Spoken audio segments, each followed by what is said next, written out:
Well. Welcome, everybody. Thank you for the follow, Techno Joe. Welcome to our first live stream of Hoard of the Dragon Queen. Those of you that haven't been with us before, since this is our first live stream, we'll go down the far side of our players here. Up at the top, we have the one, the only, Ace of Lion, who is playing Puff. Underneath him, we have Mr. Menchie, who is playing Baranus. Underneath him, we have our lovely KZ_Fireheaded. She's going to be playing our little... she's playing Soraya, not Soraya Sis. Just in case anyone mixes that up for some reason. And then underneath her, last but not least, we do have the other Waltz, who is playing Solaris. So for those of you that haven't met our party, that's our party today. We do have one other member that's not with us tonight. The the one and only Cowboy Vaquero 777, who plays Carter. So he is not able to join us tonight. So, but since this is our first live stream, if music is too loud, as some of you already have yelled at me, just let me know so I can turn it down. We won't have volume for alerts, so we do appreciate everyone that comes through, drops the follow, subs, bits, all that fun stuff. Definitely appreciate it. But to not distract our players from the wonderful world that they're going to traverse for you tonight and going forward, we're gonna not have those alerts on. But we do have other fun stuff. We've got brand new emotes. And we also have some fun new redemptions that you can mess with our party members every once in a while, as well as help them, because let's be honest, they could use some help every once in a while. So, without further ado, we'll go ahead and get these lovely folks up in here so they can enjoy the fun. How's it going, party? Ready to die today. No, we're not dying. We're not on the inaugural stream. On the inaugural stream. We have plot armor. Plot armor. Not for long. So, KZ, you are our honorary lore master for this campaign. Oh. Are you So ready that. to do the recap for? So, the previous- my twin brother's gonna do the recap today because I can't find my notes. Okay, So that's fine. So, Solaris, the table is yours whenever you are ready. It is a Friday in Greenest. Thanks, Chris. It was a Friday. Sorry, it was a Friday in Greenest. We were walking. We did some things. Soraya turned into a snake and decided to sneak into a camp to do some scoping out. While Baranus, myself, I think it was just Baranus and myself. Yeah, And Puff. Right? Was Puff there? I think Puff was there. At one point, yes. The others ended up stumbling upon us after going the complete opposite way of us. And then we ended up deciding to storm in. So that was on a Friday in Greenest. So there was like 20 or 30 people. I have in my notes, it says, we are infiltrating, I think. And then it just says, fight, fight, fight. Then it proceeds to say, Carter almost died, stable at 0. Resurrecting bitches. And then I said, V and Puff are up. So that is where we are at. Basically, we all almost died. But then we ran, and now it is, I would assume, a Saturday in Greenest. I think it's a Friday night in Greenest. I think that's what we established. Also, we're with Leosin. Because we Don't did forget long Leosin. rest. You do Long have rest is Leosin. 8 hours, right? We did meet Leosin. Yes. So you guys got your level up. Leosin surprised you all by walking up behind you. None of the party noticed him approach. Very sneaky man. Yes, Daddy. You guys made your way back to Greenest. This all happened in the morning on Friday, so it's still Friday afternoon in Greenest. But at this point, with Walter's lovely recap of last session, we'll go ahead and start this session. So as you guys have been making your way down the road, having traversed it back and forth a couple times now as a group, it doesn't take you very long to get back to Greenest, a lovely little town that you have before you. It's still in a bit of a wreck from the raider attack that had happened not even that long ago. But they've done a lot of decent cleaning up and started to rebuild the town itself at this point. So as you guys make your way through, you do see that. I will say at one point, you do see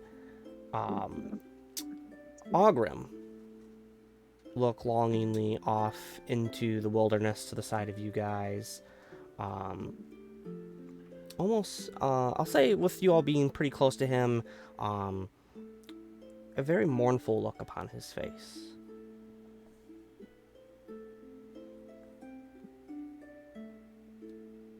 Is there anything the party would like to do? Why the long face, chump? I have to do my best Kuma impersonation. All right, here we go. You know, it's just not the same. And all these dragons showing up, it really makes me miss my home, and I left in a hurry, and I need to go back and see them. So, as much as I love being with you guys, I need to make my way back home. Maybe down the line we will once again cross paths and maybe knock around a couple kobolds. As he looks each of you up and down. Yeah, he'd do this. As he approaches Carter and gives him a nice slap on the shoulders there and goes, "Keep up the pea shooter, kid." As he turns and departs from the group off into Greenus and out of sight. I am glad he did not put his furry paws on me. I swear. That was a weird dog. Jesus fuck. All right, so what do we want to do? I'm going to the tavern. You're going to the tavern. I think we need a drink. All right. So the party as a whole is going to the tavern. Where are we? At this Greenest? point, you guys are just in Greenest as a whole. There's nowhere specific in the town you are, I would say. If you'd like, Casey, you could make yourself go to the keep, or if there's a certain thing you're looking for. Is Leosin around? Is he with us still? Yes, he is still with the group. What does he want to do? Well, Leosin, do you want to go to the tavern and talk? Or do you want to go somewhere private for talk? Or... As have, like, a place you wanna Leosin go? standing there, having walked for a good while now, as well as being in the raider camp for a decent amount of time, looks at you guys and looks down at his tattered clothes, a bit of bruising and that on him, and goes, "I think a rest would be efficient for me currently. Once I have regained a bit of composure, I do wish to speak to your group once more. And to thank you, of course. Would not have been on my top of my list to stay there for that long. So, but if do you have there's somewhere to rest? Do you need a place to go? Because we got a whole... I should be able to find a room and lodge here with the people of Greenest. I believe, if they haven't already left me, my brothers from the monastery, and that should still be here. I'm not sure. Brother, do you remember where they went? If they, do you think they're left already? I don't know. Are those guys that got eaten? The ones that ran, that we tried to get to fight. Those people. The ones that got burned by the dragon? the ones we ran into after the dragon. They said they were going to... Starts with a B. They said they were going to Burdusk, but I don't know if they left yet. Burdusk, yes. I will say that you would know that they have not left yet. That they were waiting until you brought back Leosin before they would decide to depart or anything. Okay. Would we know where they are? We wouldn't know where they are. We didn't see them go anywhere. You do not know where they are currently. Great. You know nothing, Snow. This is going to work out amazingly.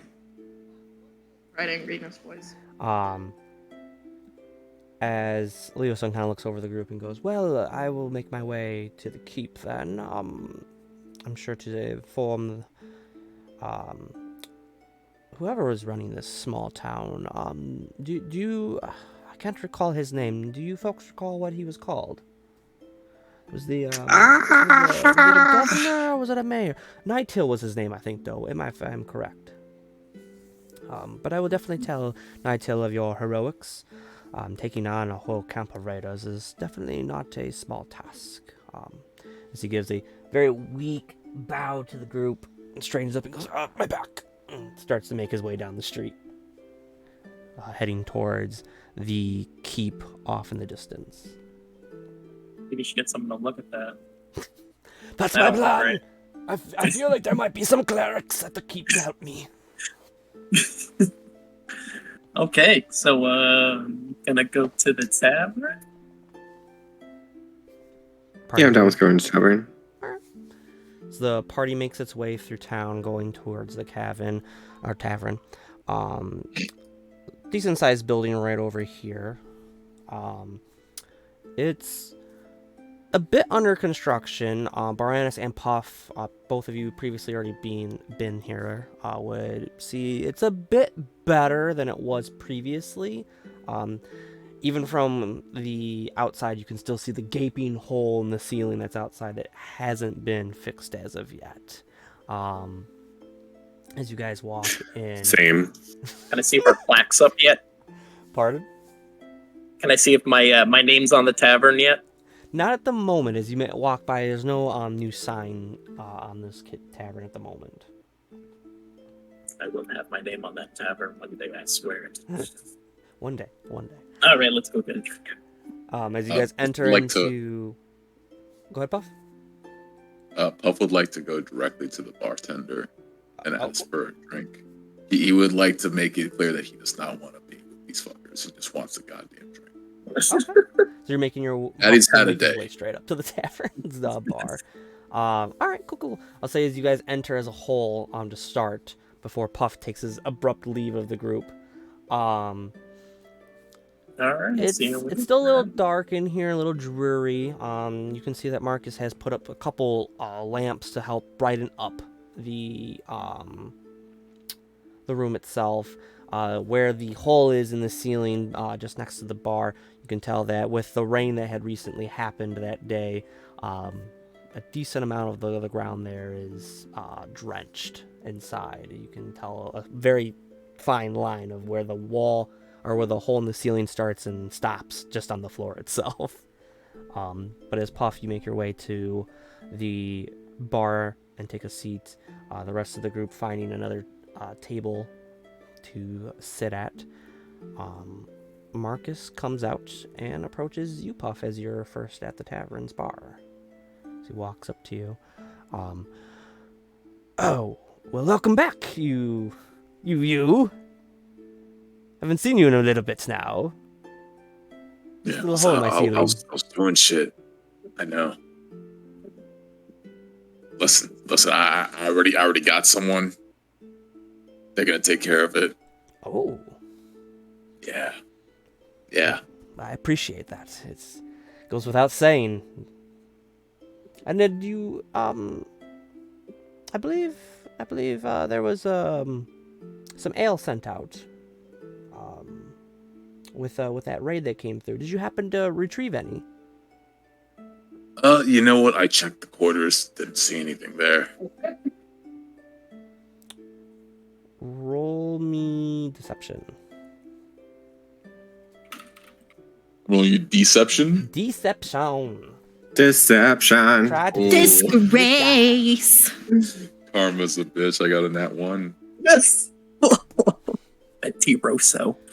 So, Puff, as you're like sitting there, you go scratch the back of your head, and you're blatantly avoiding eye contact with Marcus at this moment, and you're even like rattling your nails of your claws on the top of this countertop and kind of like scratch it as you finish the sentence to just distract from whatever you're saying at this point as much as you can. As he looks down at his now scratched bar top, looks back up at you as you're dead on staring at the bar top. Right. Sure. We'll go with that. Well, if you need anything, let me know, as he immediately parts from you and makes his way to the other table. As he walks up to Baranus, KZ, or Solaris, and Soraya, I should say. You got no drink. He'd even let you order a drink. Me order bullshit. I'm about to get a real life drink. But as Marcus approaches the three of you at your own table, walking up, I'll say as a party as whole, you can tell he's a little annoyed. Not at you, but you can tell that there must have been something that's irritated him a little bit as he approaches your table. Hey, Mark, how's it going? Oh, it is going, to say the least. It could be better. How are you? Oh, I've been better. I see that your tavern repairs are coming along underway. That's pretty awesome. Everything's looking good. Everything's going to plan. Yes, slowly but surely. And as long as you are able to get those funds that you promised, we should be able to get a lot more of this work done. Absolutely. And listen, I'm working on it right now. But I'm actually I'm in talks with the governor right now, and hopefully we can get some funds sent your way. Obviously not from us, but from the town itself. Yes. Awesome. I would greatly appreciate that. He spoke pretty favorably. He's like, the taverns, it's a place of jovial merriment, and I think it would be important. So I think you'll be seeing some coin coming your way pretty soon. Well, I do appreciate it. And I see you've got two friends with you today. As he looks over to both Solaris and Soraya. You're different. Not to pry too much, but what are you?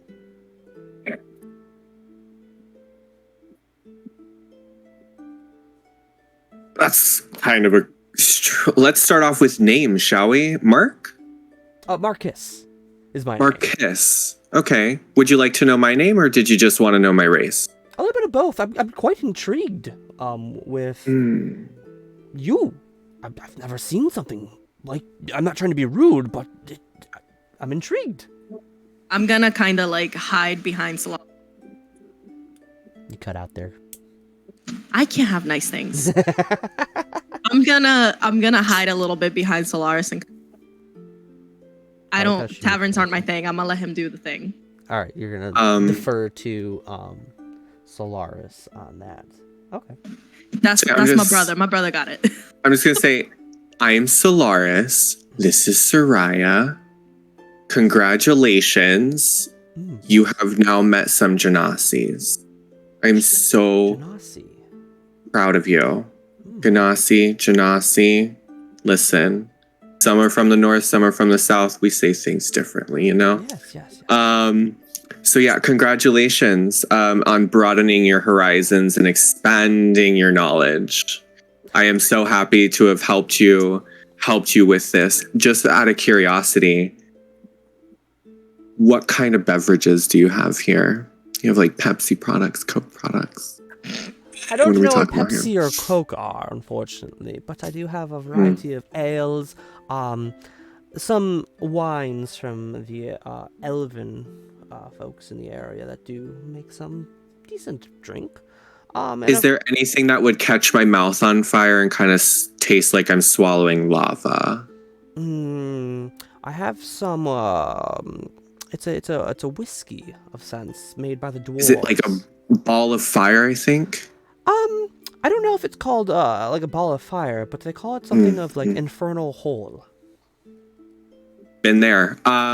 So yeah. You have that here? Can I get one? I have one bottle left, actually. One bottle. Cool. Can I get that bottle? It would be 10 gold for the bottle. 10 gold. Okay. Well. Okay. Listen. Let's talk. Right. It's my understanding that there was some help that was done for the tavern. I personally helped as well. Now, I'm not saying that you have to give me anything for your help. For my help, sorry, not your help, because you didn't help me at all. But I am saying that I helped you out of the kindness of my heart, obviously. But I think it would be a great idea for you to then just kind of out of the kindness of your heart help me by giving me that bottle, as opposed to having me pay for it, considering I could have died for this. And I'm going to point at like the hole in the ceiling, like dripping with water. And I'm going to be like, for that. I almost died for your tavern for there to be a hole in the ceiling. So I think at the very least you could give me a bottle. And my sister, whatever she wants. Literally whatever she wants. Seaweed sounds like a good snack right now. Do you have seaweed? Maybe a glass of cold water. Cold water? But that's up to you. I don't know. So yeah, seaweed, cold water. Solaris. Please and thank you. Roll me persuasion. Can I assist? How so? Can I like big eyeball like Puss in Boots over Solaris's shoulder, just big eyeballs. All right. Before you roll, that look like big old dewdrops. Before you roll, Solaris, Soraya, roll me performance. I'm good at that. Okay, wait. Let me pull up my performance. Mm-hmm. Just kidding. I'm not good at that. Performance? Oh no. Seaweed. I think seaweed. That's a 10. Okay. Maybe like So- just one eyeball is a dewdrop. Maybe not both. One eyeball is just a lazy eye. Solaris, as you're talking to Marcus, Baranus, as you're watching this whole show happening in front of you, Solaris, you feel familiar hands kind of creep up on one of your shoulders and push down a little bit, just enough that you can feel Soraya's chin digging into your shoulder blade a little bit there. As you kind of look over to your side, you can see these decently sized watery eyeballs, almost like a young child ready to cry at this point, staring at Marcus. Eyeballs. Go ahead and roll me persuasion with advantage. Yay! 18. I'm gonna roll again. Dang. Give me a nat 20. Let's go. Hey. I'm getting We're my gonna seaweed die chips, in bitches! We're gonna die in battle, y'all. That's what's I'm gonna just- happen. I'm over on the other side of the bar, just like And my friend Puff. So Marcus turns and looks over and goes, he did scratch my bar top up, but You have a hole in your roof. I don't Yes, think yes, that a yes, scratched bar top is anything to get this upset is about. true. This is true, Solaris. But I will bring you this bottle. Oh, bless you. I Thank don't you so have much. seaweed. Seaweed. Unfortunately, I Do you have weed? I don't have any devil's grass or anything of that. I do have some nice water I can definitely supply. And I can Ask if it's iced. Is it iced? I can see if I have ice to put ice into it. Perfect. Thank you. I also have a little bit of food I can throw in as well too.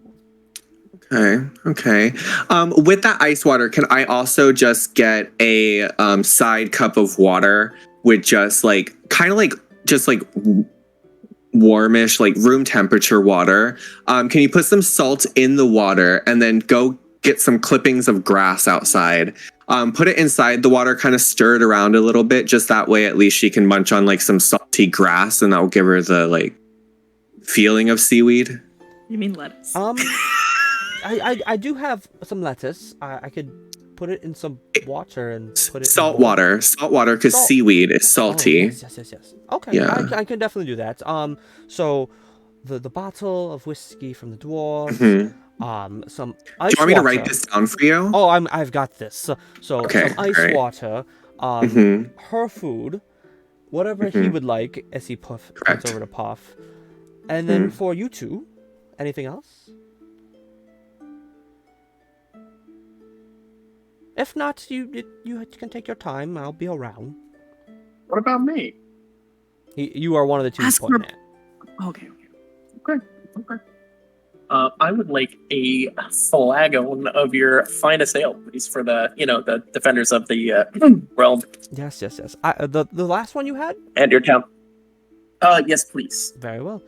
Thank you. Solaris? Do you have bread service? Of course I have bread. Yeah. If you could just bring out some Bread is bread good. with just like Bread a is little bit fine. of butter. All right. Thank you. I will be back. Yeah. As you see Marcus make his way off into the kitchen, occasionally hear like a occasional bang of something and whatnot. And I gave like a little sneaky like low five to my brother behind his back. Oh yeah, definitely. As this is all happening, leaning up against the doorway, with his hat kind of pulled over in stereotypical cowboy fashion, is Carter. As he flicks it up for a second and looks y'all over and goes, "Y'all are something else. I'm just gonna say it right now. Everyone keeps saying that to me. But y'all fun at the same time." All right, that's giving up virtue signaling. All right, you're acting holier than thou, even though you're a fucking literal demon or some shit with that. But that's fine. That's fine. We're not going to get into that. Well, are we gonna Didn't talk you about? almost Are we gonna die? talk about what happened? How You you wanna go feeling, there, Carter? bud? Are you okay? I'm fine. I'm just gonna go rest. You all enjoy your food though, as he tips his hat back down a little bit and exits from the tavern. Dungeon Master, during this opportunity, while we're all receiving our beverages and food, I'd like to roll up the devil's weed that I have in my bag. Just having it ready, so it's out there. Okay. As you take out a little bit of the devil weed and start rolling Yeah. up. Is there anything else the party would like to do? I'll say at this point, every once in a while, Marcus comes out and brings out the drink and food and that. The water being of nice Is it ice? frigid cold. The lettuce, you can tell it's been decently salted just enough, but has a nice layer Motherfuckers, of it's water canon. on it. Let's go. Salted lettuce is canon, bitches. Some nice warm bread that you can see must have been freshly baked in a nice little saucer of butter. As he comes over to Puff and offers to get you any food that you'd like. Lobster will do. I'll be fine. I don't have lobster. I have squirrel. Would that work? Forest. Give me some. Or Give me rabbits? some chopped squirrel breast on a sandwich. Very well. Squirrel On some- cup, on if some- you will. on some Yes. bread. Yes. So he disappears Yes. and comes back at one point with your little Sammy that you've made. Other than that, the tavern is yours. There's no other guests here. Is there anyone looking interesting over there? At this And point, we're it's talking. just you four in the tavern, minus Marcus, who, throughout this whole time, he's wandering around clean and whatnot. You see him every once in a while walk by with a box of lumber and other tools and supplies. But otherwise, what would you like to do, party? As you sit there munching on your just desserts. My lettuce. I'll make my way over to the group, so I'm not alone anymore.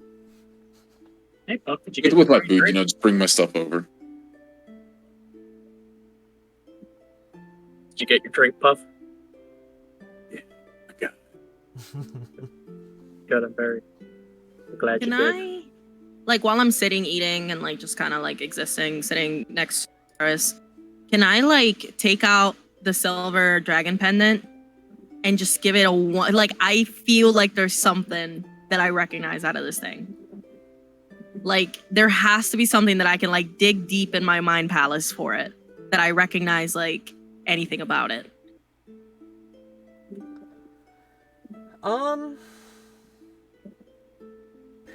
Is there anything like is there like a certain skill you're going to use to try to Like, I discern? know. Well, I was hoping to do maybe like maybe a religion check Are you and see if I proficient? can like having seen. No, I'm proficient in Arcana. Give me Arcana. I want to see if I like recognize anything about it. Tell me about it. Tell me about it. One hair. On my face somewhere. And then that's plus. Where'd it go? You know, Arcana starts with an A and it's at the top of the thing.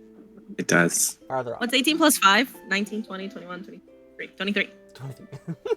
Basic math. Leave me alone. 23 on an Arcana check. All right. So Soraya, as you're sitting there with the silver dragon pendant in your hand, it itself doesn't have any innate magic in it. But as you're sitting there and you're looking over the intricacies of like even the small pendant that easily fits in the palm of your hand, and how it has like the tracings of even the scales on this dragon, it's very fine artistry on this.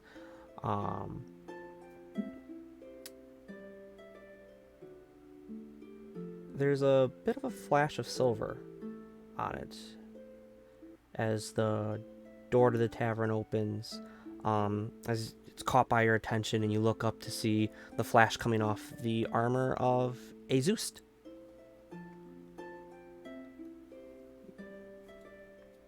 As he walks over. I'm confused. So there's like a shimmer, like a reflection, or is it It's a reminiscent like of a flash of light comes on it, and for a moment you think it's magic that's somehow been activated by you looking this bit over, but you look up and you see Azust is standing in the doorway, with a little bit of light reflecting off of his armor and going on to the pendant that's in your hand, almost like a trick of the eyes in that sense. Okay. As he enters and walks over to your guys' table and sits down and goes, "Lovely pendant." Thanks. And I put it back in my pocket. Who are you? Pardon? Who are you? Roll me history. Jesus. Azust. History? Jesus.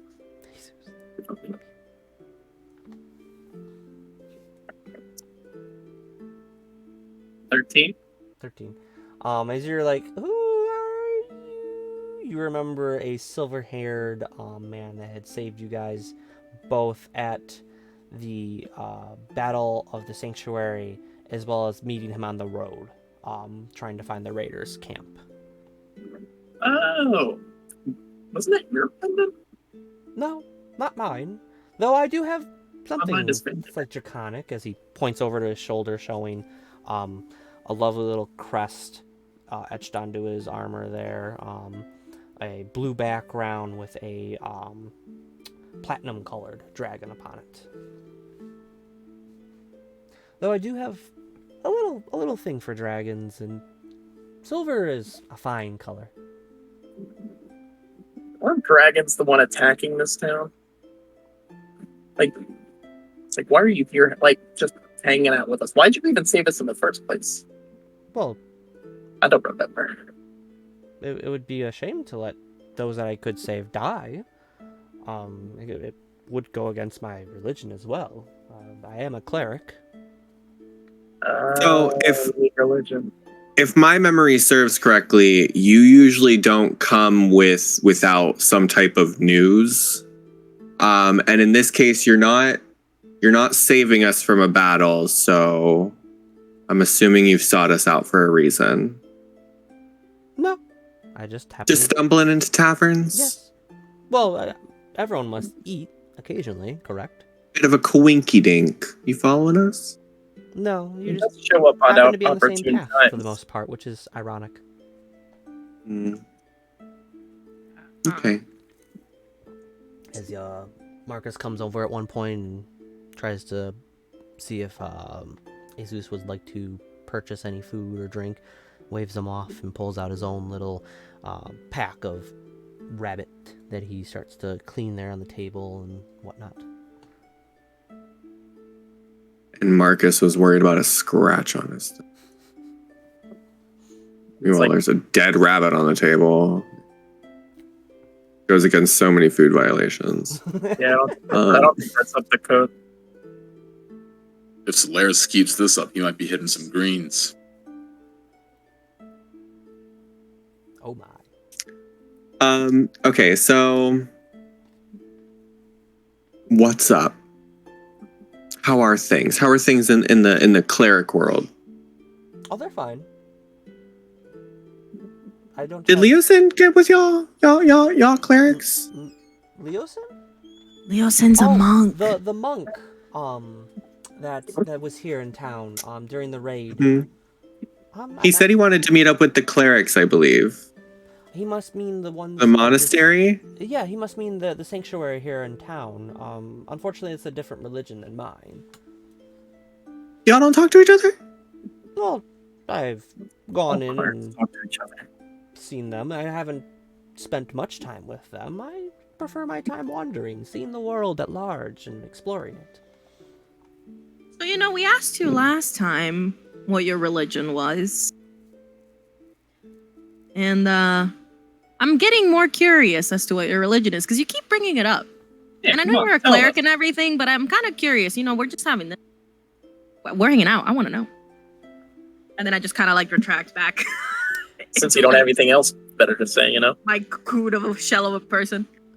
As he continues to sit there cleaning up the rabbit, at one point stopping, putting down his tools, and then putting the rabbit back away, partially skinned. Ew.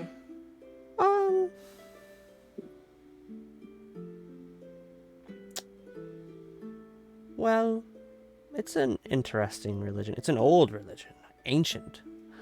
I wouldn't say much older than the others, but you could argue it might be older than the others. But it's not as widely practiced, I guess you could say. It's not like the ones here, where they have their own sanctuary. Mine's a bit different. what's it called?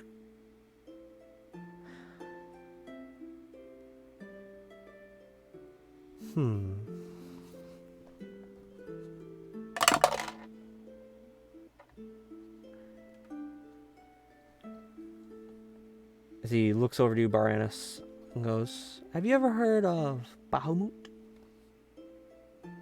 Bahamut? Baha what? Bahamut. Would I be able to recall anything? Like do a religion check? Go ahead, yeah, give me a religion. Can I do a religion check too? Yeah, go for it. Because I'm listening. Where's my dice? He's not really being quiet here at the table, so anyone that would want to do a religion check could go ahead. Can Why does I the universe hate me? can I eye him and kind of see if he's just trying to kind of bide his time or something? I want to see if he's honest in what he's saying, or if he's just trying to give us the runaround with the name or something. 24. 24? Yeah. What'd you get? 12. 12. It's like psoriasis without the cis. Solaris, I got a go ahead and 1. roll me insight. Yeah, that's a 5. Don't worry about that. As you look him over, you're not really getting any readings on him. He's got a very calming presence though. Especially over the last day or so of chaos that you've been going through. It's nice and soothing in a way. But nothing beyond that is what you sense. With a 12, unfortunately, Sarai, you've never heard this name before. This is a I'm no stupid. idea. you failed the religion I'm class. dumb. I didn't go to school. I'm illiterate. Baranus, you got a 24? I have a +4 on my So you got a nat 20 is what you're telling me. With a +4? What? I got a nat 20 +4. Okay, cool. Nice. Nat 20. Alright. So, in your feverish studyings of obscure religions, cults, and things of that nature throughout the land of Faerun, You do Land. you do recall reading a small excerpt of one book about a religion based on the Platinum Dragon, Bahamut. A very straightforward religion for those that worship this dragon itself and its teachings. Though not widely practiced, those that follow it tend to align themselves with that deity, being very good in a sense. Even going out and slaughtering those that could be seen as evil and opposing their gods' tenets and rules that they have to follow. The very like zealots almost. Good, but Yeah. zealots. Lawfully good zealots. They won't just go out of their way and murder anything that's wrong. Or just anyone. Just like, it's got to be evil for them to go and murder it. Okay. Wow. Yes. Bahamut. Quite interesting. I do recall through my my years of study, the Platinum Dragon. It stands out to me, and I can recall those who follow your order are more like they're not so. Just trying to put it together. You could There's just call us dragons. the good guys in a sense. We're just out here doing the Platinum Dragon's work. And what is the Platinum Dragons? It's a What's mystery. steering? Right now I'm figuring that out myself. Some things have occurred in this land that make me question what his calling is currently. Maybe it's like the dragons, the bad ones. The rising of dragons and their occurrence on this land is definitely a cause of concern for both myself and any that follow my faith. As well as those that don't, as you can see as he gestures behind him to the hole in the ceiling. Yeah, that's not good. No. But it's rude for me to interrupt your meal, especially after such a long trek out in the wilderness. I didn't realize that you stayed out longer than I did. So I'll take my leave now. Perhaps I'll see you later on in town. Alright, well, take it easy. Yeah. Stands up and Hi. gives a slight bow to the group and makes his way out of the tavern. Bowing's weird, man. A little bit. It's I like a don't like wave. him. A wave. I'm gonna look at Soraya and I'm gonna look at the others and I'm gonna say, excuse us real fast. And I'm gonna take Soraya. Can we go to like the opposite end of the tavern? Yeah, definitely. Cool. I'm gonna sit Soraya down at the table and I'm gonna look at her dead straight in the face. Look at me, Soraya. I have a really bad feeling. The past few interactions that we've had in the past few battles, I'm a little nervous. I'm going to do something, and I need you to understand my instructions. If I say run, you hop on this thing, and you let it take you as far as it physically can. You don't look back at me. You don't look back at anyone. You let this thing take you. And I am going to create a steel defender using my smith's tools. And so I'm going to like do it like next to the table. I'm going to like tinker around with my smith's tools. Okay. And I am going to make a giant, like a not giant, like, you know, like kind of like up to here. Yeah. A capybara steel defender. Wow. Oh my god. We're all What the gonna heck? die. You couldn't just leave them alone. Capybara. Oh my god. Oh, Are no. you restrained on like a time frame that you have to do it on or anything like that? I'm assuming you have to use like I materials. looked at it I looked for it everywhere, and it does not say anything about a time frame. Or like materials. Okay. It just says after a long rest, and then it says as long as you have Smith's tools in your inventory, Which you should. which I do. So now I have a steel defender that basically follows around with me and shares my initiative. Okay. In other words, you have a pet. Yes. Capybara.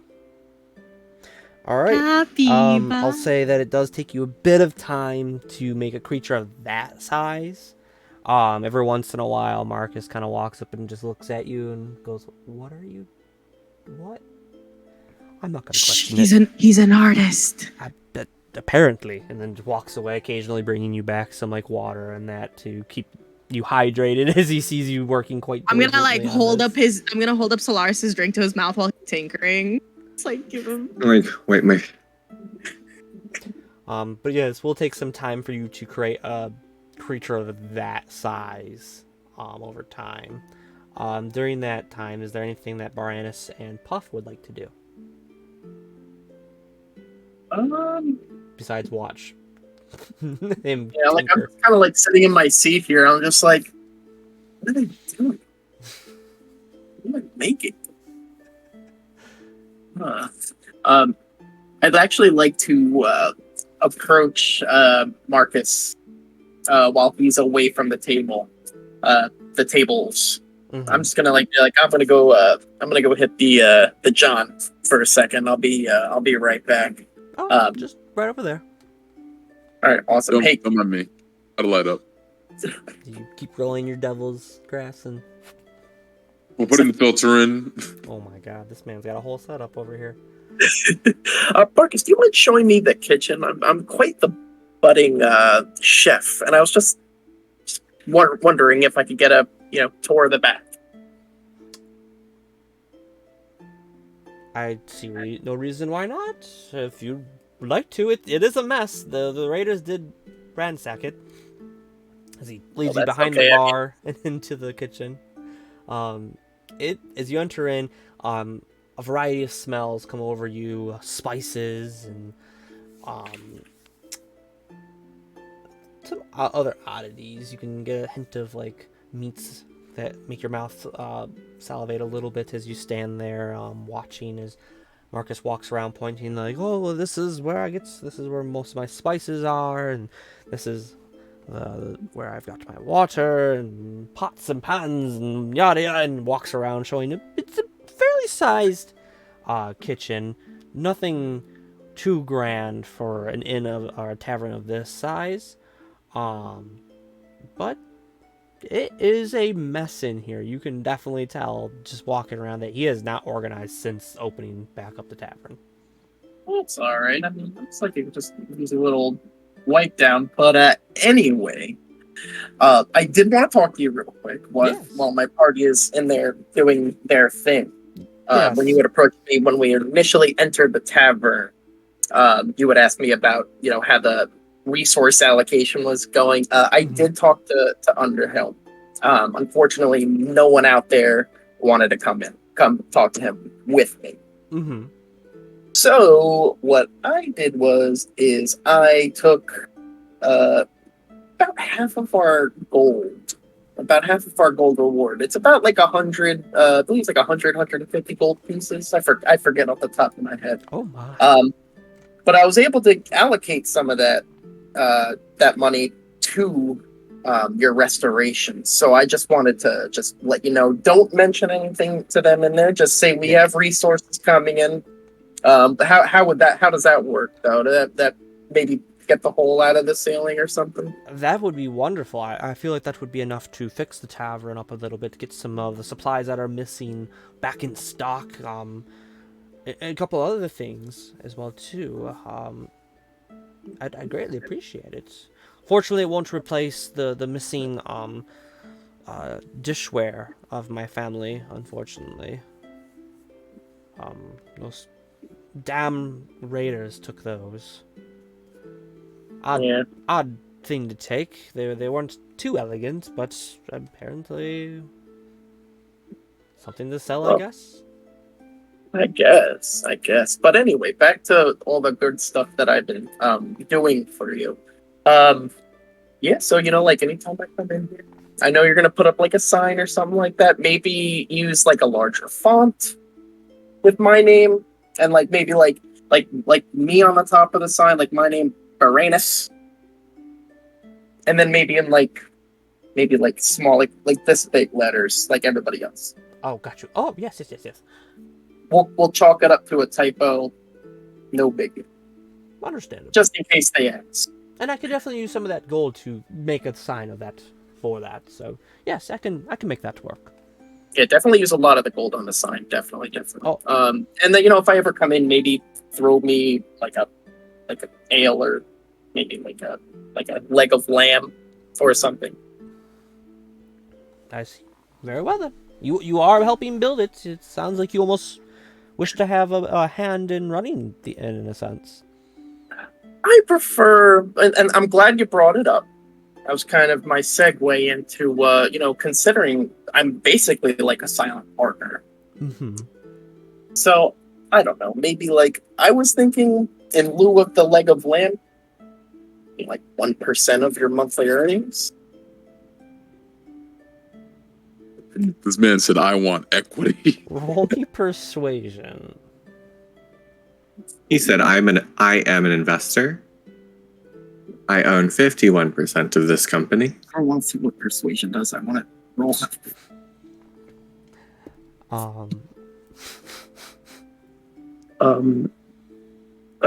30-20. 30-20.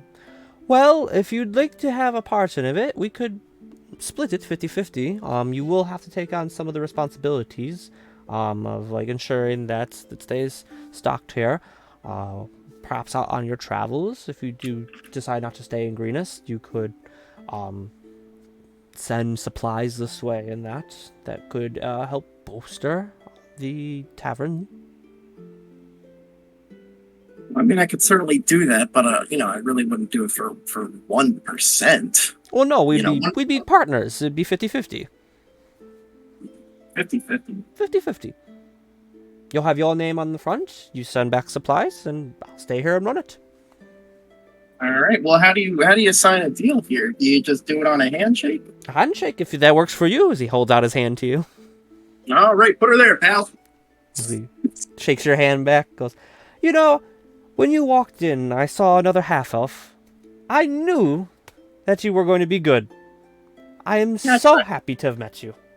Thank you, Baranus. Me too, partner.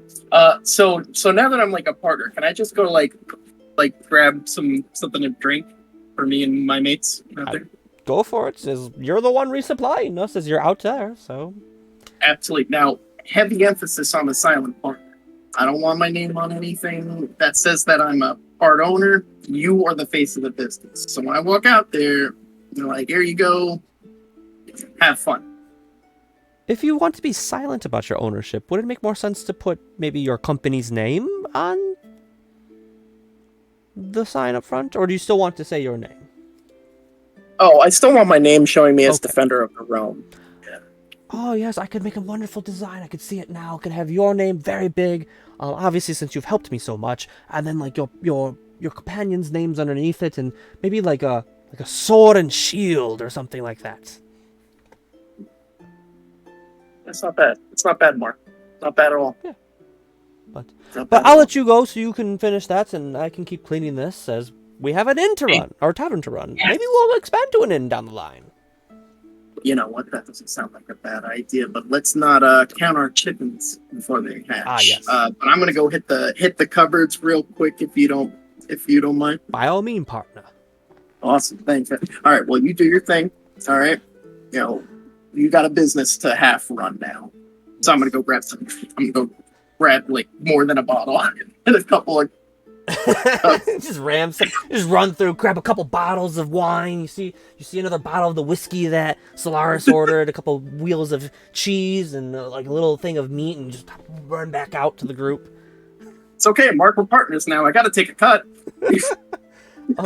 I will say, since you are now half owner of this tavern, you do have to keep that in mind going forward. That you have to send stuff back, otherwise your business will fail. Okay. Fair enough. Keep All that right, in cool. mind. So I'm gonna walk over to Puff, and I'm just gonna drop a whole wheel of cheese right in front of him. It's like something tells me you're a little peckish. And then I'm gonna walk over. then I'll just like walk over to Solaris and Soraya, and hook them up with two of the bottles of whiskey and a nice bottle of water for the lovely Soraya. Thank you. Very fun. You know, he was just so. You're welcome. See, he was just so happy about like us saving the town. And Solara, you did kind of scare him a little bit. You made him a little uncomfortable. So I think he wanted to do right by you guys, and he offered up this stuff for us. So drink up. And what are you making? Art. It's a wonderful installation that I call Capybara. Capybara, capybara, capybara, capybara, capybara. What do you think? Really? I have no idea what that is, but Really? you seem temperamental, so I'm going to say it looks great. I had a dream about it, and I had to make it. It just came to you in a dream. Stuff happens to me like that too. Like when I read like ancient books that people probably shouldn't read, I get like, I guess they're like nightmares. Yeah. Yeah, they're definitely like nightmares. They're kind of like dreams, but you know, scarring and terrifying. Yeah, that's the exact same thing. Huh. Yeah. Well, but anyway, back. Keep doing your thing. Don't let me keep you. No rush on perfection. Thank you. And then I'm just gonna go sit with Puff and start drinking. Yeah. We're gonna have to go out and start venturing soon. I don't know what we're gonna do. We should probably go see the clerics, monks,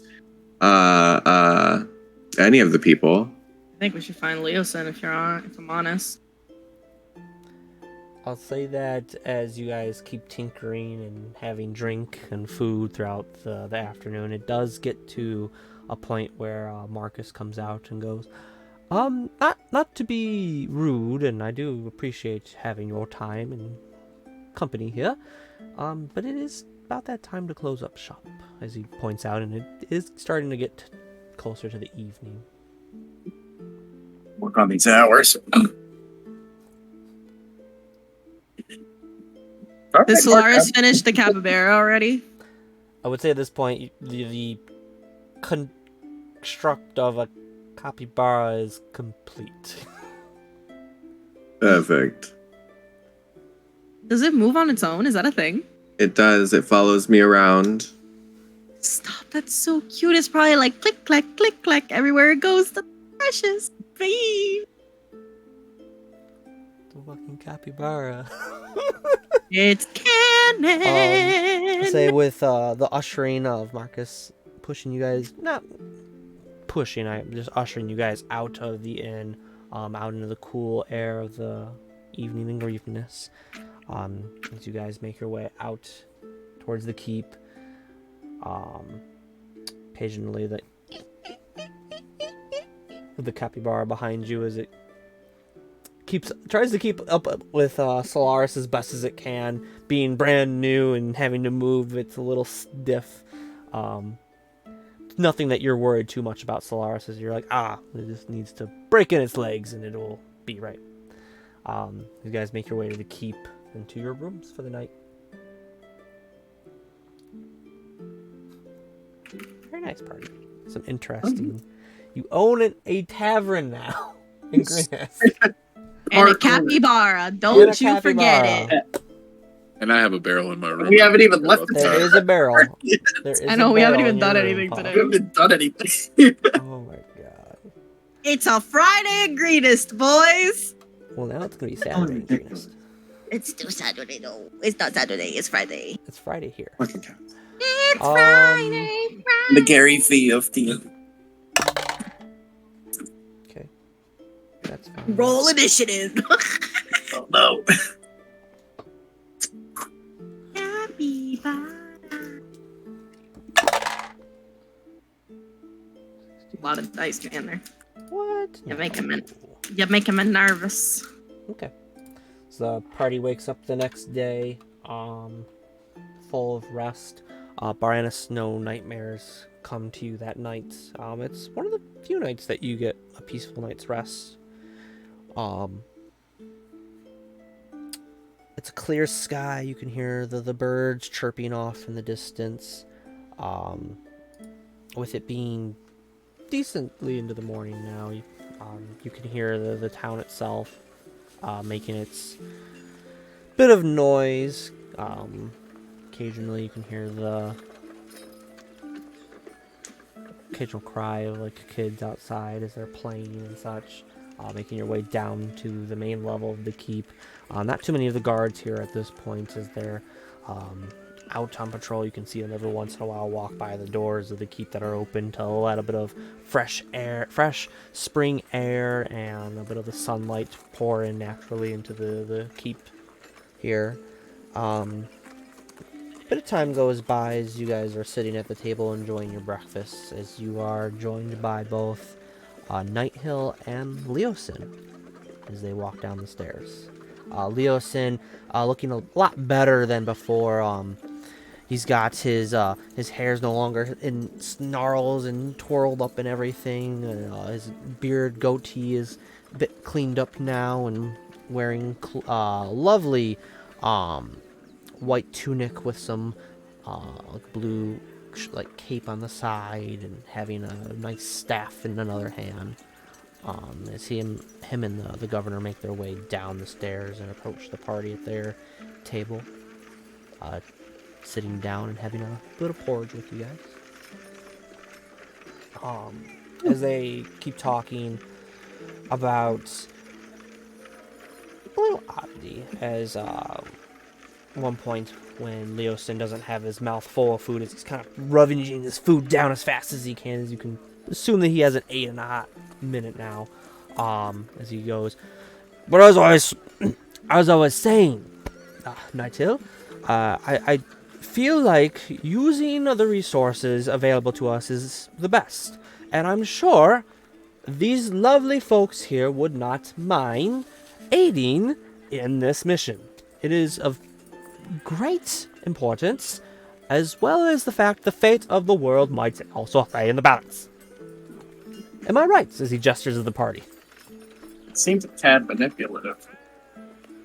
Well, I don't know about manipulative, but it beats the alternative of the end of the world. Okay, so what's going on? It's like, what's the deal? What's going on? As you pipe up asking what's going on, Nighthill immediately slams his fist onto the tabletop. Not here. This isn't information that needs to be out and about in the public. We don't need to be causing a panic here in Greenest. We just got done with a raid. We're building things back up. If you're going to discuss this, and it deals with them, fine. Go do it in my office, not in here. As he pushes himself off the table with a bit of huff, his bowl of porridge spilling onto the table, and huffs out of the room, breathing quite heavily and very red in the face. Someone's upset. I don't know what's What's this eating problem? him, but if you'd like, I can definitely explain what me and Nighthill were discussing. Please. In his office. Is I guess I should name this thing. What are we naming it, brother? What is that? As Leosin now notices the capybara. It's our pet capybara. Yes. Capybara. Mhm. Yes. I've never heard of it. It's Yeah. the Rolling world's that one. largest rodent. Came to me in a dream. Is it still squeaking? Not so much anymore. It's moved around a decent amount, and it trying to finagle its way up the stairs was interesting. It was able to make its way up. It squeaks every once in a while right now. Is there butter on the table? Is there butter on the table? Mm-hmm. It wouldn't take much to get butter. Run to the kitchen, Soraya, and come back with a nice little saucer of butter. I just hand it over to Solaris. I'm gonna take the butter. I'm gonna take the butter. I'm gonna just kind of put it on the table, and I'm gonna take out my oil flask, and I'm gonna put like actual oil on my steel defender so it doesn't squeak.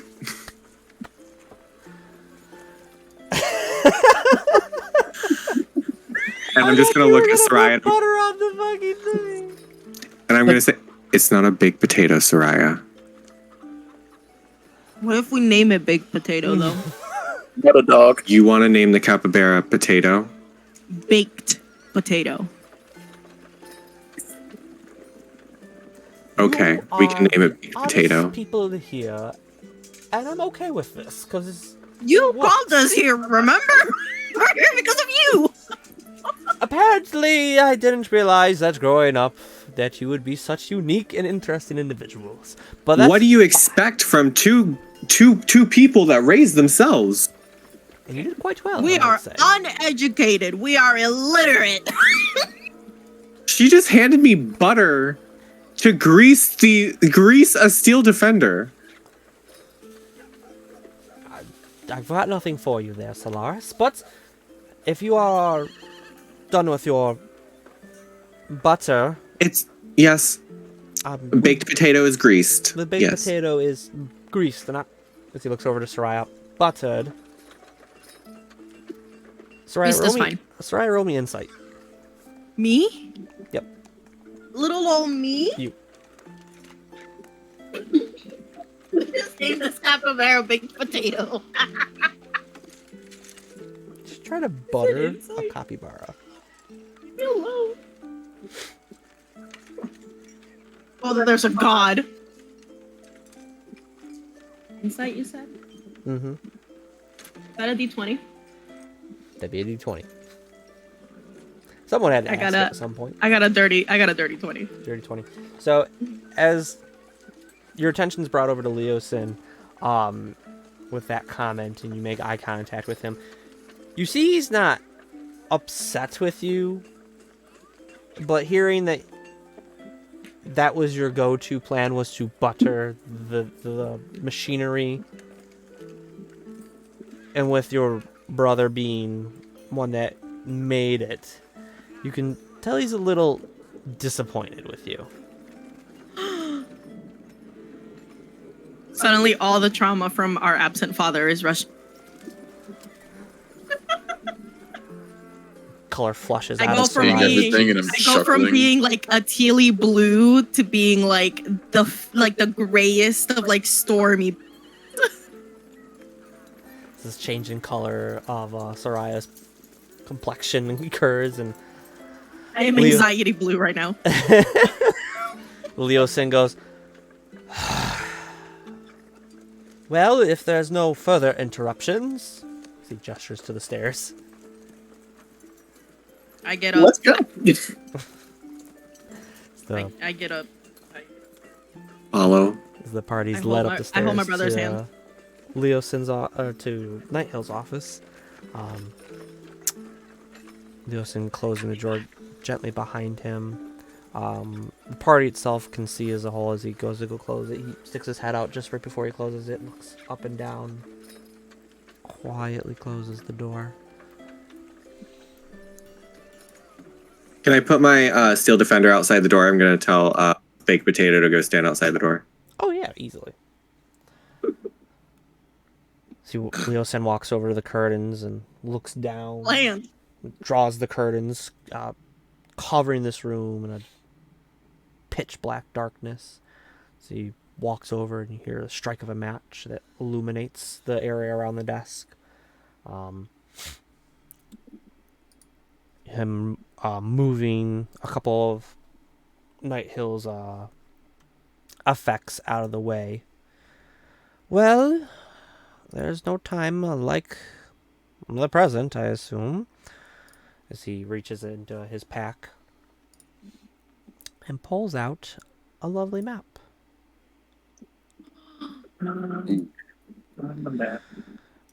Showing Longer a Saturday in Greenest, boys.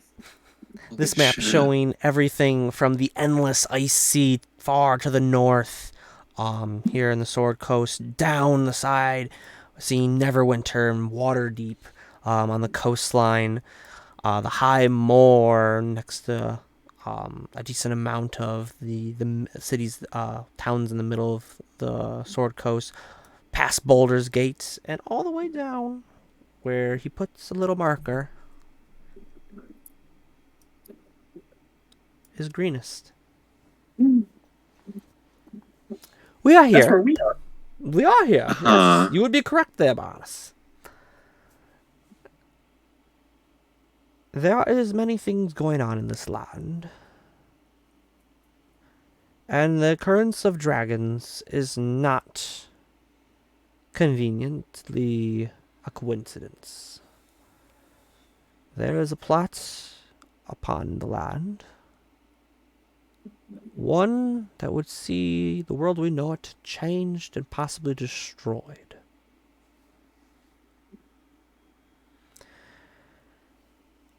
I have spent much of my time researching this organization, this group that has raided Greenest.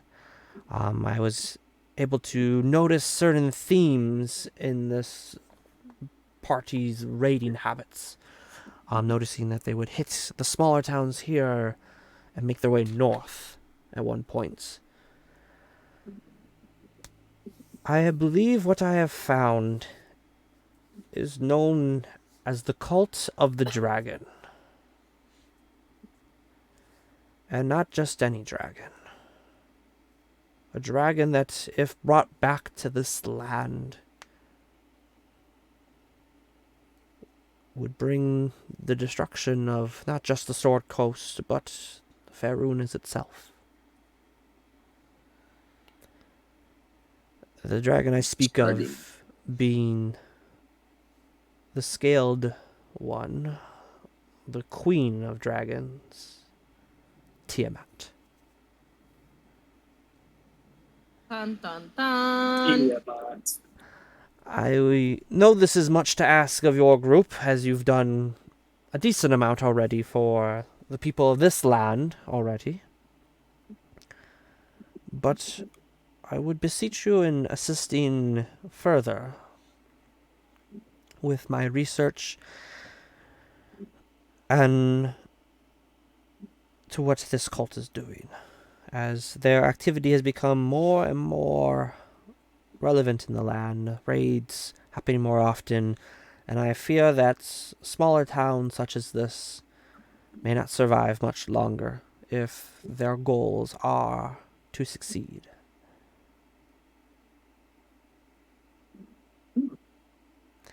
well, I know nothing about these cults, so I definitely want to find out more about them. So, and plus, I like the world because I live here.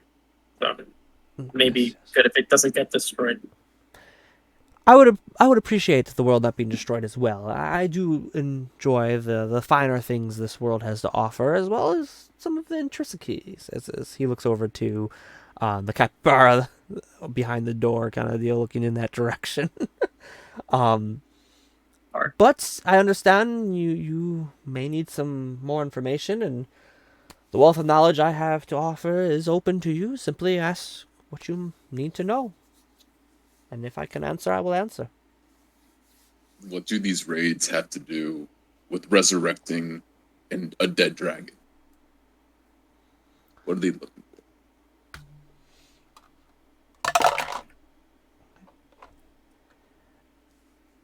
It's some sort of ritual, high magic of a sort. Obviously dragons themselves being ones to hoard riches of a variety of races. Gold being a fairly common thing to hoard amongst these scaled beasts. would assume the greatest dragon of all would need a hoard of jewels and gold and things of that nature to appease her. I'm not sure what kind of magic they plan on partaking in to bring such a creature to this realm. The teachings that I found are not complete in that aspect, unfortunately. And this cult is quite secretive, so the amount of knowledge that I found while searching through libraries throughout the land, as well as being captive, and that's then the way I planned, unfortunately, allowed me to get a bit more information. But some sort of magic is at work to bring this tyrant to this plane. What about that platinum dragon fella that was here? He was here this I think it was like the previous morning. Maybe we could. I mean, he's part of a good dragon cult. So don't you think maybe they know a lot about bad dragon cults? It seems like they'd be like our tribals. You mentioned Behemoth. Bahamut. Bahamut. Bahamut. Mhm. I don't know much about a cult of good dragons, as you put it. They weren't something that I was looking for. That might be something I need to look more into. I'd say more like a collective of like-minded zealots that worship a platinum dragon. Very well. Bahamut. I will have to research this further to see what I can find on these individuals. Put those in my employ to work to uncover what's maybe hidden from the sight of everyday populace. Any other questions that you may have for me? Where do you think they're going to be heading next? The group that we're dealing with resides out in the fields to the north of us, in the canyons there. They seem to make their way towards the north end. Their trail goes cold at one point, going towards the Troll Claws, up to the north here. But there could be more beyond that. It's more information I need to find on, and of course, if you take it upon yourself to go on this journey for me. So basically, you want us to find the raiders, like, head people. That could be a path to take. I do know there were several higher standing individuals at the raiders' camp, at this Cult of the Dragons camp. No need to not call them what they are, I suppose. They may still be there. I would assume after your attack that things could have changed. I know after your speedily retreat, they themselves seem to be moving in an interesting way as well. They might have left, and there might be information to gain from that. So should we? Because I guess I'm just trying to think of like what kind of like we could possibly even have, and the only thing that we know is like the location of that camp. Otherwise, like I don't really know how else we're gonna get any information because like we don't have access to them. Well, there was in the back of the camp. I didn't see you come as far forward or far back into it as you could have, but farther back there is a cave. I know not much about it. I was never allowed into it, unfortunately, but I had seen a blue half dragon of sorts, almost like you, but a bit different. As he points to you, Puff, not dragonborn, more draconic. a different race, it seems. What was his name? Sinrath would go in there. And then there was another draconic individual. This one was Black Scales. Her name would have been Resmir. And this was in a cave at the camp? Correct, yes. Farther back than you folks went, there's a cave that is inside of the canyon walls. So what I'm hearing is that we're about to go cave hunting. If That's smart. Let's set up the contract first. Quid pro quo. Like, what's going on here? Like, Saint Free. Seems gold is the best way to encourage those that appear to be some sort of mercenary employ. What Look is at that. your He's healed physically and mentally. What is your cost then, mercenaries? I'm gonna pull Solaris aside and just not like super far, but like enough out of earshot if I whisper at him and say like, "This sounds like a suicide mission. You do understand that, right?" I mean, what else are we gonna do? For what? Is this what he wanted us to use to repay his debt? There has to what? Sorry, I had a little bit of wax in my ear. What was that? There has to be something else we can do. There's no way. This can't be the debt that he wants us to repay. I mean, he's the one that's asking us to figure this shit out. We can't figure it out unless we go back to the camp. Apparently there's a cave. Did you see a cave when you were a snake? I don't think I went that far.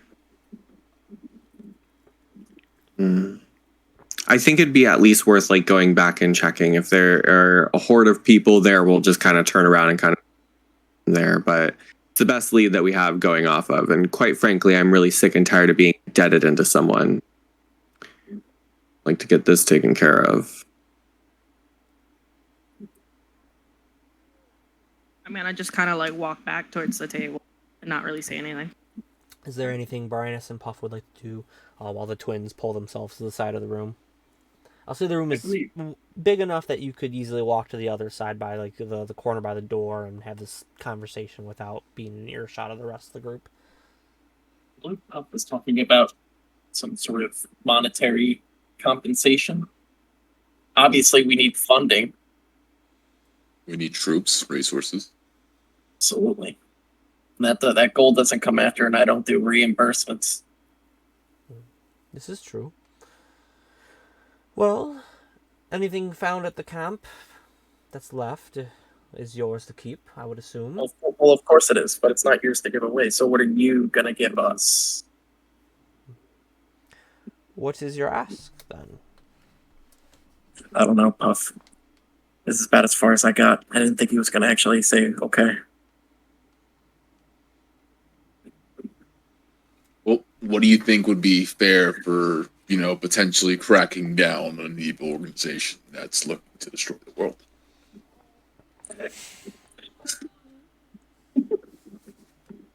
$150 gold a piece.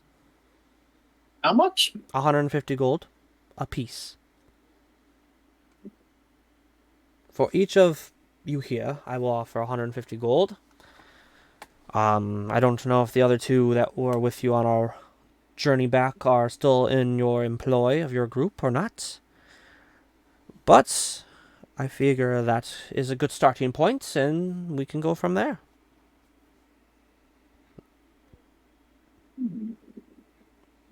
What do you think, Puff? I like it. But 150 isn't going to be nearly enough to cover this whole escapade. Yeah, we're talking about an end of the world scenario. We're gonna need like some really heavy hitters. I mean, the Tiamat?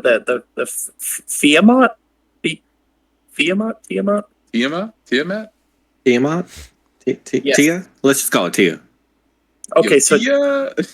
okay, so Tia. I Floor like mat? that. That sounds better, honestly. Sounds better. But yeah, we're gonna need something a little bit more if we're gonna save the world. Like we just like saved like a small hovel of thatched roof cottages. How much are you gonna give it? What is your ask? How much will it take? There's least not 200 many each. fighters here, and unfortunately, I'm not at a point yet to take on them by myself.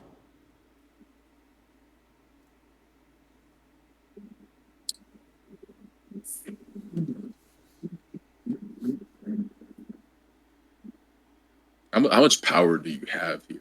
Just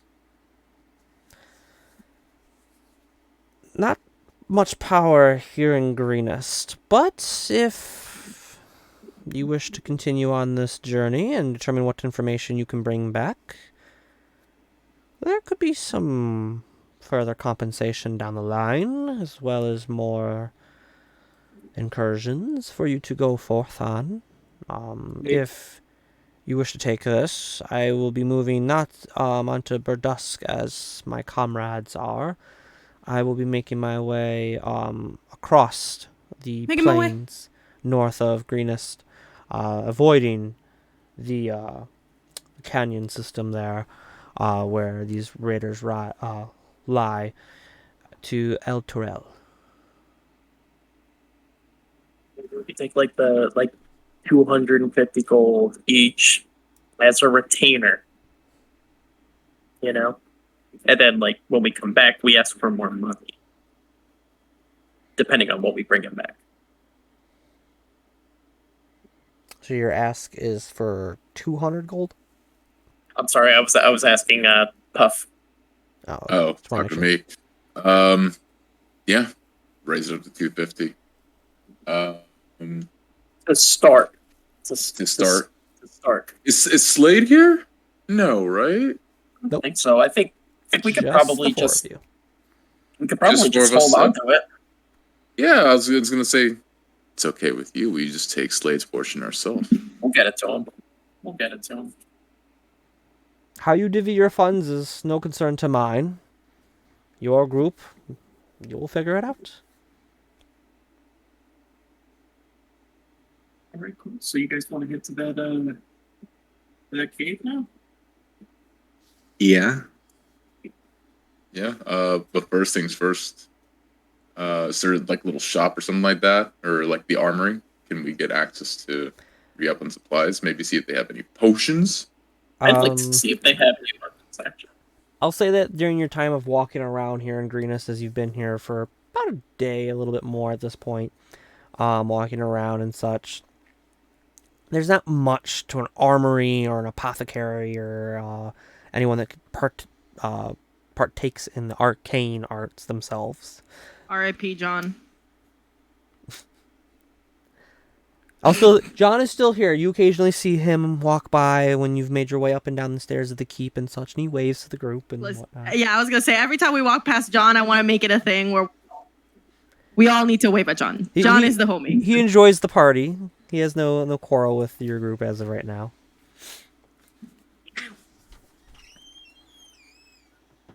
But 250 gold apiece for those here. And then from there, I will meet you in El Turel to the north. And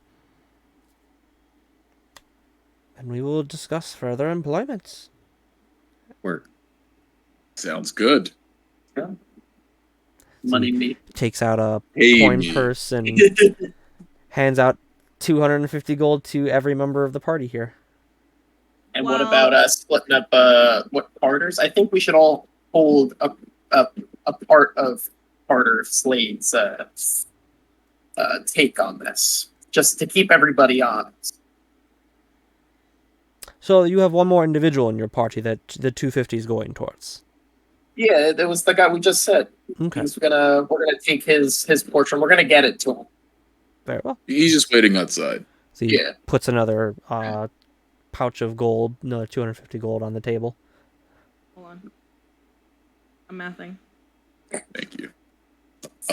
I knew none of y'all were ready for that shit. Yeah, Hold on. no. Divide Oh, it's 250 by 60. 4. It's 62.5. Can we just round it to 61 each? Yeah. Yeah. Yeah. Is that fair to everyone? I think that's fair. Yeah. 61 each. I'm rich, mama. Leosin takes one gold piece out and says, I'll hold on to this to ensure a bit of transparency among our group. And something for you to come back for. I know it's just one piece, but one piece in further employment. One piece. You're gonna hold that over our head? Well, Come on, man. I said further employment as well, which means more gold. Can I put my hand on his shoulders and be like, it's one piece. It's one piece while I rattle my sack of gold. Yeah, but if Carter comes back with us and he hands Carter one piece of gold, he's going to be kind of miffed. I'd like him to be willfully oblivious. I like actual capital. I feel like for him and his situation, he's more of a human capital, if you catch my drift. Okay. I'm catching your drift. I'm picking up with your putting down. Judgment, I feel like gold this is has not little a concern. value. As he You're can right. hear you two discussing, he looks you both. He's and already goes, got a cool gun. gold is not a concern. The end of the world is going to make all of this moot if it comes. A bit of gold out of my pocket is fine. Fair enough. Okay. All right, so let's split. Yeah, let's get going. So as everybody leaves the room, can I hang back for a second Okay. and look at Leosin and say, so you would have us pay with our lives for a debt from years ago? Is that the whole reason why we came here today? As everyone exits the room, Soraya, he looks you up and down. I won't make you roll for this. You can see his face get more stern for a moment, but then a bit of caring come across him as he looks you in the eyes.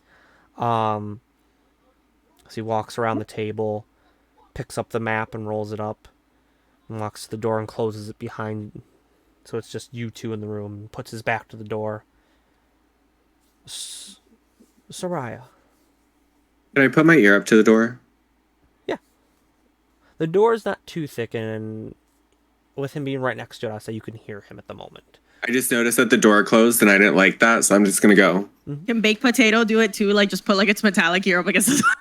If Solaris wishes him to do it, do it. I'll have Baked Potato listening as well. Big Potato leans up against the wall or the doorway. Soraya,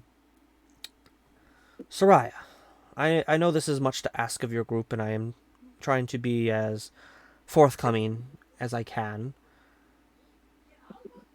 And I'm trying to ensure that this is both worth the while of yourself, your brother, and your friends that you are traveling with at this time. There are other things at work here. And I don't have all the knowledge yet, but I may have found out more of your family. As he walks away from the door, I'll say that you can hear him walking away from the door, Solaris, as he approaches you, Soraya. He talks into a whisper that Solaris, as you're on the other side of the door, it's very hard to make out what he's saying now. It's almost like it's muffled by the door, and you just... It's hard to make out real words as he's within inches of you, Soraya. Come here.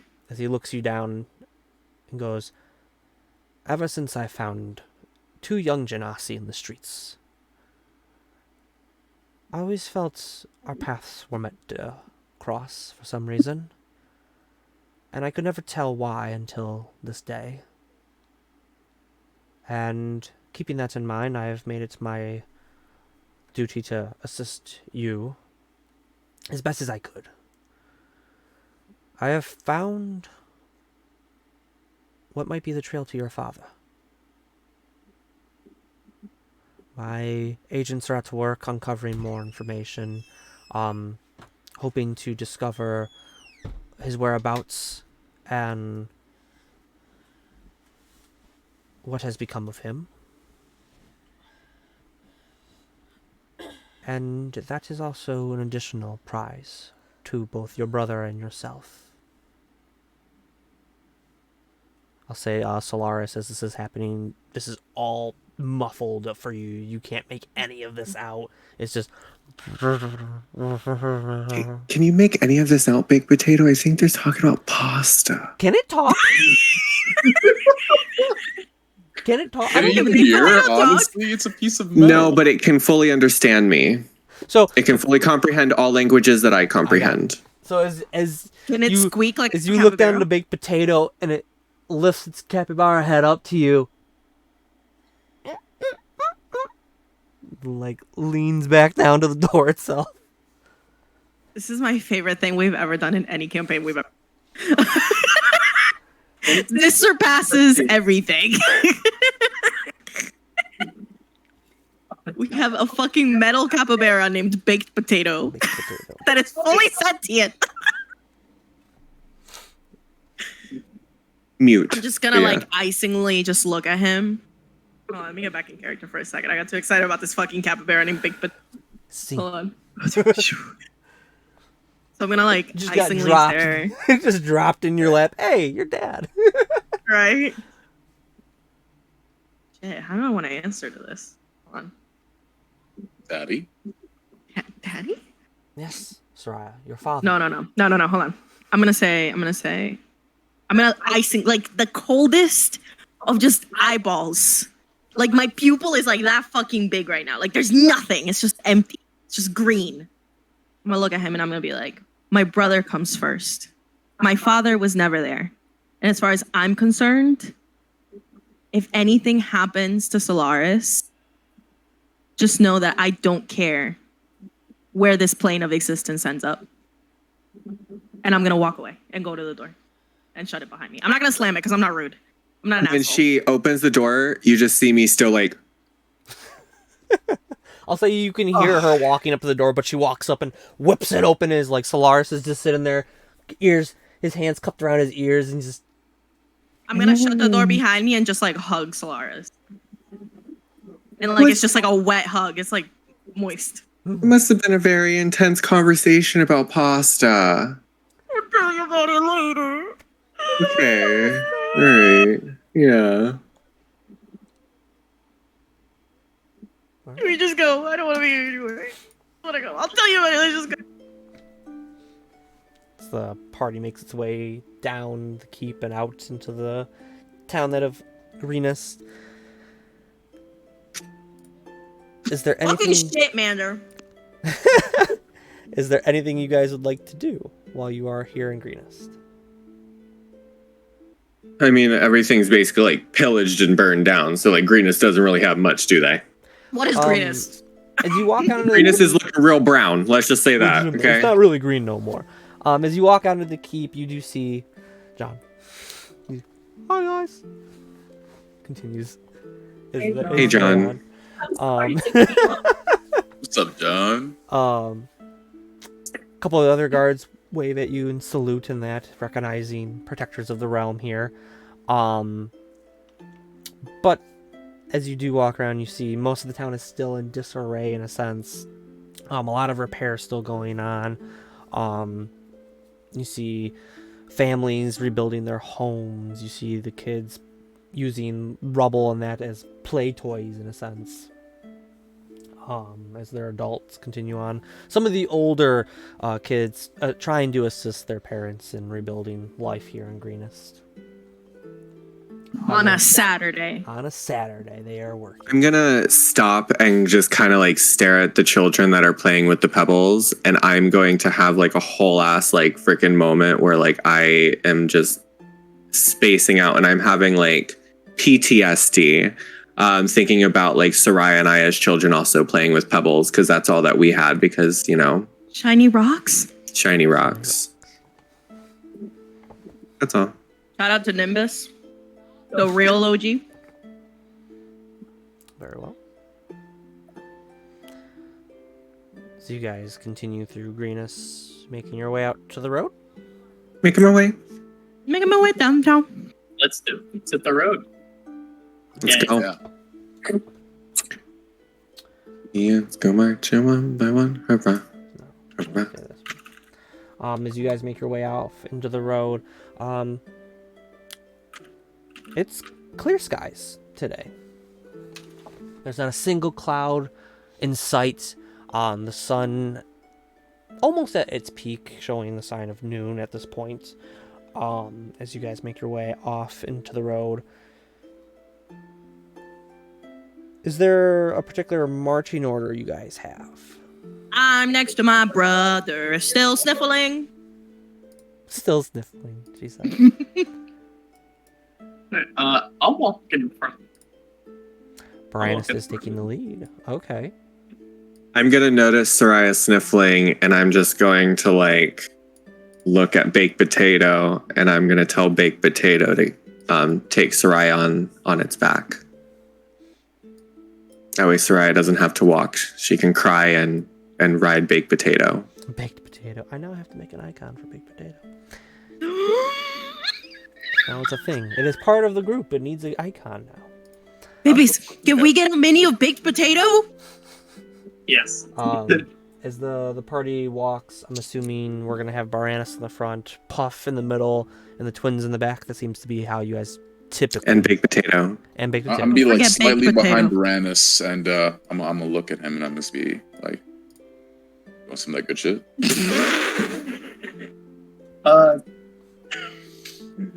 First, I just want to say I appreciate you asking, but I prefer not to have my my mind clouded for whatever we find in that cave. Hey, listen, just because the skies are missing the clouds doesn't mean our minds need to. I'm gonna go ahead and proceed to light up that devil weed. Okay. Devil's grass. Devil's lettuce. Yeah. You're lighting up your devil weed. All right. So you... Want me to tell you what it does? It's really only for 1d4 hours. It's only for 1d4 hours. 1d4 for the effects of the devil weed. Gonna kind of like put my hand over my face a little bit and like. Gross. He's behind you, so you still okay, smell so- it, but it's not as potent.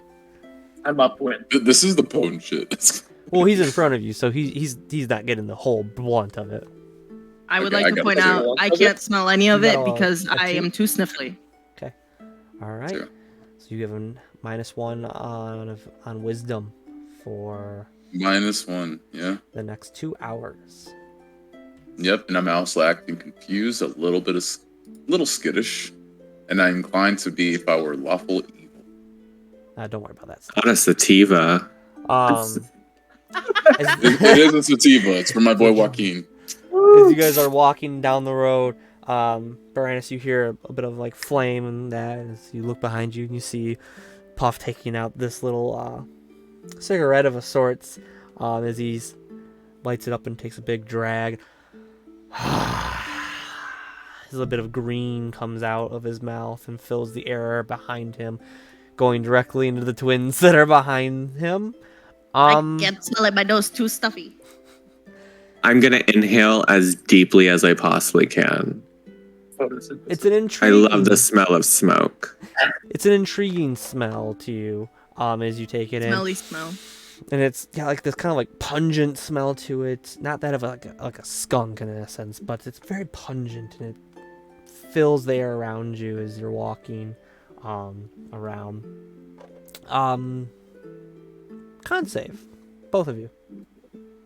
Me too? Both of you. We're down. But We're down. why? Always make me That's do a this. nat 20. That's safe. Odd save. Oh wait. No, wrong character.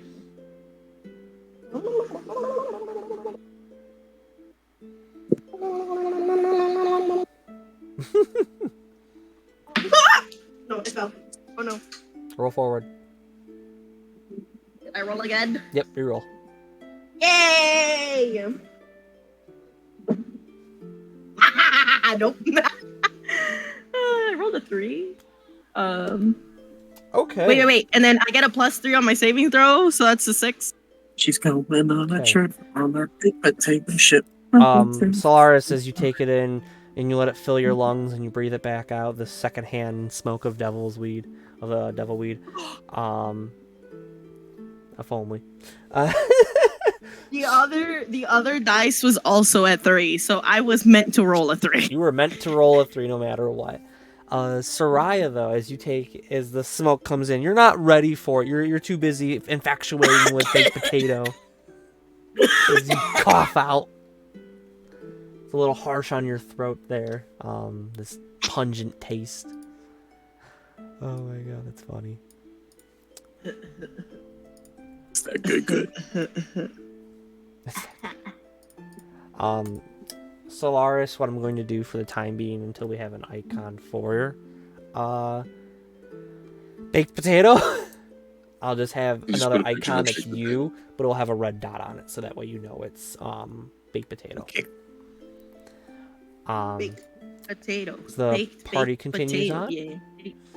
Doesn't take you long to find the turn in the path, going towards the canyon, and make your way through the canyon system itself, being there already a couple times now.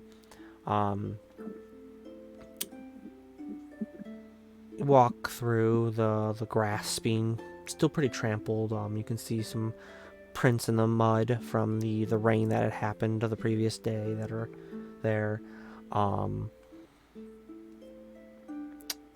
You do come across the spot where at one point you guys had burned the bodies. Here you can tell like the grass is trampled in a circle around it, almost as if what came through here did not want to trample through it itself. The party continues on, making their way to the far side.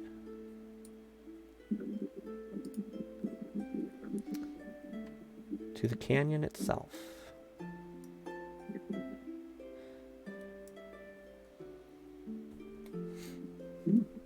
Okay.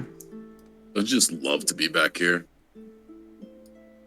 I'm getting PTSD. I'm in PTSD. I'm in danger. Are you? With you as a DM? Yes. What? How? Give me 1 second. I'm going to put your guys' icons on here, so if you guys want to move around, you're able to. Baked potato. Baked potato. Yeah, baked potato. Yeah. Baked potato. Baked potato. Baked potato. Yeah, baked potato. Oh, there you I go. would like to commission Nomad to make a theme song for Baked Potato. Baked Potatoes theme song. Bring it up to him at the next hangout. Yo, for real. And be like, baked potato song, please and thank you. I will pay you, Nomad, for Baked Potato theme song. Nice. Now you're in the spud. No. Oh my. Come here, Jack. As you guys approach the edge of the Raiders camp here, that was part of the cult's camp. You see the barricaded defense that they originally had constructed here. The entrance a bit wider here now than it was before. As you can see, not too far off in the distance from you guys, a variety of tents and that. Some of them still constructed up. Some of them look like they've been torn down and then left, and other ones completely torn down, as well too. The camp itself in a bit of disarray closest to you in this area. You can still see the old tower where Ogrim had knocked over the kobolds in your previous assault. Is still in rubble. R.I.P. homie. I'm gonna, like, in between me choking and also sniffling, I'm gonna say to the group, do you guys think maybe I should, like, slither into something else and, like, skadoodle in there and just make sure there isn't anything hurt us? Because, like, we barely made it out last time. I mean, how would you say like our vision is like? Is it occluded pretty much like between Let's see if I can do this. You can see the extent of the canyon itself. Like kind of like see out here a little bit. Yeah, definitely. Yeah, you guys can see pretty far out into the canyon. You can see, like, now that you're here, you can see another tower off in the distance to the east of you on this map, higher up on the cliff face. You can see some more tents off in the distance from that as well too. Them off in the distance, you can see more of them kind of left there to stand, compared to these ones near the front where a lot of them look like they were like almost hastily taken down in a sense. Hey man, Yes. I've now seen a capybara. Can I wild shape into a capybara? You want to wild shape into the capybara. Yeah. Oh. It's the same size as a honey badger, technically.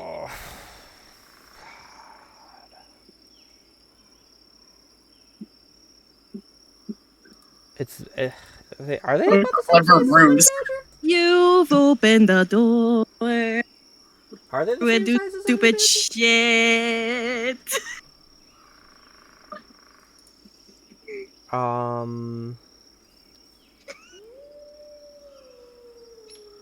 Have you ever seen a capybara? Yeah. Are they the same size as a badger? Here, let me find you a size comparison. One momento, por favor. If they're the same size, then we'll just say that we'll flavor it as the honey badger's stat, so the badger stat. The difference being, obviously this is a construct that's medium size. So it can be from 3 feet to 4 feet long and 1.5 feet tall. That's a capybara. Now a badger. D&D, where you learn about animals and how big they are. I do think that the capybara should have like a disadvantage if next to a body of water, because capybaras like to swim, might get distracted by bodies of water. It has a social disadvantage.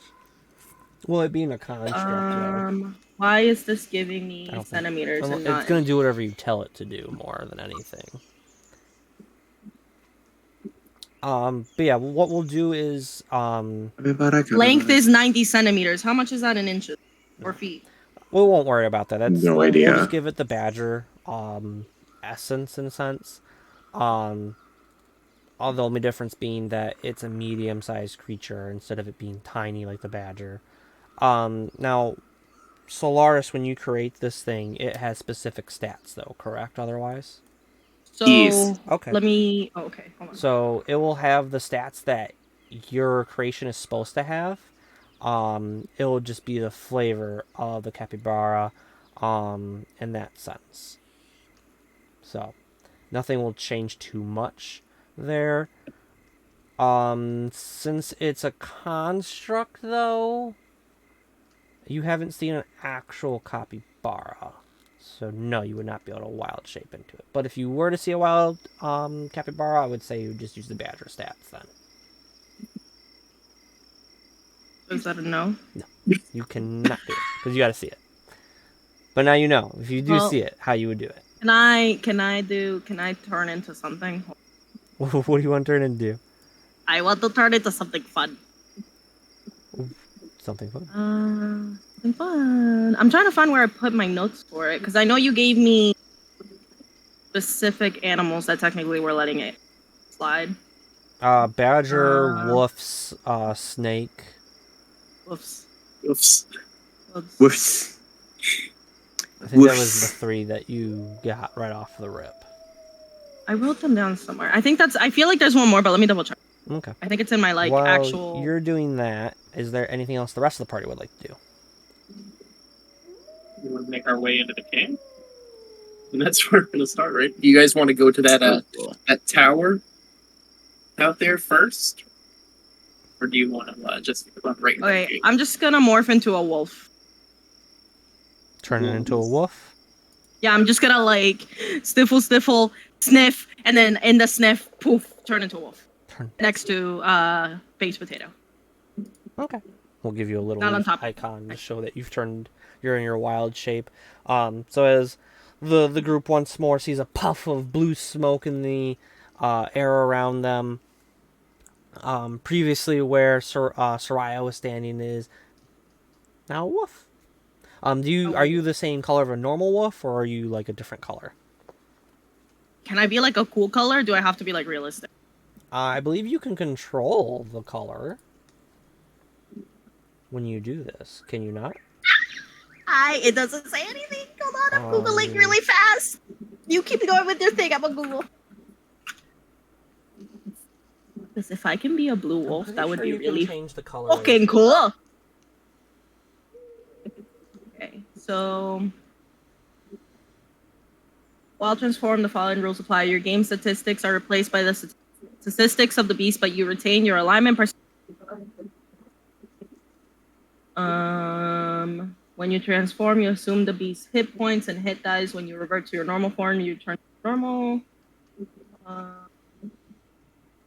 You retain the benefit of any features from your class, race, or any other source, and can use them in the new form physically capable. So I could be a blue wolf if I wanted to be. Because you yourself are blue. So Yeah. if you want the wolf to be blue or a normal color, it's up to you at that point. I'll say that much. You can either be blue because you yourself are blue, or be the normal wolf color. Can I be like the same shade that I turned when I made grayish, like stormy blue? I'd say that's more like your emotions enacting than like you changing physical color. Like it's like the flushing of your face when you're angry or like Okay. like that. I'll be a blue wolf. Why not? That sounds like fun. Sounds like a stupid decision right now, but Bet. All right. So it's blue smoke is everywhere, covering the 5 feet that you're got there around you there, Soraya. As it finally passes and settles, and that standing amongst the group is a blue wolf that none of the party, perhaps besides Solaris, has ever seen. wolf. Well, that's interesting. Yeah, so you guys want to go to that tower?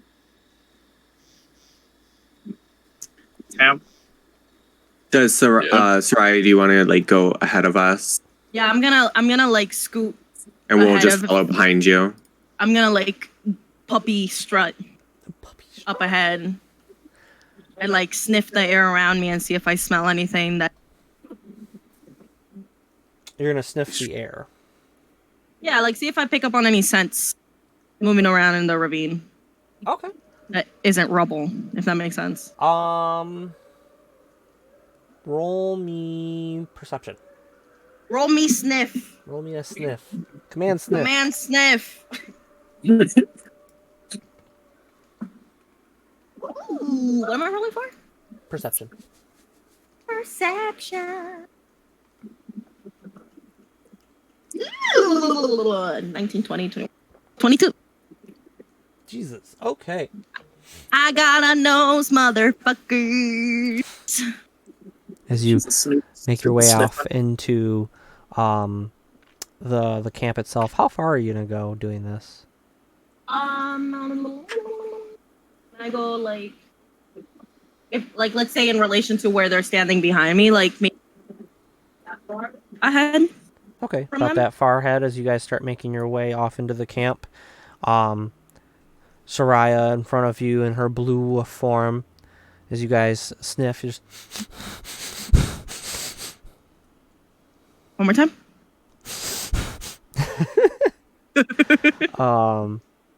you smell a variety of smells there, Soraya. Smelly smells. There's a bit of human in there. You can smell like something has been here that hasn't washed in some time, like a human musk. You can smell leather associated to like armor in that sense as you make your way farther down into camp itself. As you continue on into the camp of what's left of the cult, you get another smell.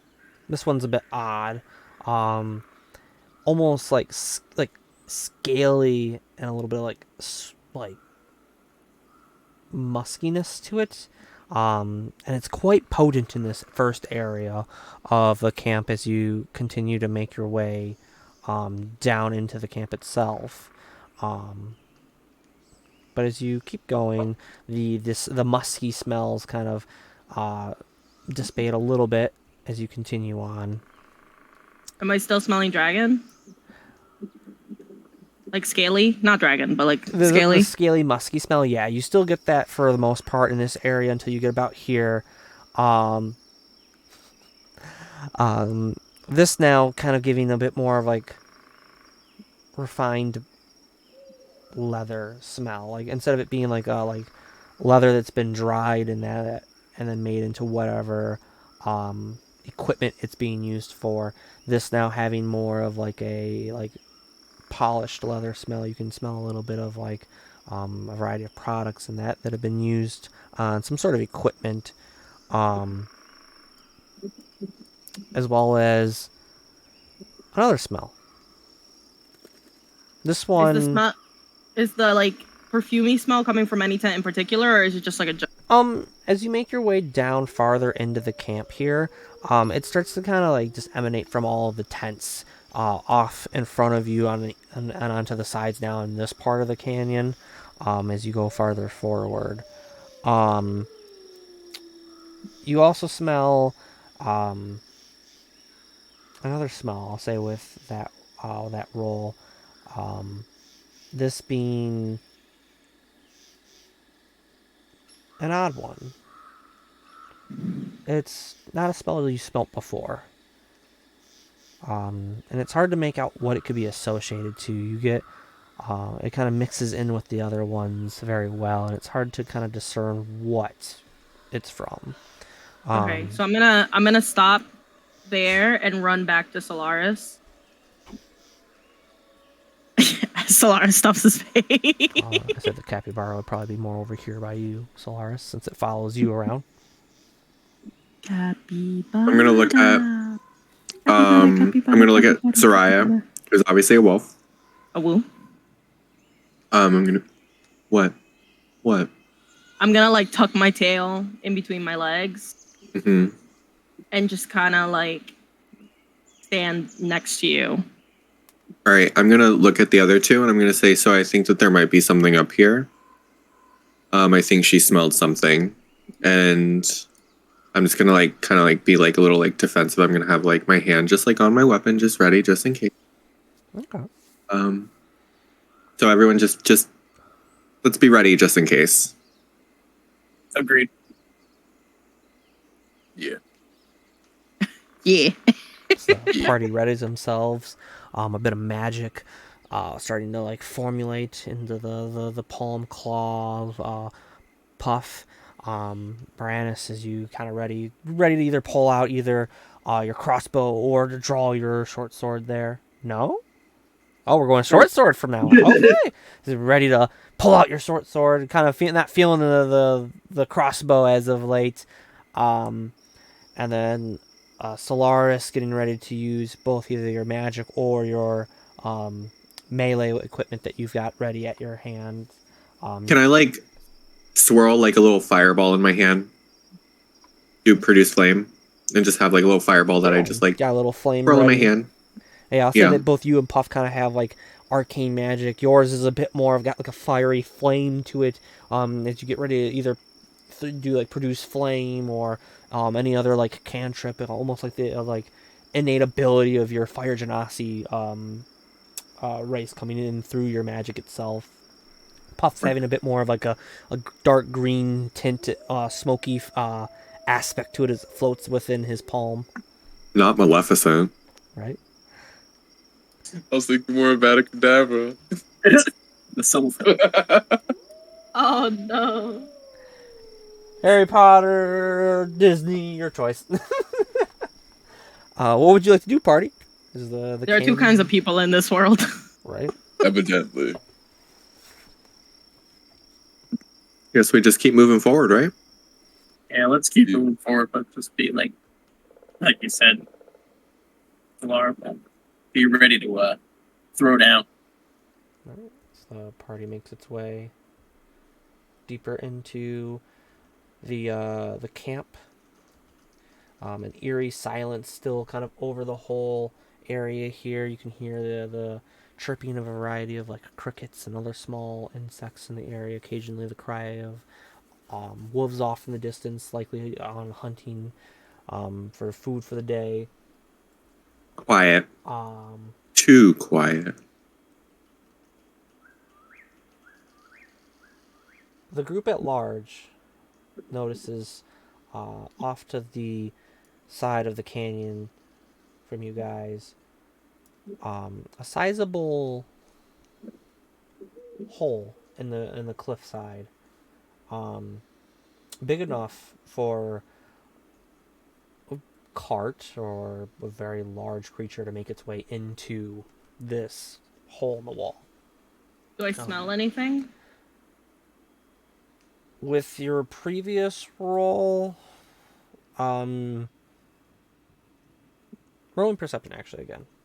No. Yep. And my first roll was so good. The party continuing farther into the camp. Can I notice this big tent on the side here? Is that still like up? Yeah, most of the tents in this area are still constructed. There's like maybe a pole that's loose. You can see maybe some scattered bit of like equipment, nothing like finite, just some like leather straps and things of that nature. Nothing to kind of like really use as equipment. Okay, on the outside of. Yeah, kind of like almost like something was coming through and trying to hastily strap up its armor as it's coming through, possibly like leather straps that would connect like the back and front of like a armor set, and maybe like bracers that could go on, things of that nature. Okay. I mean that's a pretty sizable tent. Anybody want to go in there and see if there's anything in there? You know, maybe some information. Might as well. I rolled a Are we going to the 16. 16. Okay. The smell that you had previously smelt, it's hard to pick out now, as you kind of pick up more like human smells in this area, less of the scale leather and that. There's some other interesting smells here. Something a bit more like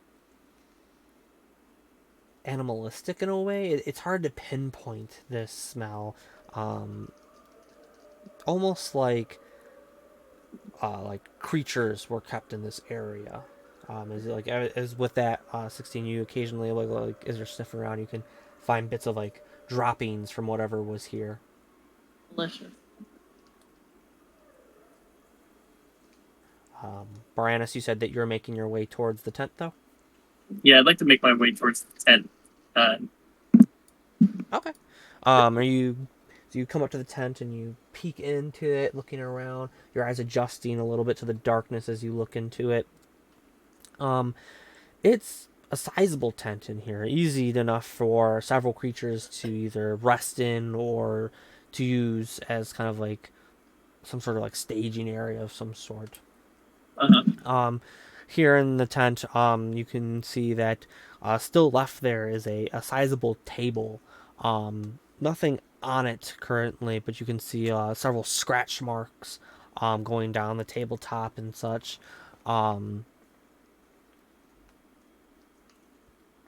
Nothing of like any like other equipment in this tent. There's nothing like bedrolls or any weapons here in this tent. Minus the table being the only furnishment. And I can't see if there's no like papers or anything like kind of scattered around. Not on the table, no. Not so much in this tent. This tent, unlike the others that you've walked past, where you would see like leather strappings and whatnot, maybe like some like rations that have been laying on the floor, and you can tell like maggots are already festering into them. This one is very clean compared to the rest of the tents. Mhm. All right, so I'm gonna walk out and be like, I can't find anything. Okay. So you make your way back to the group. Nothing? Nothing. All right. Well, I guess we go in the cave. I mean, there is that tower up top there. On the on that side of the cliff, off to the I guess that would be to the left of us. Do you guys want to go check that out before we go running in there? Or? I'm gonna like dog trot over next to Brannis.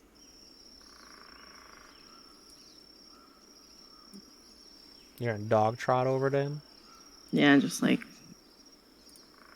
over and like I don't know, wag my tail. Do wolves wag their tails? I don't fucking know. You can wag your tail. You just a little wag. You Small Flop to wag, the- just a little tip of the tail, just a small wag. just a slight wag. Just a, Quick question. What is this buddy right here? This one. Is a magical one. one is the loneliest. Why is there a one there, sir? There's no one there. I don't know what you're talking about. This sounds like Hey, Mike. gaslighting. I will not stand for this. I knew there was a one there. Don't worry about My it. character, for some reason, wants to go that direction. That's what it calls it. Do you want it calls to you? You make, It calls to me. calls Yo. to you. Do you make your way over? No, it's not. What would you like to do, party? Baranus goes, we should go to the tower off on the cliff face there. Solaris is pointing towards the cave entrance ahead of you, going, no, we should go there. Like, we came here, we're here, we might as well go in the cave. Like, that's what we came here for. How far away is the tower from like where we are? Let's see. The cliff bottom is about 50 feet from you guys. The sides of the cliff are 30 feet going up. I mean, if you guys want me to, like, in a way, scout ahead, I could jump up there and see what we got, but Yeah, that works. that way we're not all caught up there. It would definitely be faster for one of us to go up there as opposed to all of us. Especially if I die. Especially if you die. All right. Especially that. So I guess, so I'll start making my way up there. Take him away. So you make your way to the base of the cliff there, going up to it. It's easy in this light and that to see that there's a lot of different like little spots that you could easily put like your hand here and your foot here as you start to make your climb up. It's not very hard of a climb either, with the amount of like little crevices and slots inside the cliff face wall. As the rest of the party watches Baranus slowly make his way up this 30-foot wall to the top of the cliff face. I'm gonna yeet.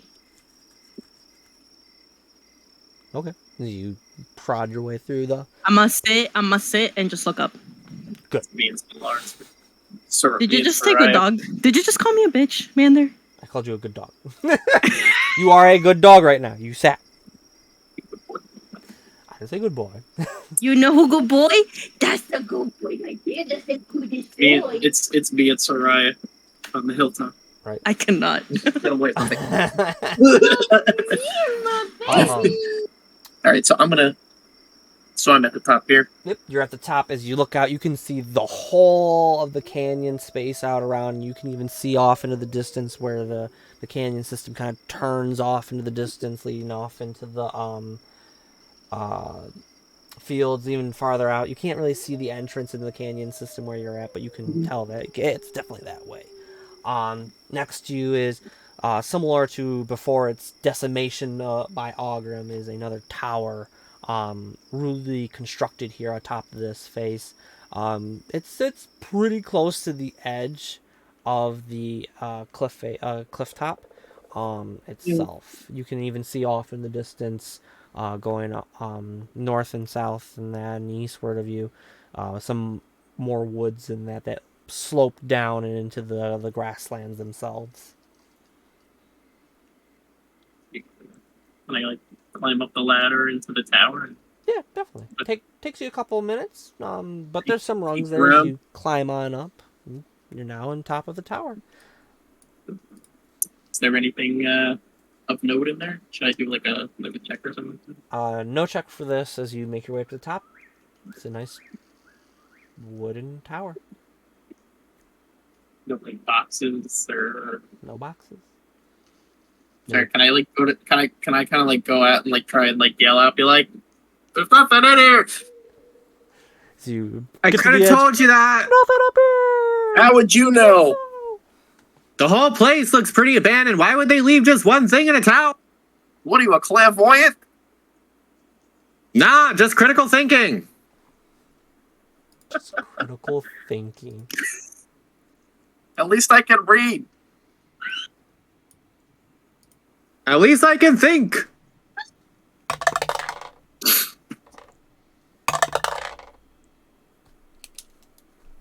That was pretty good. All right, I'm coming down.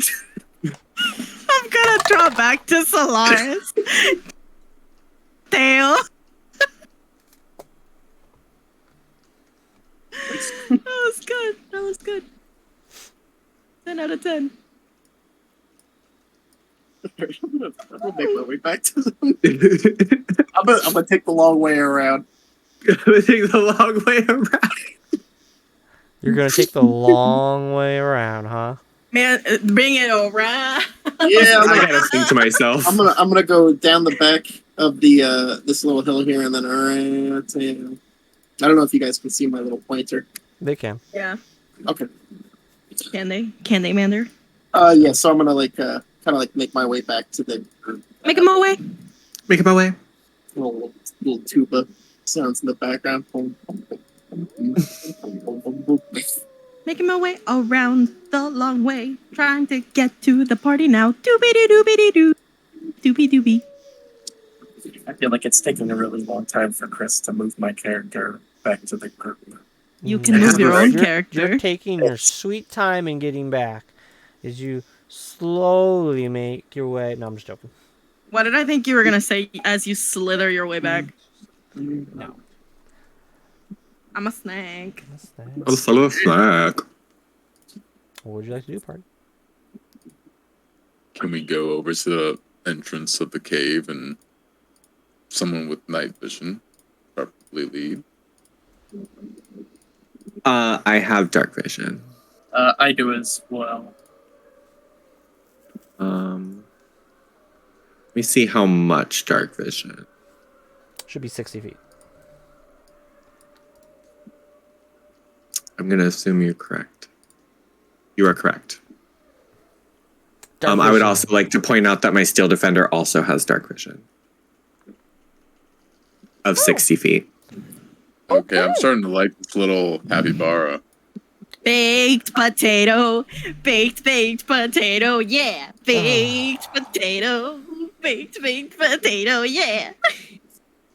If this little guy impresses me one more time, I swear. You gonna He's gonna want be one? the. We're gonna be called the baked potatoes. That's gonna be our group name. The baked potatoes. Oh my. I would You, not, you might need to be teach close me to your that. way, Solaris. Baked potato. So, baked The party's making its potato. way forward to the cave. Baranus, Solaris, and Baked Potato leading the way. How do we want to do the march in order? Solaris, do you want Um, to take points since you've got the illustrious, the valiant baked potato? Baked Potato. So Soraya does not have dark vision, correct? No, so I'm going to actually. Do I get dark vision? I think we went through this last time. I don't think you Yeah. have dark vision. Hold on. So if your you want to retainer ride on benefits- Baked Potato can see for you. So yeah, so I'm going to de-wildlife and not be a blue wolf anymore. Another blue smoke as Soraya emerges. I'm just like Okay. sitting on the floor with my legs stretched out. And I'm gonna get up and sit on top. And I'm gonna I want to do Shalala on my quarterstaff. You're gonna shillelagh your quarterstaff. Shalila? Yeah, I want to Shalala my quarterstaff and hold it ready. It only lasts for 1 minute, just so you're aware. Well, I don't know a lot can happen in a minute. Okay. I'm just letting you know. If anything, it I'll only lasts for a just minute. I'll just redo it again. Actually, you know what? I'm just gonna hold my quarter Just hold your quarterstaff. Just tighten your grip. on top of a fucking metal capybara. Just me, Yeah, fine. a blue dewdrop. Just We're gonna have to draw this, by the way. somebody We need- out in the chat. We Make need this a we need thing. concept art for this Yo, because Shadow Nomad? Yo, Shout out in the morning. So you're trying to ride this creature? I should be able to. What size? wasn't is she it? writing it before? He's a he's a medium, isn't he? Mhm. Yeah, and Steel Defenders can lift up to 240 pounds. Holy shit. Okay. Yeah. Soraya, are you 240 said- pounds? It's I don't more think like it's standing appropriate on I'm it like than riding it. 150. It's more like you're Soaking wet. standing on it like a skateboard more than like riding it like a horse or anything. I'm sorry. So Soraya's like this. On a my fucking metal quarterstaff. capybara. Yup. sorry. Quarterstaff in hand. I'm just saying.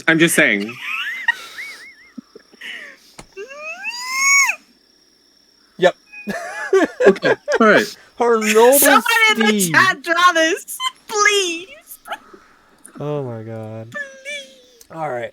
So Oh It's god. happening. It's happening. I think we should all just all take time to draw it out. you're riding this creature. I am riding a capybara.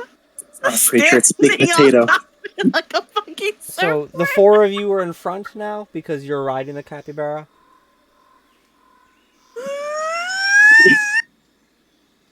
As before you love is this mouth of the cave.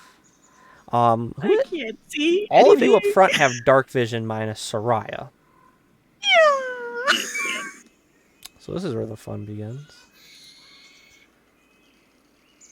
Do I have anything to light this shit up? Can I light my torch? Nope. No? Okay. Nope. Okay. So you have dark vision for 60 feet? Sheesh. Sheesh. So that's Yeah. where. Okay. I think honestly it's kind of rude that fire genasi have dark vision and water genasi don't. You can take it up with Wizards of the Coast. I will send a strongly worded email. So, Yeah, water's outside. as you guys Firelight. approach this cave, you can see two individuals in similar black armor that you had seen the raiders wearing. Their weapons drawn as they're looking off into the distance and looking towards you guys.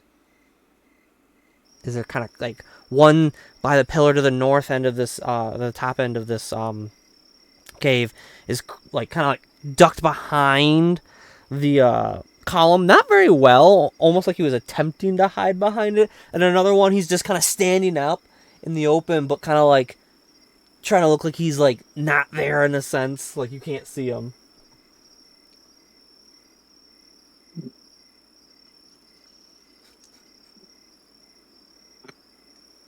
I'm Do they? I'm gonna look over at Baranus. Do they think that they're hiding? Do you want to just kind of walk in and just talk about how it's so hard to see in here? So Yes. So when they get Yes. like it's so hard to not see in the dark and not have dark vision for 60 So- feet. I agree. Okay. Puff, do you hear that? Mhm. All right, we're gonna. Okay, cool. Baked potato. Pretend like you. Just keep being baked potato. Just keep doing you. Big potato. Yeah, but So yeah, I guess as we walk in, we're just gonna be like, "Whoa, it's really dark in here. I really wish we could see." boy, oh boy, Wow, Leos. I'm in total agreement with the darkness and its ability to hinder my vision. Yeah, I can't see anything in front of me at all. God, I hope I really hope there's no people. I'm gonna try. I do too. I really hope there's not two dipshits that don't think we have. So, as you guys are making your Surfboard. way into the cave system, this one to the north of the group goes as he's walking with his armor and that. The one in front is decently more quiet. He starts making his way towards the group. I'll say he gets about here. Yeah, he'll get about there. As they make their way up to you guys. And slash! Who's he slashing? The one in front of you, Solaris, is gonna slash you. Can my Steel Defender do a reaction? It has a reaction. Okay, what's its reaction? Steel Defender, 1, it has a reaction, and 2, cannot be surprised because it's always vigilant. Mhm. So I would like to do reaction, deflect attack, because my Steel Defender is within 5 feet of me. So that means that you now have disadvantage on attack roll. Okay, on you. Okay. Yes. Sweet. Man said this capybara gonna come through real quick. Hold on a second. The other one is gonna come for you, Baranus, as it slashes you from where it was like trying to hide from you guys with the pillar. We'll do the disadvantage first. You rolled worse the second time. That's going to be a 9 to hit. No. Okay. Second attack.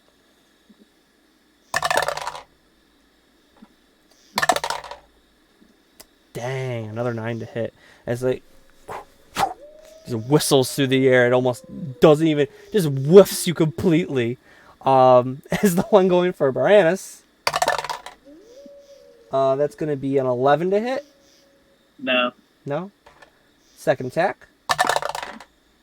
That's even worse. With that, go ahead and roll initiatives as they've induced combat with you guys. Capybara. Capybara, capybara, capybara. Capybara, capybara, capybara, capybara, capybara, capybara, capybara, capybara. Thank you, Leo. All right. Crazy.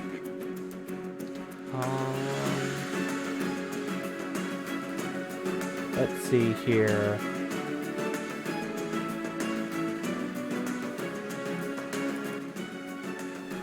So 20 and 25.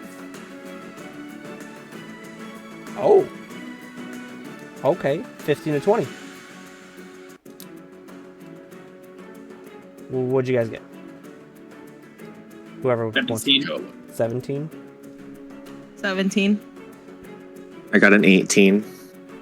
All right, so Lars is going first. Okay, brother. Baranus and Soraya. Who has the higher dex mod? I have a 0. Oh, +2. Okay, so Solaris with an 18. Soraya, you have a 17, followed by Baranus. 17. Puff, what'd you get? 11. What's your dex mod? Last one. Okay. And All right, top of the round, Solaris. You were up first, my friend. All right. Well, I would like to look at the dude that's in front of me. And I would like to say, are you fucking stupid? I'm a fucking fire genasi. I have dark vision, you numbskull. You think that you're moron. And I would like to take out, I already have it out, because I was already ready. I already been done, had mines, this is.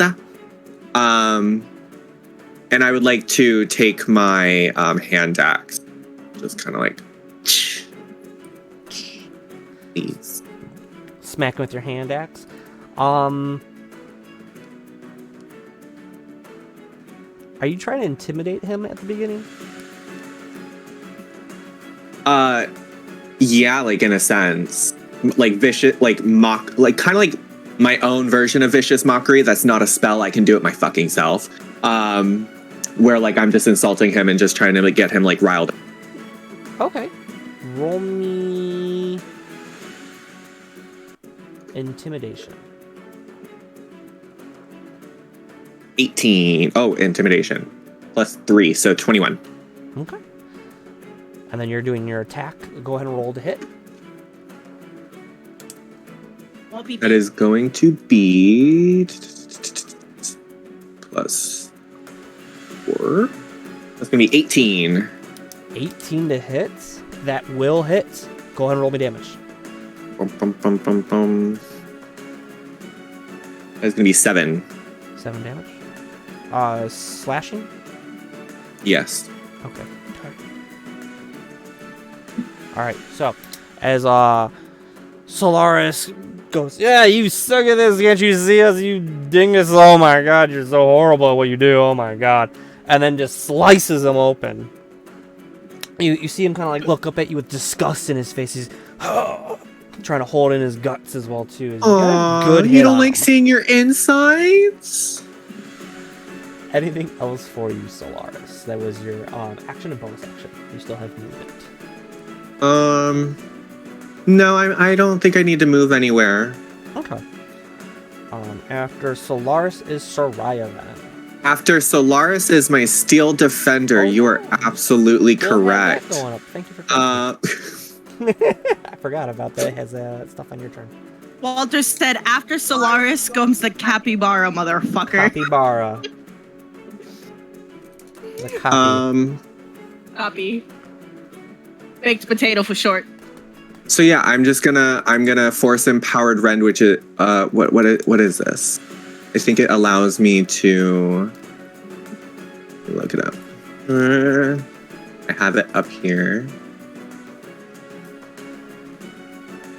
This capybara, I swear. Capybara. So yeah, it's a melee weapon attack.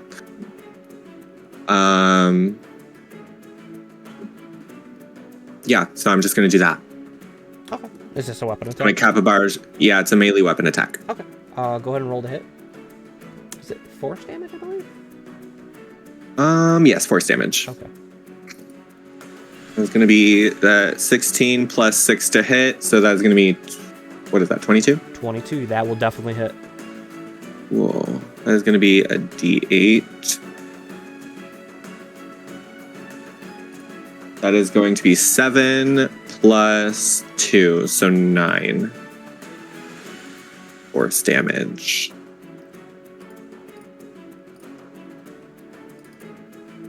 As your this baked potato gives off this force damage attack into this poor cultist. He takes the brunt of the hit, and as you hear another loud crunch of armor and bone underneath this force of attack, as he crumbles to the ground dead. Good job, baked potato. That's it. Now it's Soraya's turn. Can I see anything at all? You do not have dark vision. I am a blind bitch. Okay, can I, like, hear roughly, like, distance-wise how far things are from me? You can definitely hear we things. You taking can out definitely the hear what's book? happening around you. I'm trying to recall the distance you can see without dark vision. 1 second. While I double check, because I could have swore that was in here. Would you like me to check by Mr. DM? No, I got it. Don't worry about it. Dark vision. That's so weird you do not have dark vision. It's stupid. You know, I would like to talk to Wizards of the Coast and tell you how incredibly elementist it is that the Fire Genasi get dark vision and my bitch ass doesn't get shit. You're telling me that I get to swim? Of course I can swim. I'm a fucking water Genasi. Give me something good. I'm upset. All the other Genasis get fucking dark vision, by the way. It's not just Fire Genasi.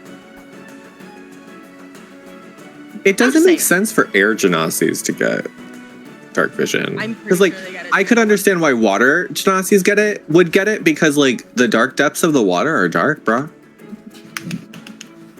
Guys. That's what I'm saying. I'm All saying Genasis should just get that dark it's not vision. fair. It's not fair. Not the Spanish accent. That's when you know she getting peeved. She's getting peeved, guys. She starts rolling her R's.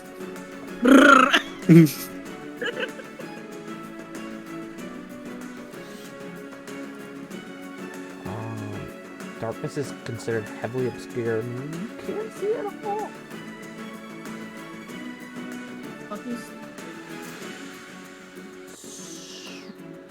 Yeah. I'm upset. So as you're standing there, you can hear everything going around you. As you hear Solaris taunt and hear the force of both him and Capybara's attacks, and the thud of the enemy of something. You see nothing at all.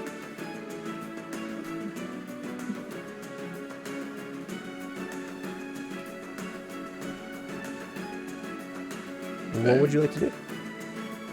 Right, starters. Pass, I guess. I can't do shit. I Pass am your turn. useless. Baranis, it is I'm your gonna go. be real like before I go. I'm gonna be like, can somebody turn on a light in here? And then I'm just Your go then, Baranis. That's the minute we find a torch, a brazier, I don't know. But we'll light it for you. Don't worry. brazier. Did you A just brazier. say brazier? I don't know, brazier. I don't know what the heck it's called. It's like a... I don't know. You mean a bra? No, not a bra. We're gonna burn bras. No, it's I don't like wear one, so you're shit out of luck. What? All right. So anyway, if we find something that I can light up for you, we definitely will. We can use your help. Quick question. Cantrips. How many times can they be used? They're at will, but they'll count as either an action or a bonus action in the turn of combat. So determining what you're trying to do will determine what you can do. Now, if I'm making a ranged spell attack, do I still suffer that? What was it? Was it disadvantage because he's so close to me? Yes, because it's a ranged attack. It will still be disadvantage. Okay. All right. So I'm gonna turn around, kind of like as he like kind of like slashed that like missed me. I turn around and like, you fucking suck, man. That was weak. It was real weak. And then I'm just gonna go into him with my short sword. Do it up. Roll to hit. Where is it? Where is it? Where is it? Where is it? Computers have failed me. Oh, okay. Rolling to hit, and we are at 15 plus 2 is 17. 17 will hit. Go ahead and roll me damn all Jay. So we go ahead. Oh, sick. We got 6. 6 damage. Nice. Okay. Anything else for you there, Baranis? I am going to. I think what I will do is invoke my my Rite of Fire onto the blade of my short sword as my bonus action, and yeah, I'll end my turn. You're right. Fire. So that's the. Okay. It's a 1d4 extra damage. Nice. Okay, go ahead and roll your damage then. No, I'm well. No, oh yeah, wait, hold on. It's on activating the right. Oh yeah, I forgot I gotta like cut my hand open and stuff. You slash him and get a good hit on him, and you see that you got some good hit on him, but you're like, yeah, I could use an extra bit of power as you slice your hand a little bit with your blade there. I'll take 2 necrotic damage. Gotcha. If that is going to be it for you, Baranus. That will be my turn. As this guy is going to slash at you. Let's see.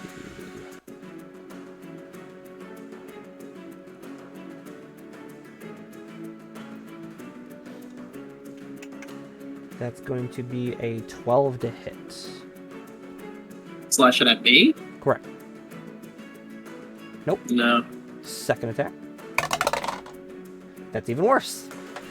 So as you slash him and cut your hand open, he's a little caught off guard that you just willingly cut your own hand. He's like, what the? As he slashes at you with his own scimitar. Fire! That's him.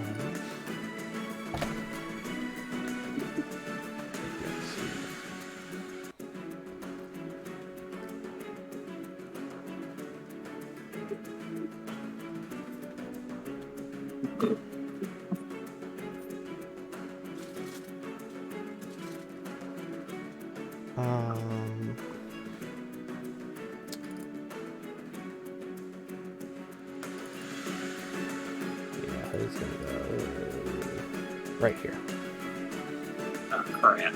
So he rushes out of the darkness with his own scimitar drawn. He will not be able to make an attack though, as he dashed to get there. He dashed. With that will be their turn. Puff, it is your go. I can't really see anything, right? It's pitch black. Do you have dark vision? No. It is pitch black in here. Does my flaming sword give off any light? Your flaming sword. I mean, my sword's on fire. I'll say that it gives a little bit of light just around you. So you can see, I'll say you can see the enemies next to Baranus. You can see the downed enemy in front of Solaris. You can see Solaris. But anything outside of that, like, cube around Baranus, you can't see anything. Obviously, if you look behind you, you can see because it's light pouring in there, but anything farther into the cave is dark.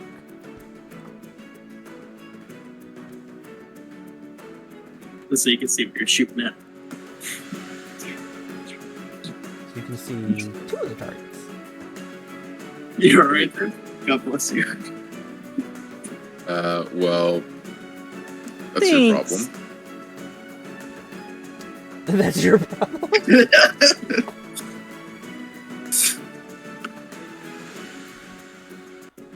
So, you said metal, right? They're wearing metal armor? Or metal? No? These are wearing leather armor. Leather. Okay. It's the jingling of like the like clasp and that, and their like sheaths for their sword.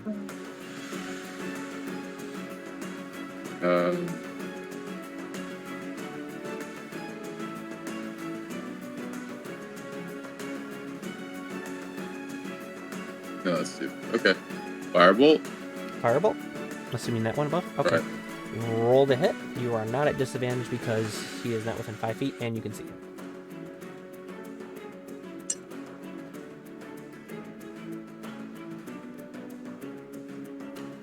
That's my third nat 1 this evening.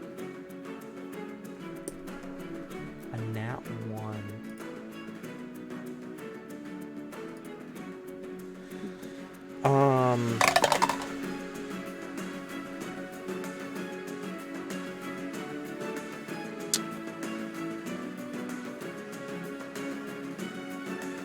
Yep.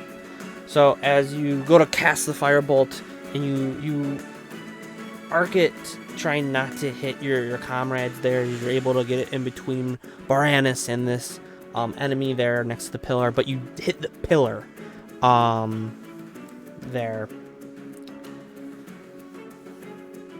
Let's... Maybe some trace of fire that lights up. Not so much there. There's a dust of cloud that forms there. Not enough to obscure any vision there, but there's like little flakes of rock and that flake off. And like kind of scratch up like they're like Baranus is in this enemy's armor a little bit, but not enough to do any real damage. More of an inconvenience. Look, you cured that, man. Sorry, bud. Hey, listen. Don't hate the player, hate the game. Hate the game. Okay. Well, after that mishap, I feel dumb. I mean, it happens to the best of us. It does. Anything else for you, Puff? No. 6 seconds per round of combat, right? Yep. So this round has been Solaris downing an enemy and then Cappy finishing him off. Another enemy attacking Baranus, as well as Baranus doing his attacks. Another enemy running out of the darkness and in range of the light that Baranus has casted with his flaming sword, and then the casting of your spell that missed. Yeah, I wouldn't have time to cast that. Okay. Well, at that point, pass turn. Okay. Ready myself to get an ass whooping. After Puff, top of the round, Solaris with Hey Cappy. yo. No. I'm just gonna do the thing to do the things. So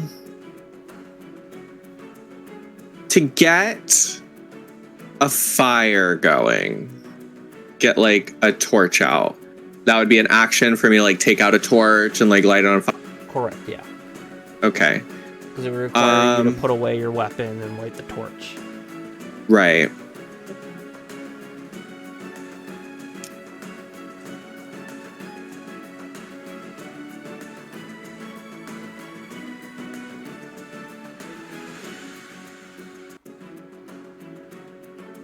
I am going to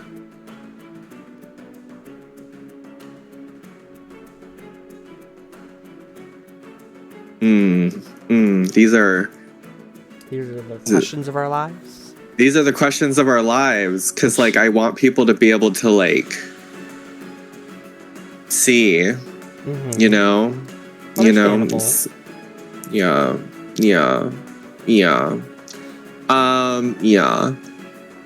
You know what? I'm gonna take out my hand axe and I'd like to just finish this dude off. That's next to me diagonally. Go for it. Roll the hit. Thank you. I'm assuming with your hand axe, you said, correct? Yes, please. Does a hand axe? Does a 14 hit? A 14. As you swing your hand axe, your foot's a little off balance, but you're able to still connect. You can't Roll do me that to me, Mander. Roll me damage. It's gonna be 4 plus 2, so that's going to be 6. 6 damage? Yeah, 6 slashing. All right. You get a good hit on him. As you're able to slice him. As it kind of comes up and chips his neck there a little bit. As he kind of like puts his hand to it to kind of press down the bleeding a little bit. It's not too much that's squirting out, but you did get a decent hit on him. Work. Let me. I think.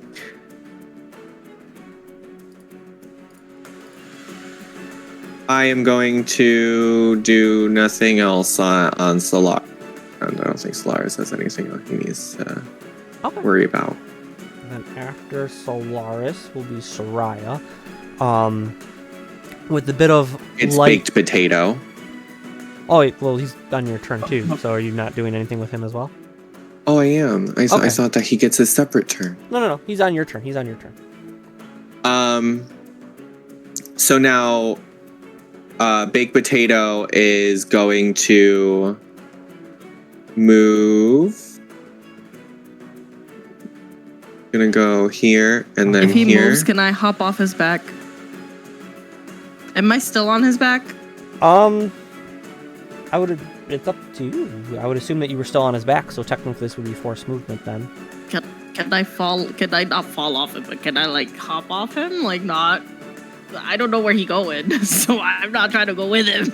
You could use your reaction to jump. I would like the reaction off of the capybara, please. I'll say that you could use your reaction to hop off as he's moved. It's more like the capybara kind of shrugs you off as you're like, what the heck is going on? And you go to the I ground. got shrugged off by a baked potato.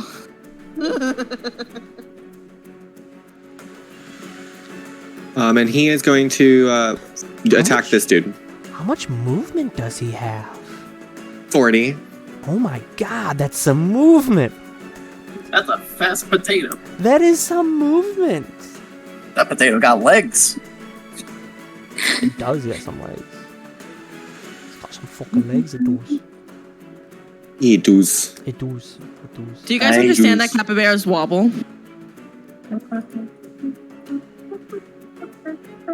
They wobble. Their Yeah, little that's nice. legs are too short for the mass that is their torso. So yeah, I'm gonna force empowered rend them and fuck it up. Oh shit, my D20 fucking landed in the pocket. Uh-oh. Let's go. +6 does a 17 hit. A 17 does hit. Roll me damage for your monstrosity Defeat. that you've constructed and then immediately... I told y'all weren't ready. Oh, that is gonna be 8 + 2, 10 force damage, please. 10 force damage. As this enemy takes some force in the back, you hear Baranus behind you, a loud crunch.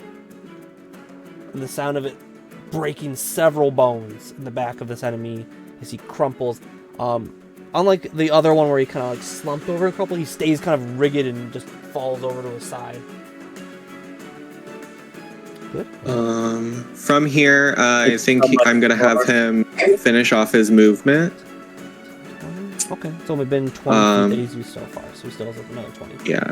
So I'm gonna have him move And it has dark vision. 10 and Thank you, 20, Potato. You're doing good. and he is going to stay there. All right, very nice. Now it's Soraya's turn. I still can't see it.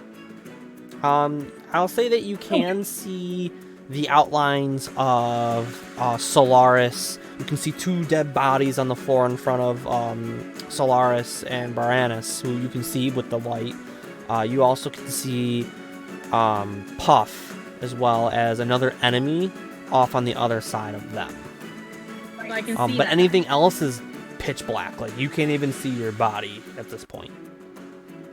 I can see the dude.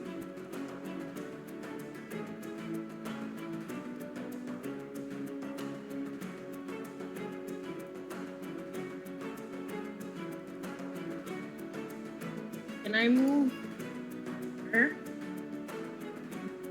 We're gonna move there, Mm-hmm. and I'm going to.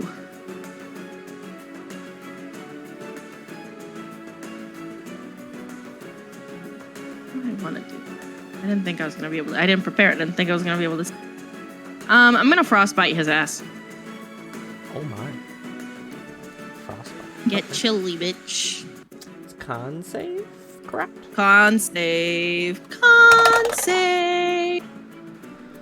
That is going to be a 12. The con he needed to meet was 12. That means Meets or exceeds. it means he exceeds. He's a buck rack. No. I'm just gonna like fail. Yeah, I'm gonna fail and I'm gonna go ah! And then that's it. So as this happens, Puff, you hear some plopping behind you as you see just a ray of frost come flying out of the darkness next to you. And here, is you can't really see Soraya. The darkness kind of envelops her there.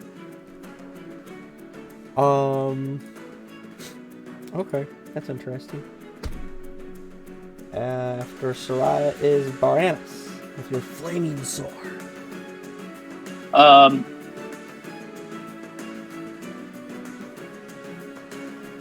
Guess I'll.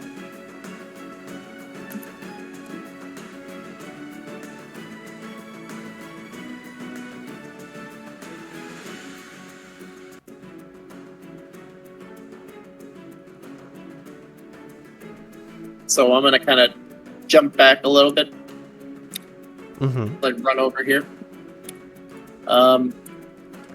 And then I would like to cast Toll the Dead. And you have dark vision, correct? Correct. Okay, so I'm gonna keep asking. You must succeed Wisdom saving throw. What to say? I'm pretty sure it's wisdom. Ooh. Wisdom saving throw. That is a 10. Yes. All right. So since is that target missing HP? He is, yes. So instead of taking 1d8 necrotic damage, it turns into 1d12 necrotic damage. Oof. Go ahead and roll me damage.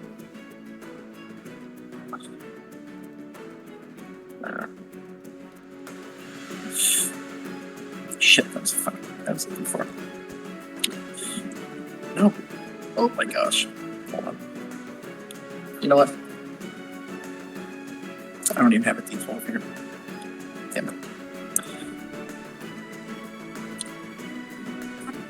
Roll. Are we missing a die that disappeared? Wow. 2. I didn't bring out a 12. Yes. 2 damage. Because he... I'll say as you like kind of like flourish your hand out, the party can kind of see you, but they don't hear anything happen or see anything happen. But I point at whatever this thing is, and I just like kind of like squint and I stare at it and I say, "Can you hear them? Can you hear the bells? They toll for thee." As you flourish out your hand and point at him and speak onto these curse words upon him, Solaris, you see this happening. As the other two, you can hear the girl voice calling out and the flourishing in that. But those of you with dark vision can see this guy just kind of like grab his ears and hold them for a second and wince in pain. But he's still standing. Yeah. That it for you, Baranus? Do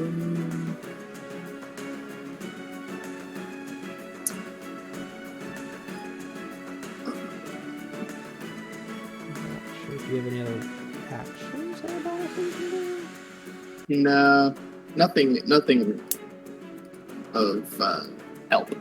Okay. So I'll end my turn on that one. Gotcha. Okay. My go. So he's going to make his move forward.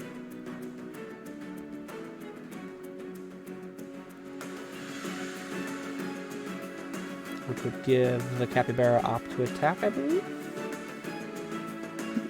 And he will take that opportunity. Go for it. Go, baked potato. This capybara is shit. the goat. 18. 18 will hit. Do I add anything to a reaction to that opportunity? No. It was just a straight 18. It doesn't matter. It's the normal attack stuff. So whatever his pluses are going to be and whatnot. Work. Okay, so then that would have been 24. But regardless, I digress. That hits. It definitely hits. And so I do my 1d8 force damage, right? Go for it. Yep, attack would be just as normal. That is going to be a 7. 7. As he goes to go get away from the capybara, he takes another boom, and he like flings over forward just a little bit, trying to escape out of the attack. He still takes a good burst of it, and is still standing. Capybara! Capybara, capybara, capybara. So that was his movement. He is going to... Yeah, that's all he can do. So he's going to slash at you with his scimitar. Ooh. That's not hitting. That's a 2 on the die. Who is he hitting? Baranos. He's the only one that you can really go for right now.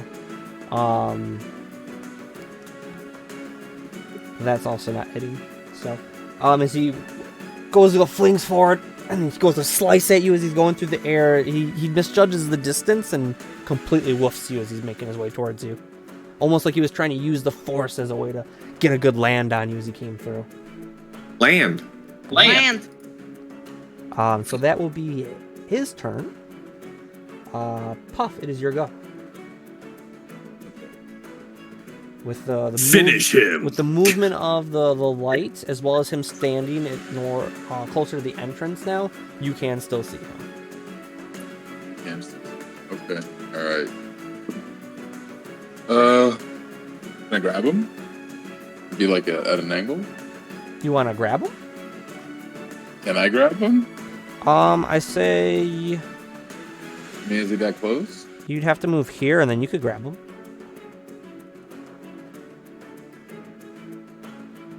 Okay, I just want to be able to do cat grasp. Do I have to do it from there? Or no? One more time. I'm trying to cast shocking grasp. Oh, you want to just touch him with shocking grasp? Oh, okay. Yeah. Shocking grasp. It's a touch. Range touch. You have shocking grasp? Oh, it's a cantrip you've got. Okay. Is it melee or is it range? I think it's melee. Yeah, melee spell attack. Okay, cool. If you're gonna do it from there, go for it. Roll the hit. Okay.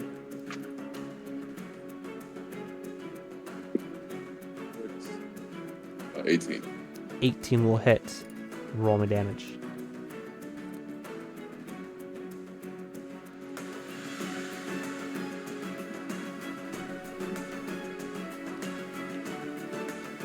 D8, right? For your scorching? Or your socking, I mean? Yeah, it should be 1d8. And the creature cannot take reactions if he survives. Until the end of his next turn, I believe.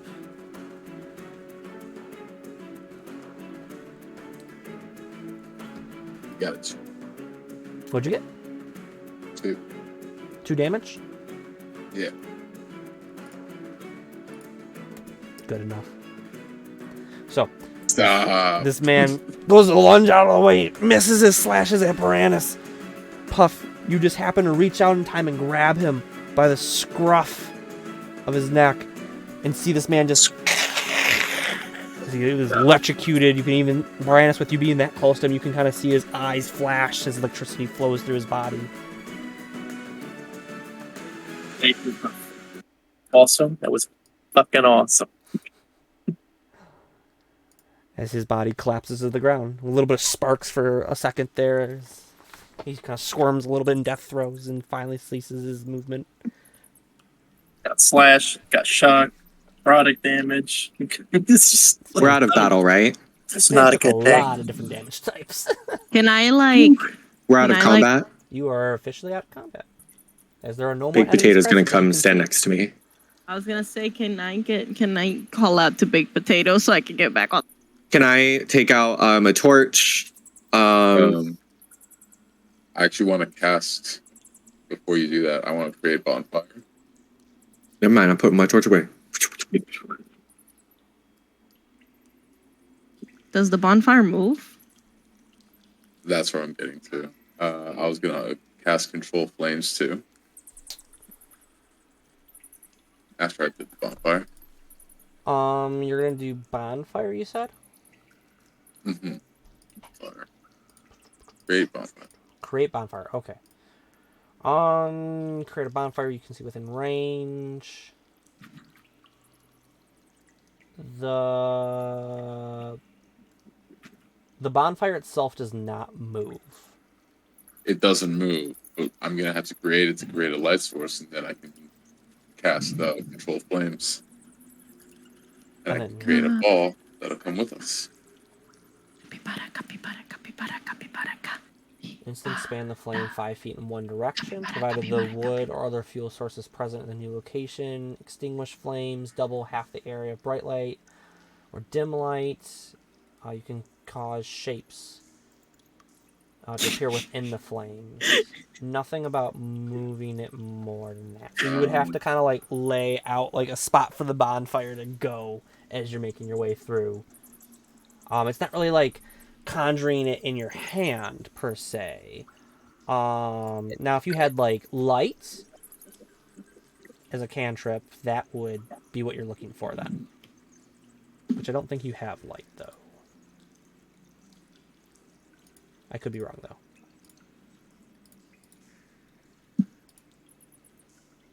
In that case, I guess we're taking out torches. Yeah, sorry guys. I'm useless.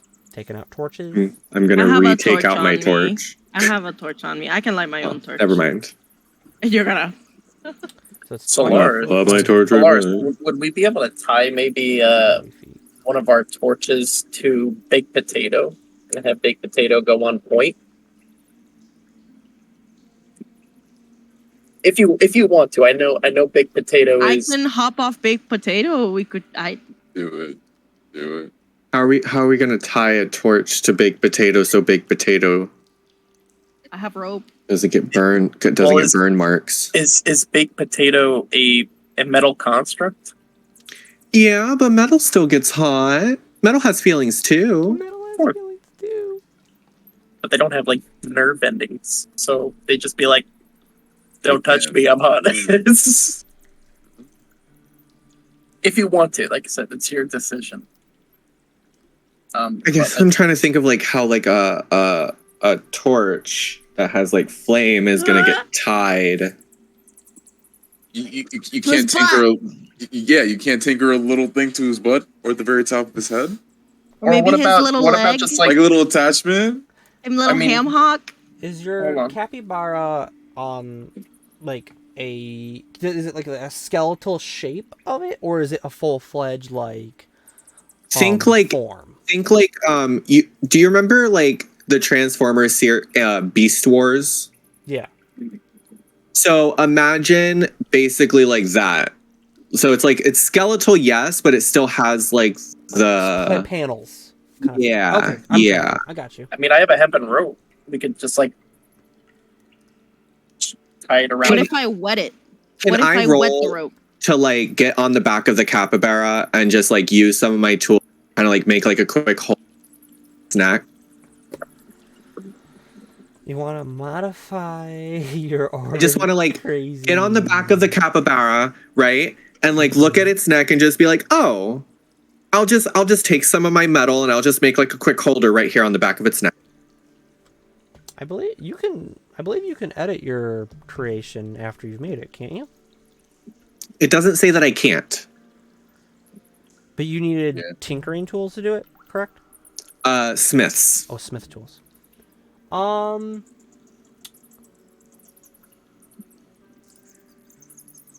Smith tools.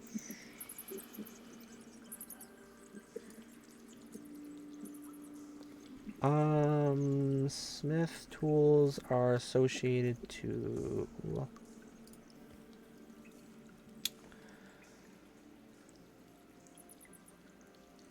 You know what? No. I won't make you roll for anything. Yeah, Smith tools, you can alter its shape. So yeah, I'll say it'll take you a couple minutes to do it. So I'd say like maybe like 5-10 minutes, to sit there and make it so like Capybara's got.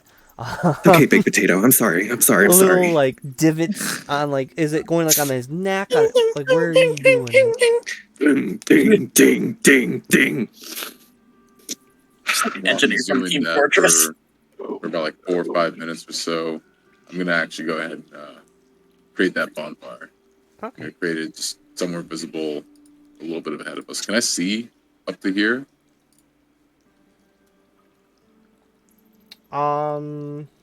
With the sunlight coming into the cave, or does the sun come through the It cave? doesn't come in too much, unfortunately, enough to see that far. I'd say like with the help of like Baranus, if he wants to help you, you could move over here and do it then. Because he could You want like my help? walk with you with his torchlight, and you could create a bonfire there. All right. Yeah, I'll do that. I'll do that. Okay. So you create a Nice. bonfire right here. Your bonfire is 5 foot cube.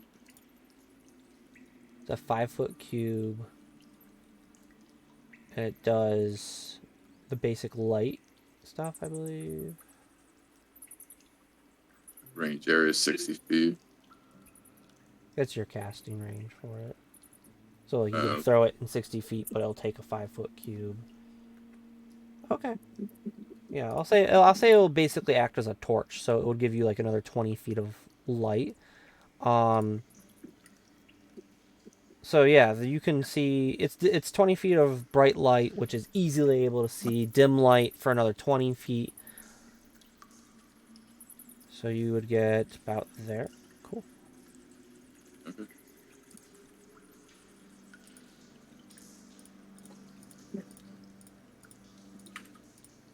I would say.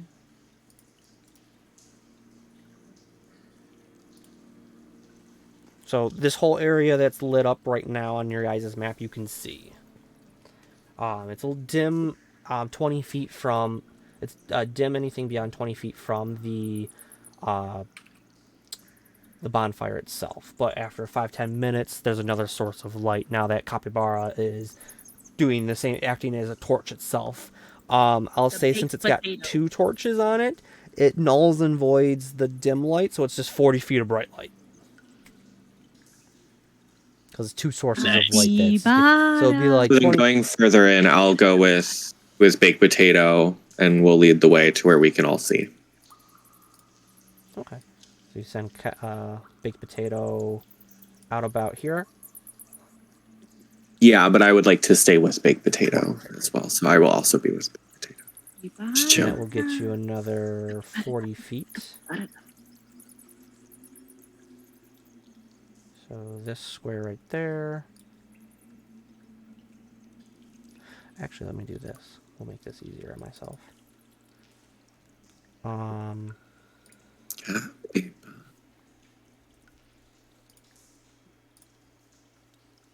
damn.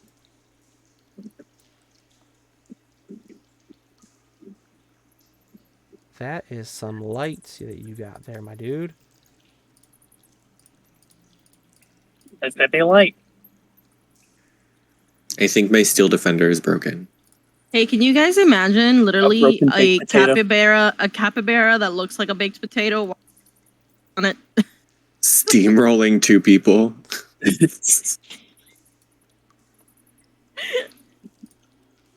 Capybara. Capybara. Let me reveal. Oh, come on. There you go. So that is everything you can see with Okay.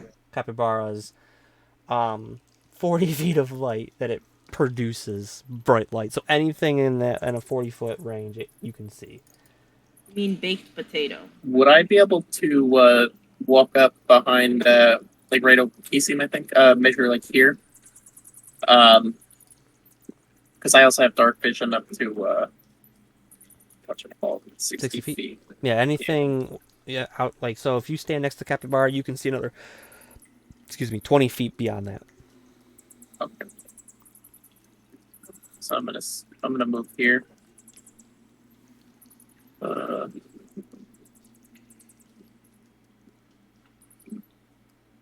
should allow me to see out to about there. So beyond the light, you see a bit more of a cavern going off into the distance. There's no real light sources that way, as it kind of funnels its way down more and out of your line of sight. Mm-hmm.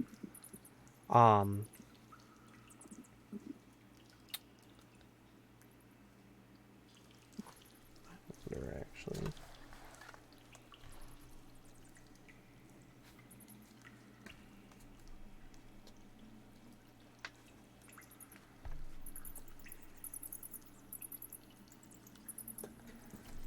Can the party as a whole give me a perception check?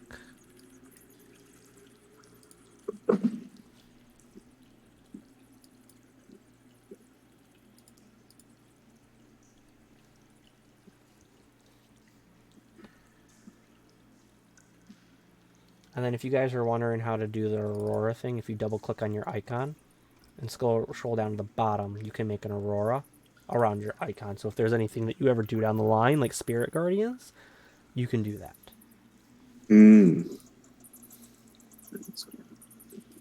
Capybara, as long as he has the torches on him, I'll just turn it on for you guys. I have a 24. Okay, 24. Rest of the party, what'd you guys get on a perception check? I'm gonna go with my passive, so 11. 11. I'm gonna go with my passive, which is 10. 10. Soraya? I'm gonna go with my passive, which is 14. So, Moranis. We're doing great. With both the combination of your dark vision and as you're looking around down the hall, as you turn your gaze off to the rest of the party, you see something beyond Soraya. As you make your way past her into this wall on the far side of the cave here, as you're standing there looking at this wall, you're like, huh. As you're feeling around it, it feels a little off in a sense. As you continue to feel around it, you find an opening at one point, as if like this wall has been chiseled in a way to get beyond it. Capybara. Can I not like kind of like yell it, but like, hey, come here, something. I finally found something. As the party just sees Baranus walk off towards this wall and just kind of feels around it and reaches. Oh, the sound of my voice, those with that dark vision. Oh wait, no, it's fully lit. They can all see you. They see you walk up and you're feeling on this wall here, and you just stick your hand into the wall itself and pull it back out and look over. And go, guys, come here. Baked Potato and I are going to go over. Okay. Yeah, move over. I'm going with them.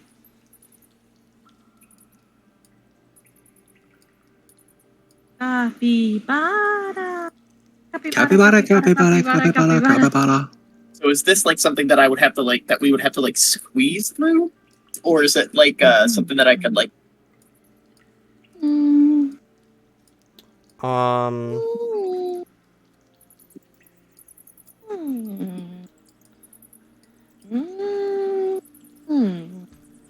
You.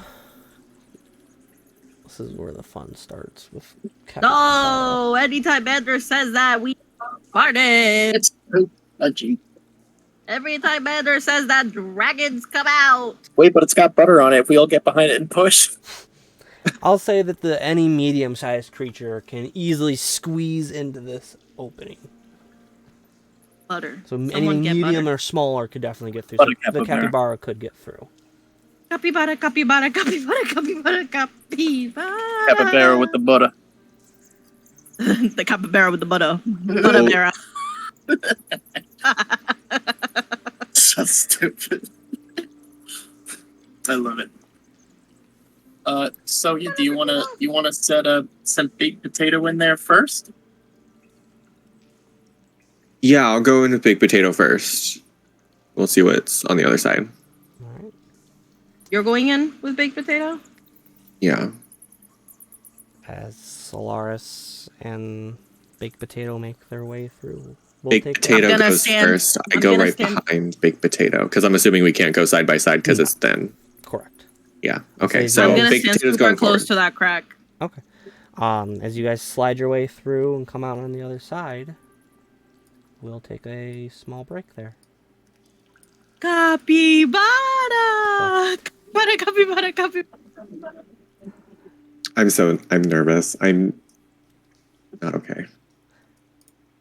So, with our party here, we're going to take a slight break while they rehydrate and get some fun stuff, some munchies and all that, because we've been sitting here for a hot minute now. We'll be right back. Hi, Christopher. We'll be right back for you, fam. But don't go anywhere, because we'll be right back with some more fun D&D stuff.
Alrighty then, we are back at it.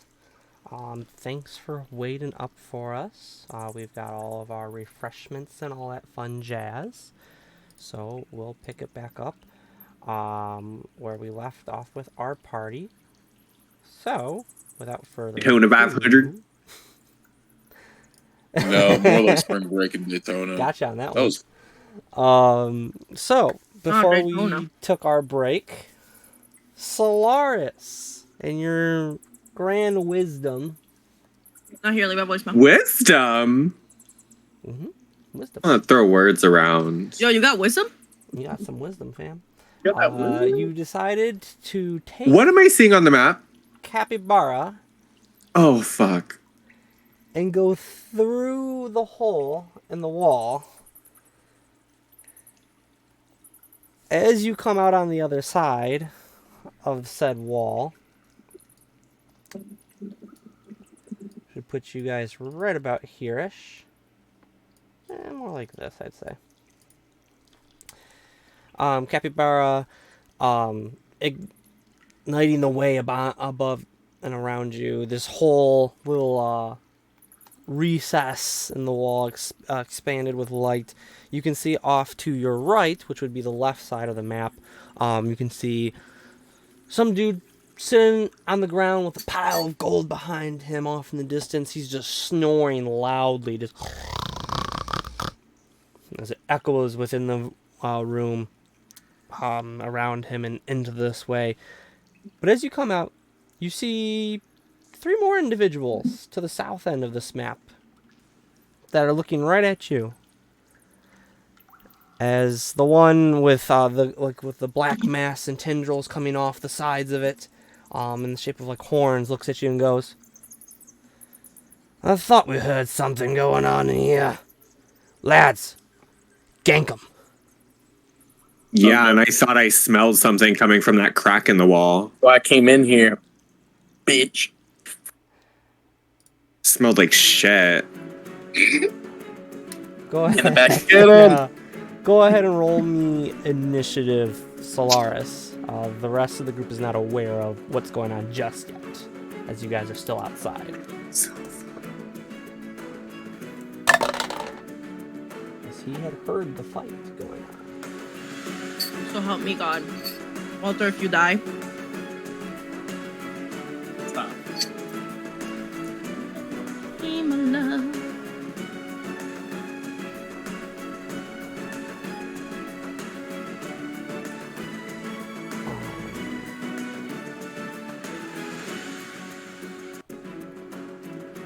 What did you get there, Solaris?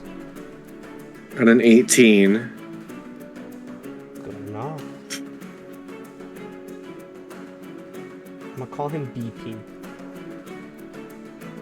That's how I've been writing him down. I'm glad that we thought the same thing. I'm sitting there like, I'm not writing baked potato every time. No, right. And then we'll be done. Okay. Baked potato. So, as this cultist points at you and goes, "Get him, boys!" You have some time as you are quicker to react to the sudden call of combat. Well, what would you like to do? Well, can I first say back to the get 'em boys? Can I say, "Get me, boys," and then that now I'll continue with what I'm doing. Let's see.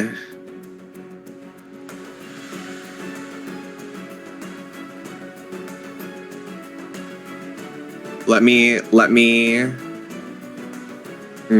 My gosh. I am in a pickle, aren't I? You are definitely in a pickle here. It is a pickle. It is definitely. It is. It is the pickliest. The pickliest of pickles. Okay. So, oh my gosh, what am I even doing? I'm one person. I will say that you can use your movement to get back through the hole that you just came through in the wall. Uh-huh. So it is enough for you to go back through.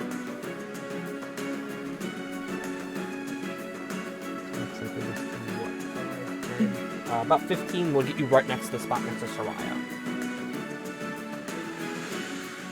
How many people do I see? Hold on. How many people? I see 1, 2, 3, 4, 5, and then the guy that's sleeping over there.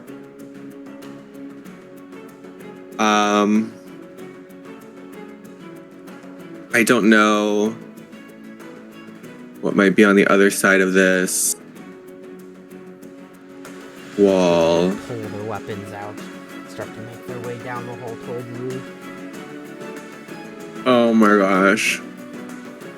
Yeah, you know what? No, we're gonna the what both BP and I are we're gonna dip back into the crack. Okay. So it'll take your 15 feet to get here for you. While I'm leaving, can I be like, fuck y'all? And then I'm gonna just dip. I'll give it to you as a free action. Into the crack of it. Into the crack of it. Same with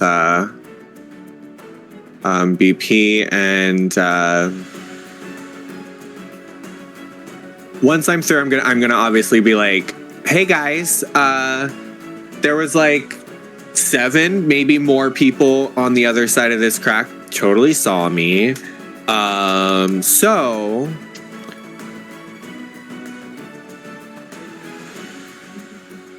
they're probably gonna chase me through the crack, or I mean, like, maybe, I don't know. It's just what I think. Hold on, I think I have something.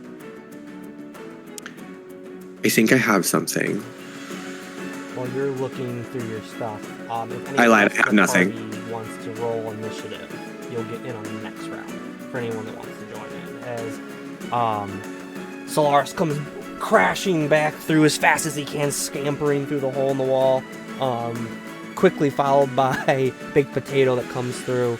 I know Big Potato has 40 feet, so it'd be 20 feet to him, get him where you are at, and then 25 to get him where he's currently placed. Is there a certain distance you want him to go? Right now it's 25 to get him where he's at. And I've maxed on my movement, right? You've used 15. Oh, okay. So you still have the rest of the movement to use. So I'm just gonna like swap places with Baked Potato real fast, because I would rather Baked Potato be at the front than me. But other than that, yeah, I said my piece. I said that there were people on the other side and that they're probably coming for. So everybody, get your fucking weapons ready because we're about to. Let's fuck it up. Stuff. Yeah, we're about to battle. All right, bet.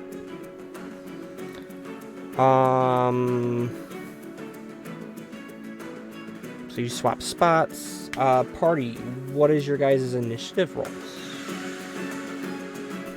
For anyone that's getting involved. I'm gonna roll out. I'm gonna roll.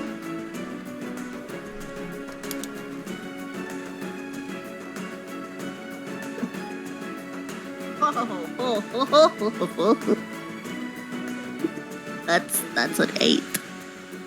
I see an 8 for Soraya, 4 for Puff. Marianne? He's struggling. 15. Okay.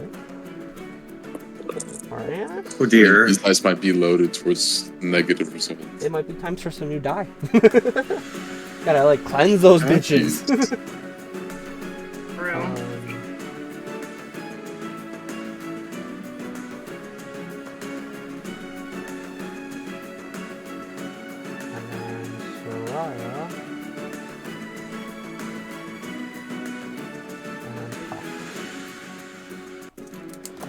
Alright, so that would be Solaris and Baked Potato on their turn. So this is still the round before you guys all get in. So these guys are going to go 5, 10, 15, 20, 25, 30. It's a very tight squeeze as he comes through with his weapon. But he's gonna try to get you. scimitar. Bonus action, deflect attack. You're using your reaction? Sorry, yeah. Reaction, sorry. Okay. Deflect attack. And that's disadvantage, correct for him? Yes. As he comes to attack BP. Roll forward.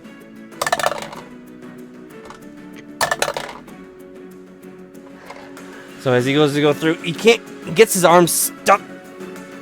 And he can't get it over to actually stab at BP, unfortunately.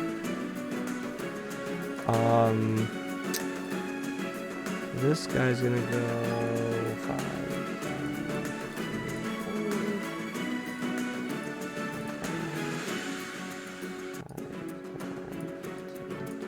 9, 10, 15, 20. Where are they Scooby-Dooing off to?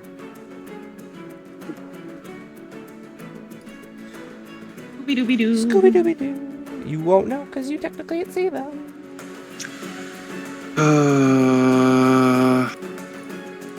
Scooby-Doo.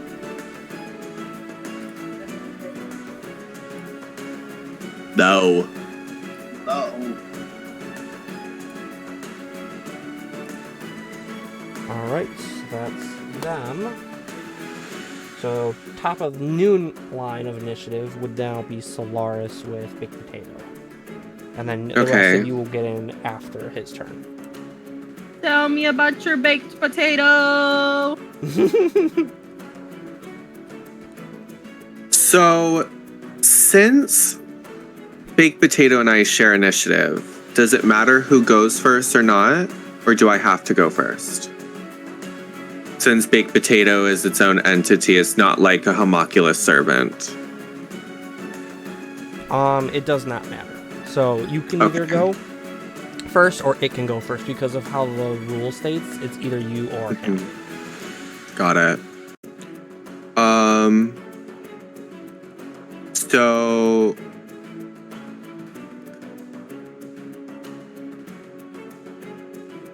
So I guess Baked Potato is just gonna like strike at this dude. That stroke at him. How dare he? Okay. Go ahead and roll to hit. 12 plus 6, so 18. 18 to hit. Mm-hmm. That will hit. Roll damage. D8. That is going to be 4 plus 2, so 6 force. 6 force. Good solid hit on him. As he gets pushed into the wall, you can hear him kind of give out a ah as he like scratches his back into the bit of the rocks that jumped into him. Good hit. Good hit from BP.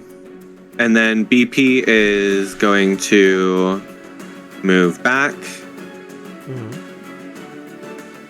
Does that give opportunity? Yes. It will.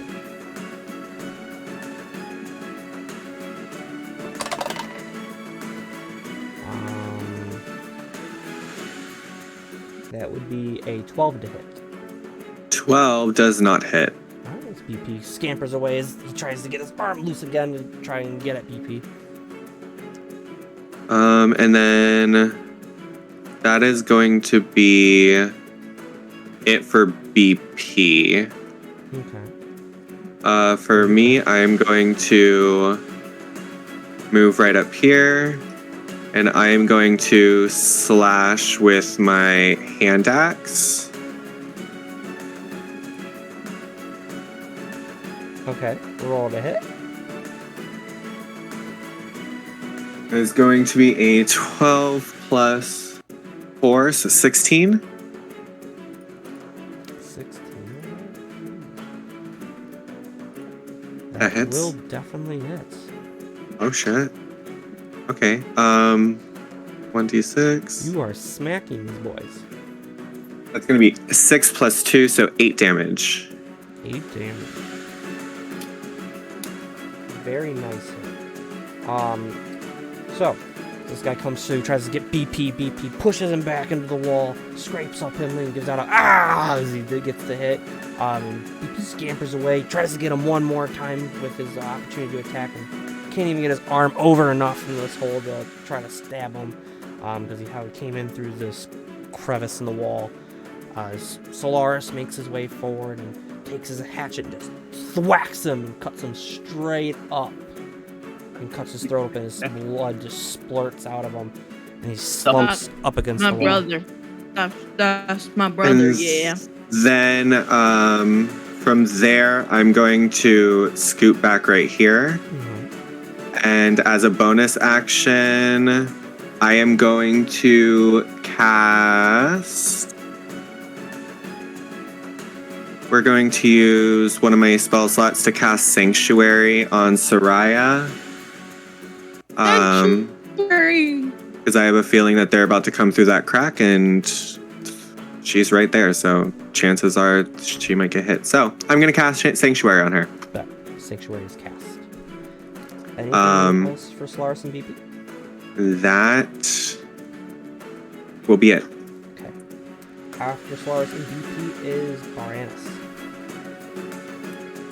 Alrighty. Okay. So I mean, they're all kind of blocking me, so like I can't like. Since these are friendly creatures that are blocking the path, you can move freely through them. You just can't stand on the same section as them. So you could come through and go right here. That would take 5-10 feet of your movement to get there. Okay. And then you would have eyes on the first guy down the hall from you, down this crack on the wall that these you guys have been slipping back and through with. Okay. Can I cast Eldritch Blast on him? Yes, definitely.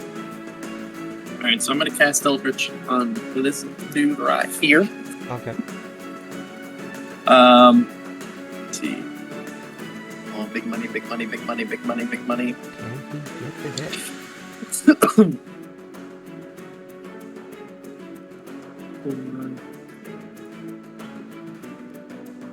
19, 18. I'm sorry. Yeah, 19. 19? 19 will definitely hit. Roll that damage.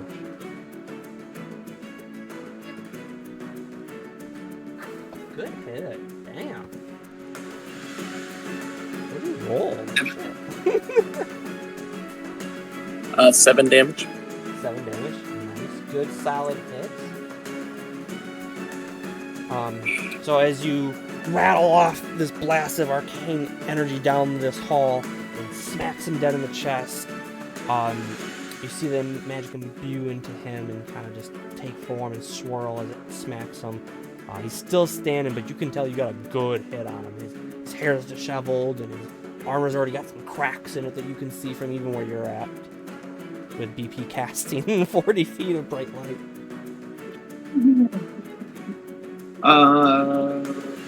I think that will be my. Yeah, it's gonna be my what you call it.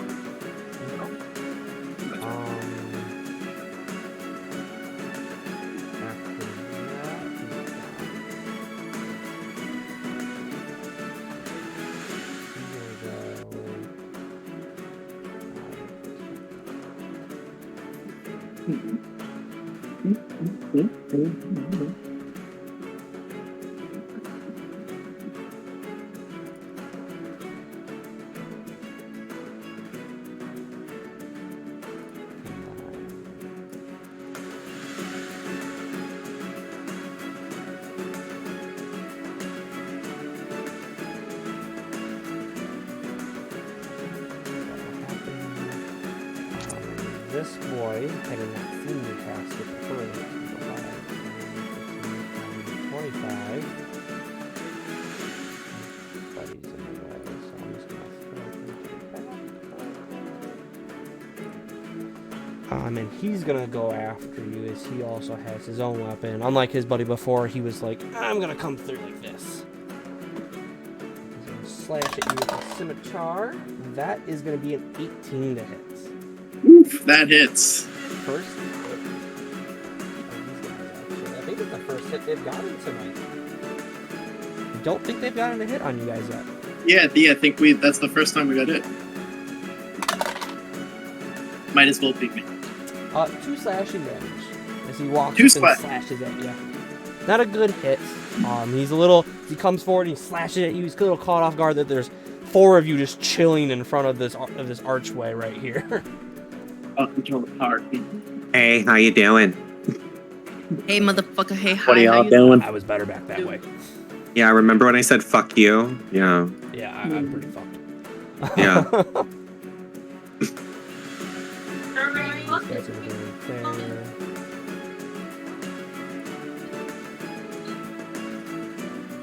I said my friends are gonna beat you up. My dad beat up a 12th grader one time. So-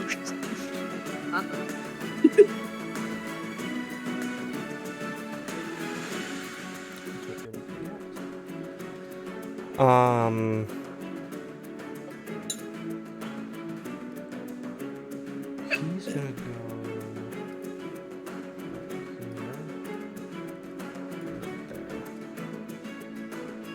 We'll also do this. the audacity. It's the nerve that got the gumption. The gumption. Do Why? this. Cool. My dad will come over and beat your daddy. That's gonna be it for them. Soraya. It's a is Saturday your in. go. It's a Saturday in Greenest, and y'all motherfuckers. No, I'm kidding. Can I hit him from where I'm standing? Yes, he's within 5 feet. Okay. Even though like it's kind of diagonal, you can the mechanics still Yeah. Well, I wasn't sure if it's because like it's a tunnel. That's why I'm Right. like. Nope, you're fine. You can still hit him. Okay. So I'm gonna do a whack with my scimitar. I'm gonna go shooing and shooing. Okay. Roll the hit. I'm a bad bitch sometimes. A bad. All jokes aside. A 14 to hit. A 14 to hit. A 14 as you come through and you're aiming to get him and you just the air with your scimitar. Moranis, as you're standing there, you can feel the breeze on this scimitar as it comes down and it smacks on this guy right in front of you. There's a slight moment at one point you're like, she's a water genasi? She might have been air for a second there. Why did you get a sword? Don't worry about it. So do I hit him? You do hit him, roll me damage. I'm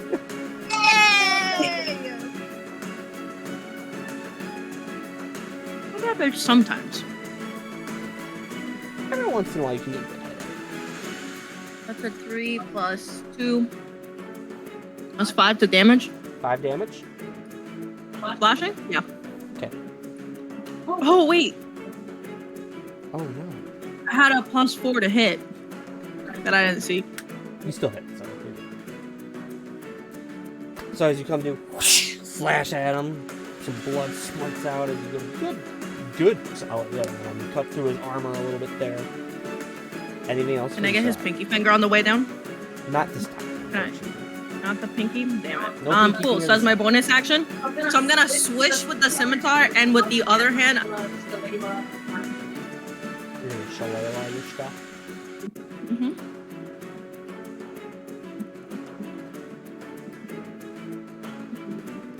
Okay.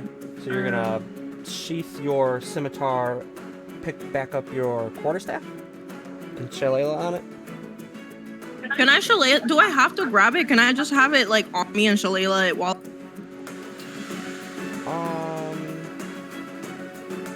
You have to be holding it. Okay. Yeah, the spell calls for you to be holding it. So as you slash and do a cool little like flurry of the your scimitar and sheath it, pull back out your quarterstaff, and as you're pulling it out, you cast your spell upon it and imbue it with your magic.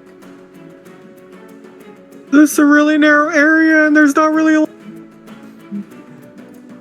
possibly before you. So if I move, if you can, that'd be great. Thank you. After Soraya, if you are done, I'm done. is Puff. friends. All of your friends are blocking the one way you need to go for Wow. combat. I tried to say it. Puff, as you look around, you see in front of you all 4 of your friends standing in the way of this hole, this tunnel. BP and I down moved. farther. To your left, though, you do see staircases that lead off farther into the cavern as well. So anything within that like orange sphere around you guys, you can see in that. So you do see some stairs leading off into the other direction in the darkness. As your bonfire is still roaring in the background. Okay.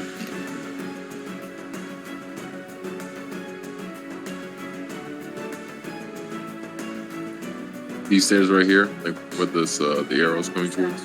Correct. Yes. Okay. Will the light be able to shine through when I get close enough, or is that just showing me the extent? The light is what is casted by BP. So if you move out of that, you would not be able to see. And your bonfire is going to end actually pretty soon. You'll see your way. Okay, gotcha. I'll guess they want to help by getting out the way. Next turn, that would be great, but I'm just gonna move right about here. There we go. Okay. I'm gonna move there. Do I have vision at He this is angle? covered by your friends. They're all in the way. They're slashing and dipping and moving. As you're sitting there, you really don't have a way of shooting any spells that way that require you to have like a line. I don't believe. Do you have any spells that say you just have to see a point? I don't remember if you have any. Create bonfire.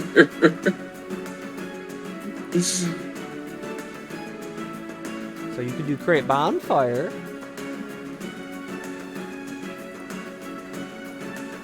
How fast would that be though? Because 100 time of a minute. What if I hold up? What if I use my metal spell to quicken it?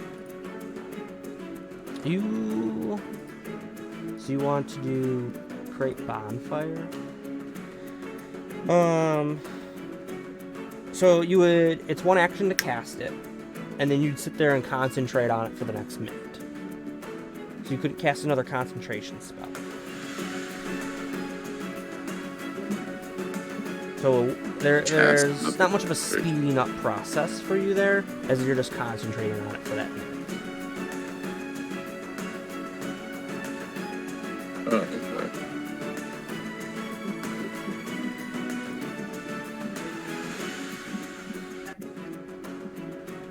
Yeah, can I just cast that right there? Oh, right where? I didn't see the ping, sorry. Right on him? Oh my god. On him, yeah. I believe that would cancel out your other one because you were concentrating on it. So you drop that willingly and then recast it on him. Okay. Hey, you guys remember that one time that we were playing D&D and not only did we make a metal capybara to move out of the way and they didn't? Yeah, I remember. So as you cast this on him, then this fire erupts right where he is.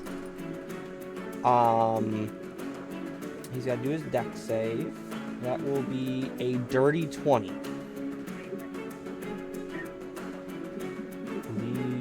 That's a save? Yeah. Okay.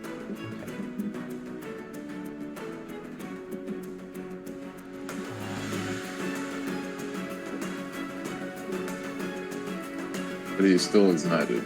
Correct, yeah. So he's there, but he's gotten his save, so he won't take the damage from it. Because it's when you cast it.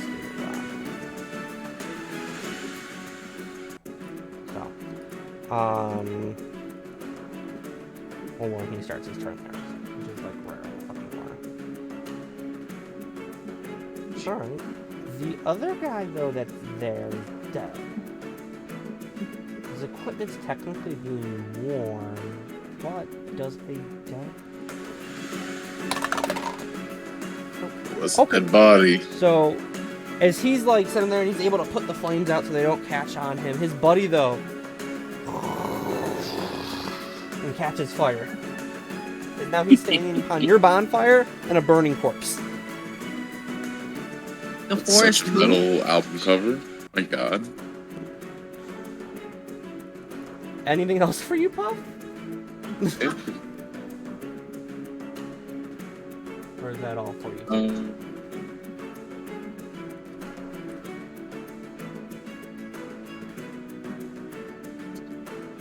All good for me. Just waiting for these guys to open up. Alright. After Puff is Solaris and BP. So can I use my action to jump onto BP's back? Since he has more movement than I do. How much do you weigh? Not 240. Very impolite thing to ask, beautiful young lady. I think we agreed that we were like 130, 140. You guys are We're very small. We are. Makes sense. You've been scavenging your whole life, so okay. Yeah, what do you want from us? Yeah, 120 something. Soaking wet. Okay, I would like, and also with diagonal movement. Give me a dex check real quick, though. Okay. Jump on me, so that way. Am I?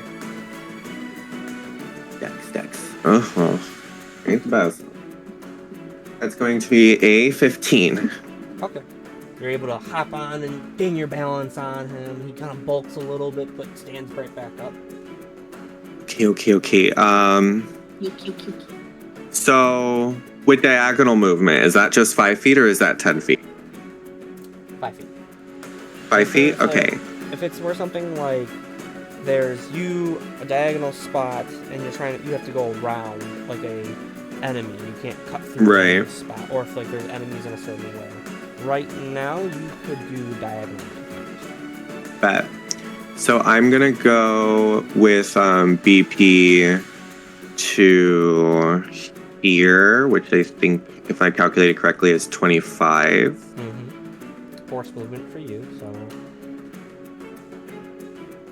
And then if I could get that revealed so I know where I'm going. I can definitely do that for you.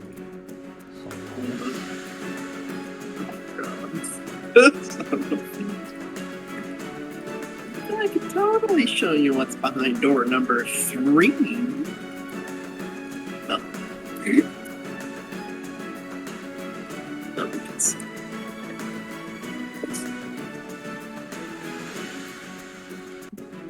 There's this one little triangle right here that's annoying. Alright.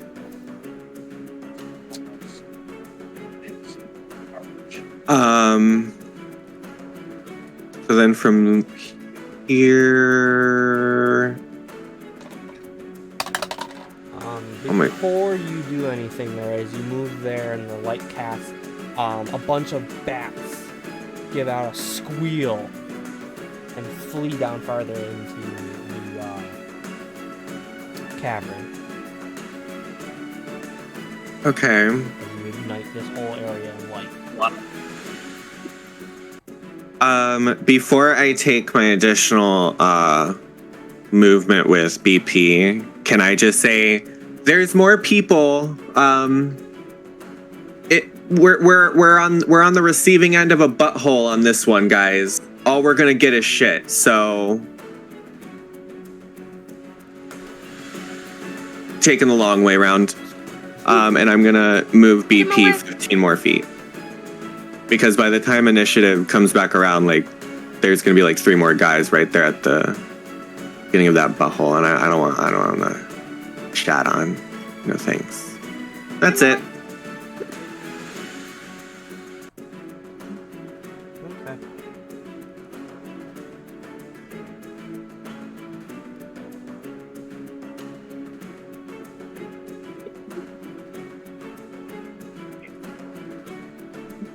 So, Solaris, as you go to make your way down the stairs,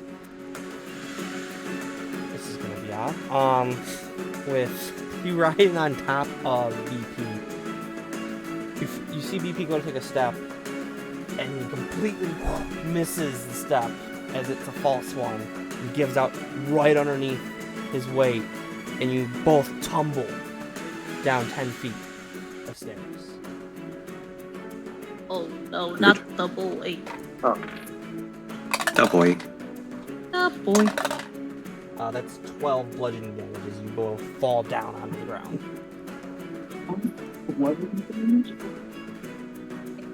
Jesus Christ. Leads both of them.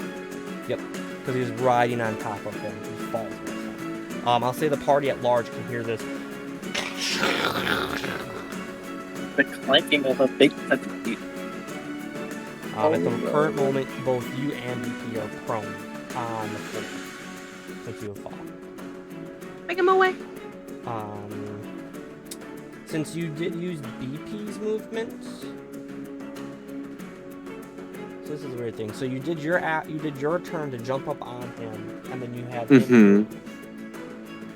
So technically, your turn would be over because you've transferred to him.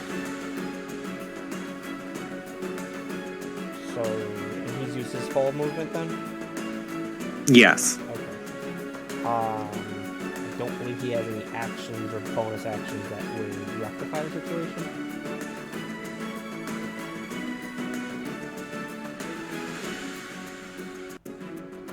So, in order to do an action, you would have to not be knocked prone, I'm assuming, right? You can do some things as an action. It just determines what you're trying to do, to be honest. So...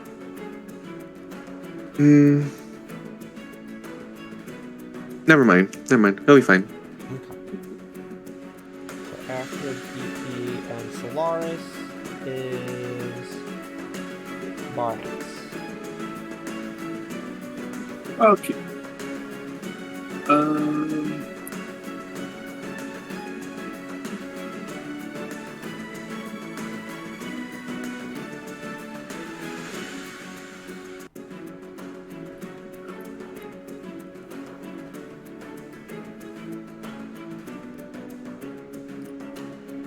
So I'm gonna say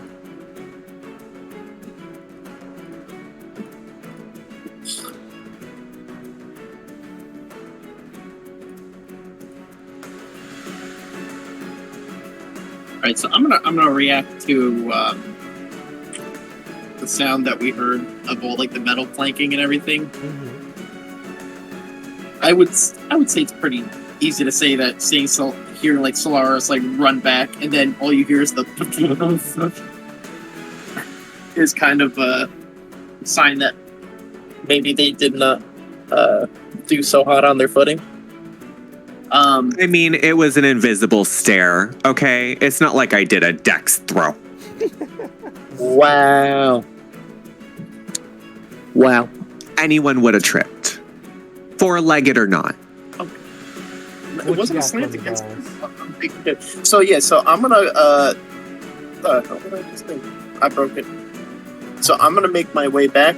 I'm gonna kind of like look to to Sarai, and I'm gonna be like, let's get it.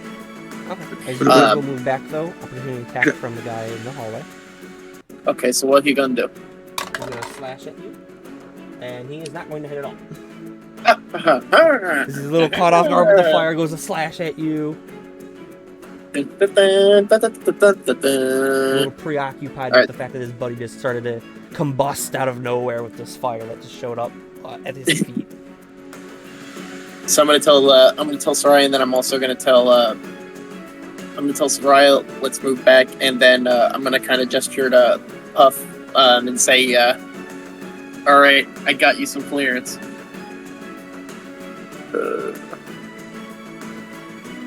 I like how I can't use full 20 effectively. So I'm gonna go at the top of the stairs. Okay. So you get to the top of the stairs, looking on down, you can see a step that is crumbled in a certain spot where there should have been a remaining bit of a step, and that leads off to the rest of the stairs. And at the bottom, laying on the ground, is Solaris and BP. How you doing? That's movement for you. You still have action and bonus action. Looking farther down, since you do have 60 feet of dark vision, you can see farther off in the distance the cave funnels down to about like 10-15 feet wide, and then turns off to the right at some points. I'll say that as you're looking down there, you can see bats flitting around in the stalactites that are hanging from the ceiling. As they flutter around from the sudden burst of light from BP and all this noise further down from the hall. Oh, good heavens. Okay.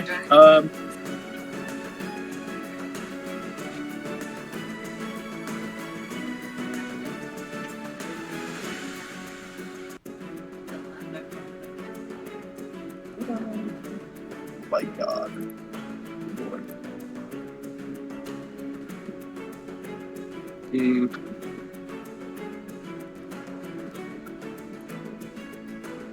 Would I be able to? I mean, Soraya is kind of in the way. I wouldn't be able to cast out blast on. I'm just gonna spitball and ask him.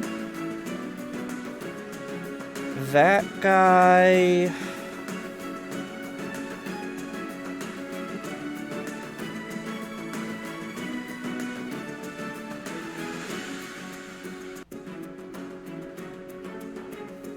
I would say he's got total cover with where he is with Soraya directly in the way, so you can't target him. Yeah, I figured as much. All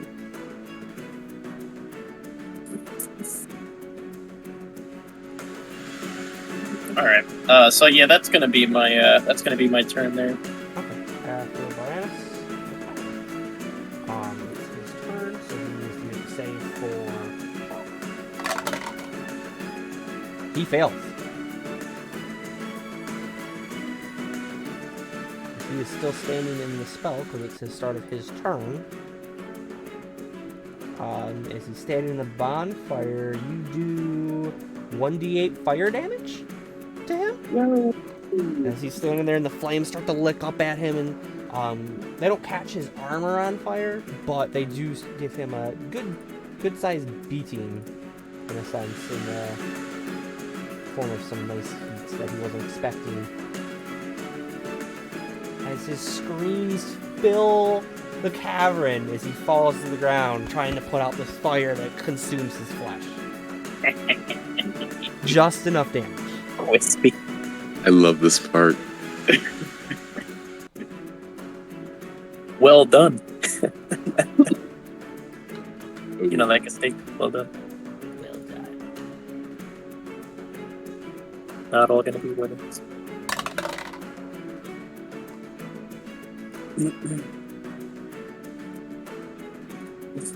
So I go.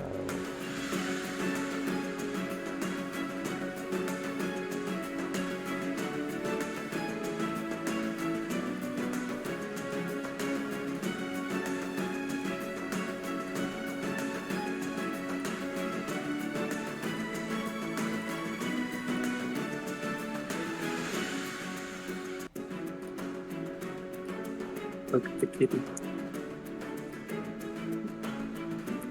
Walter cat. Hey, it's me. Hey. It's so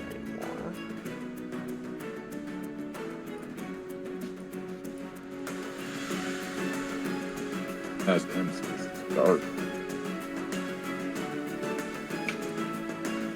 oh.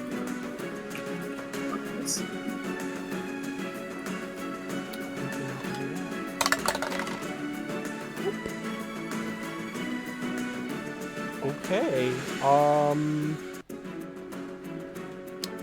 Soraya, as you're standing there in the darkness as the lights all moved away from you at this point, You hear a lot of footsteps down the hall. Give me perception real quick.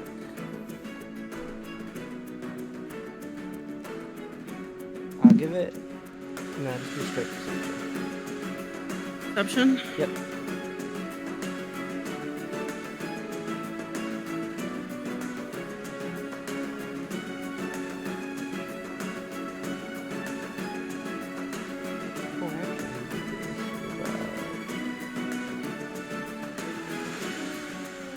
Is the bonfire ceased? The bonfire 13. has not ceased. You can see about there. The bonfire does 20 feet of light.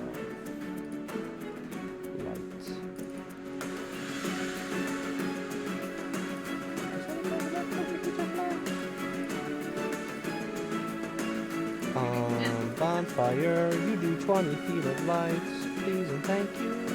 We'll make it a different color, because it's going to be confusing otherwise.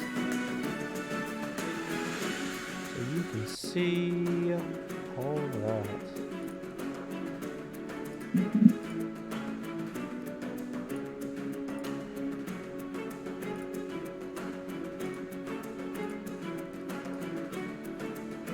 There you go. That is what you can see with the bonfire. I'll show you the area in which you can see. So everything in red you can see currently. Gotcha. So it overlaps. It does overlap, so there's a bit of light. Two weird bubbles of light in this whole area that you can see. Very nice. I will say this corner right here, it's kind of hard to see down, but that area is lit though because of the light. But with that roll, you do hear a lot of footsteps going away from you. You do catch like as they're running down the hall and out of the light of your bonfire that you're standing by there.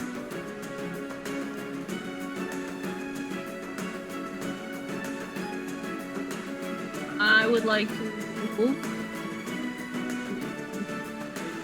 way over there. You move over there, seeing the same scene that Baranus see. You see Solaris and BP laying on the ground. You see the broken step. Which one's the broken step? The last one, right?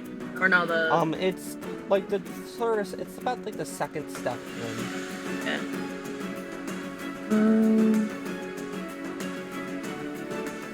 Hence the 20-foot fall.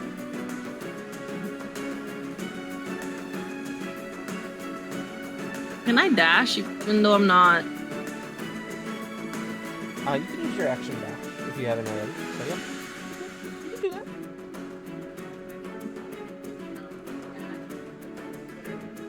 Action.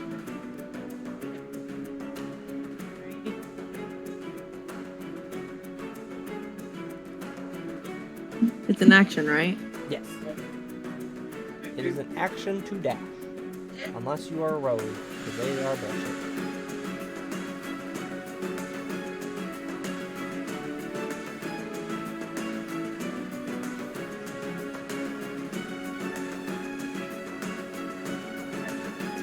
I'm gonna cast Misty Step at a second level as a bonus action. Misty step. Mhm. Okay. And You can teleport to a spot 30 feet away that is unoccupied. You could get anything basically in the ring, more or less. cool, I want to be next to my brother.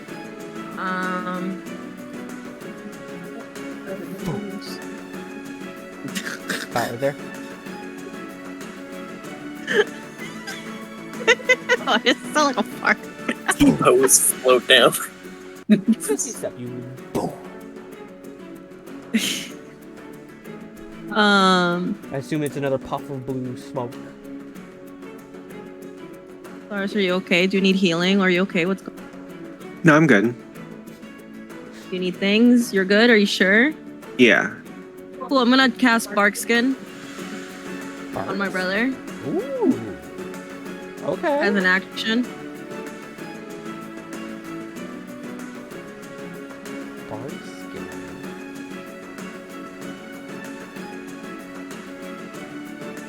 What's that?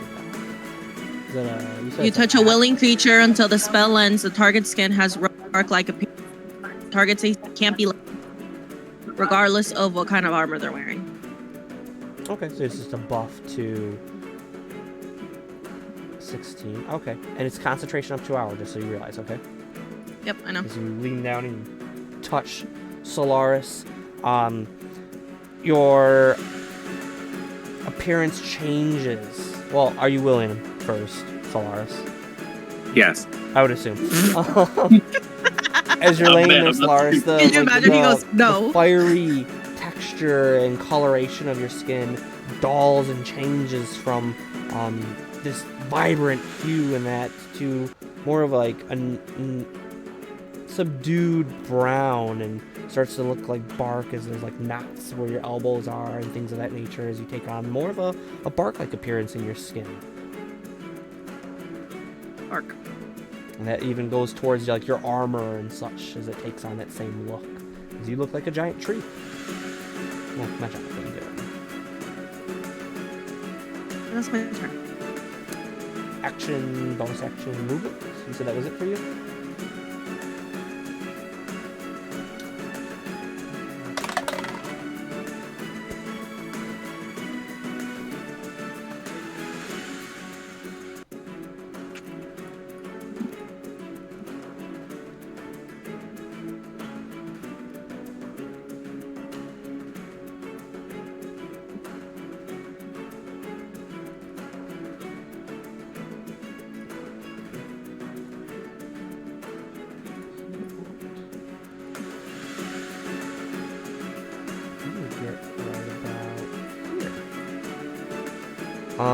So Puff, you see two more guys run down the hall. One continues farther and then out of sight. The other one gets right about there as he's running with his friend who's a little bit quicker than him and can get farther with his turn.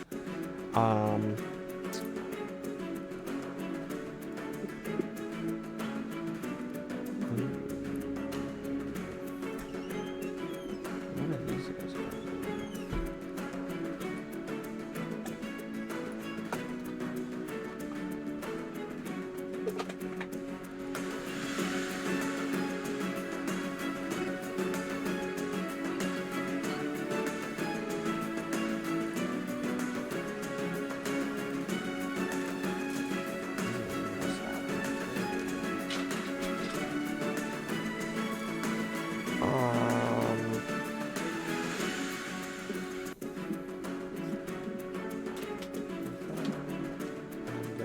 Five, 10, 15.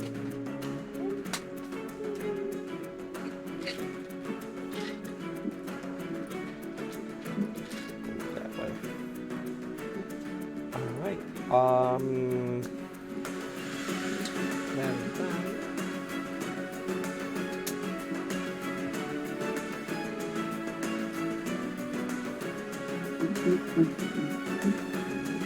Puff, it is your turn. Yeah. Yeah. Thank you, Blue Arrow. Thinking the same thing, homie. That guy? Cast Firebolt. This guy right here? Yeah. Alright. Go ahead and roll the hit.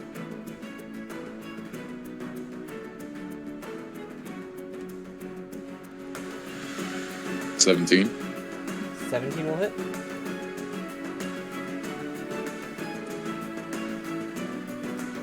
And 10 damage? Yeah. Holy shit. Alright. so So, there's a big bright flash that, Baranus, it catches your attention as you look over and just see this enormous flame just come out of Puff's hand and go spiraling down the hall, and just hear a man just scream and then cut.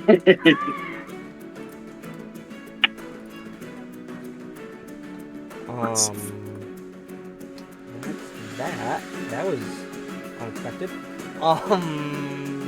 Yeah. Anything else for you, Puff? Leaving the crime scene.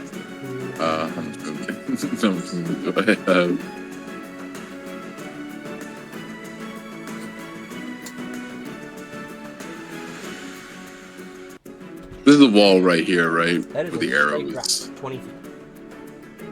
straight 20 feet Yep. drop. So there's stairs here to the right side of it. This is a straight 20-foot drop down.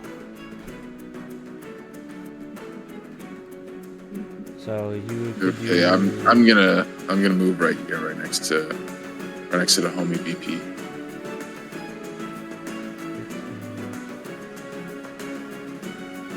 You could get right there. Yo, what's up, BP? BP's just kind of laying on his side. Wiggling his little limbs. Capybara, capybara, capybara, capybara, capybara, capybara, capybara. That it for you, Puff? Yeah, with that, I'll end my turn, and just to make sure that they really don't follow us, can I piece the bonfire? Can I stop concentration on it? Yeah, you can definitely stop concentration on the bonfire. Retract these bitches. You drop concentration on your spell.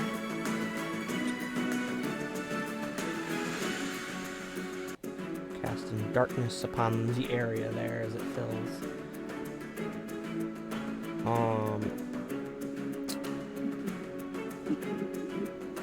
Brianus. Roll me perception. Perception. Display. 19.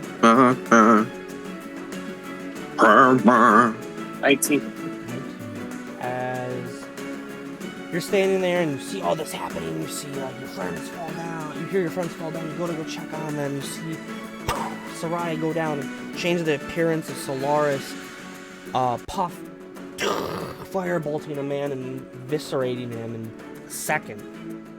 I'm in danger. 2 men actually. Fire doesn't eviscerate, sir. You did more than his health. You eviscerated this man. He's gone. He no longer exists. An odd silence, minus your party making all of this noise, fills the hall behind you. You don't hear any more equipment rattling or anything of that nature down there.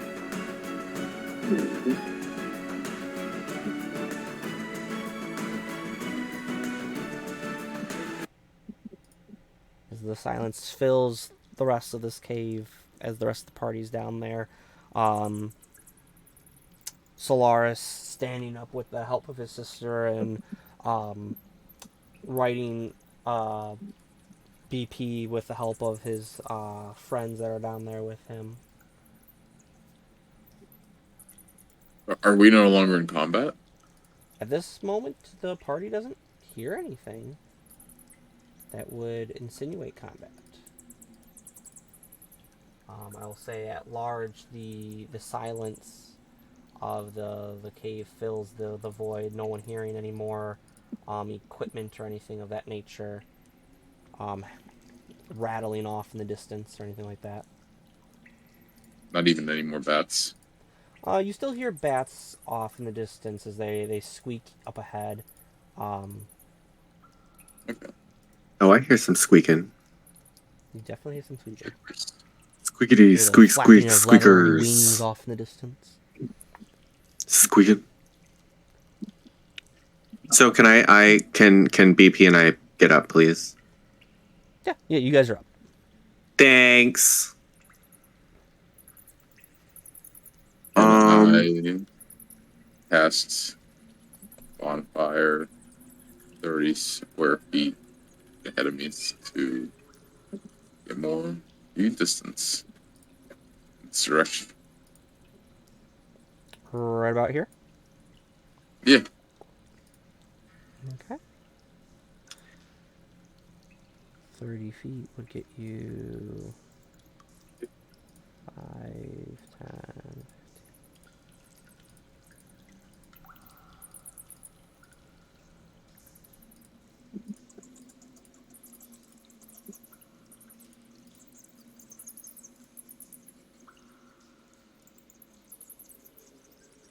Aw, shit.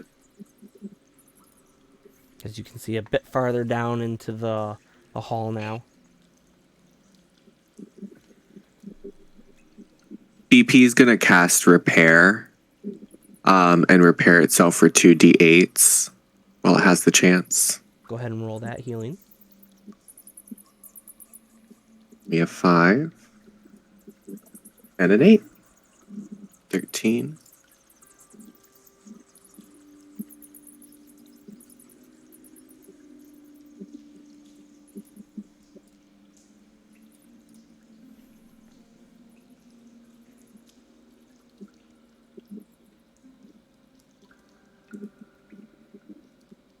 What would you like to do, party? The silence of the cave fills the void of what combat was ensuing. We either go back and we face them, or we keep moving on this way. Simple as that. I'm sticking with my brother. I say we keep going. I'd say we should keep going.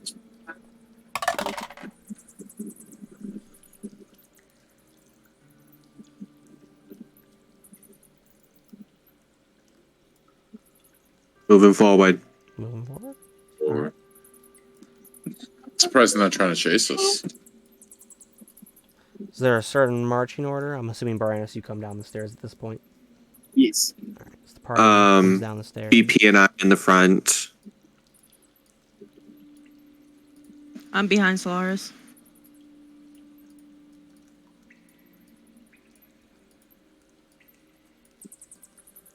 Kind of like that. Yeah. Puff, where would you go? Assuming something kind of like this? Or something like that?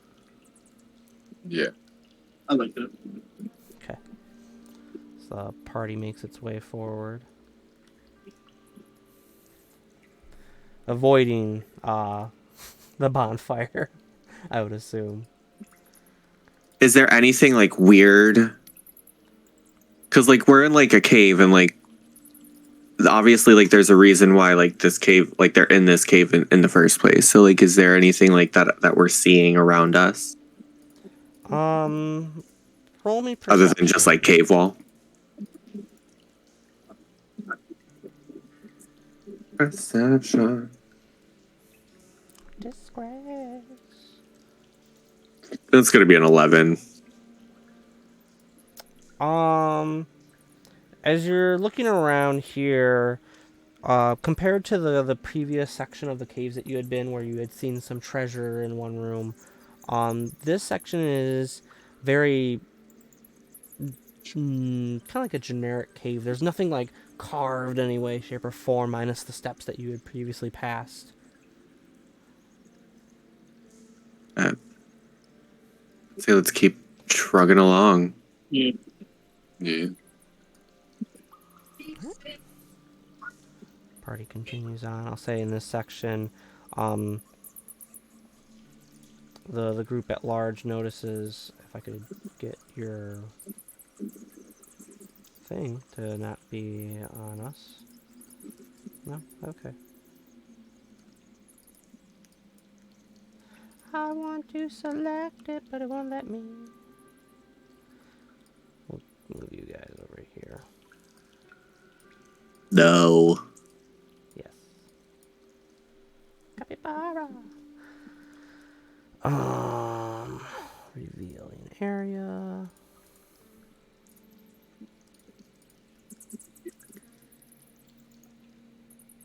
BP, you're doing great.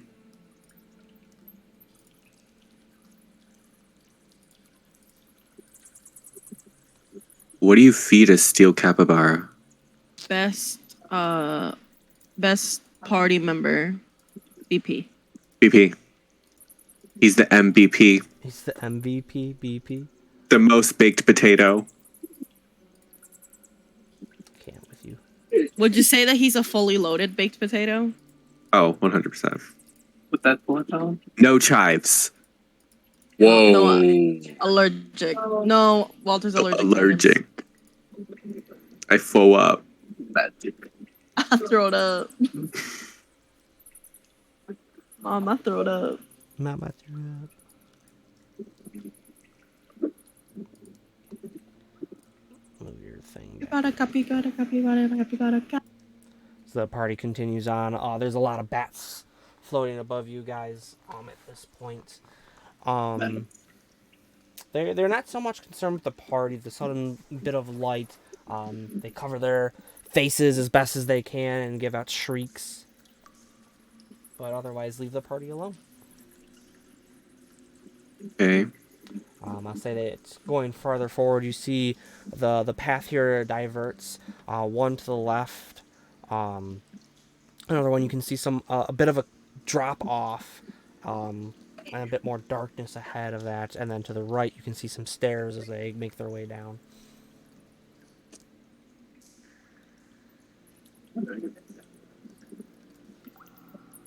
So what is that thing? So there's the thing up to the left that I see. Yep.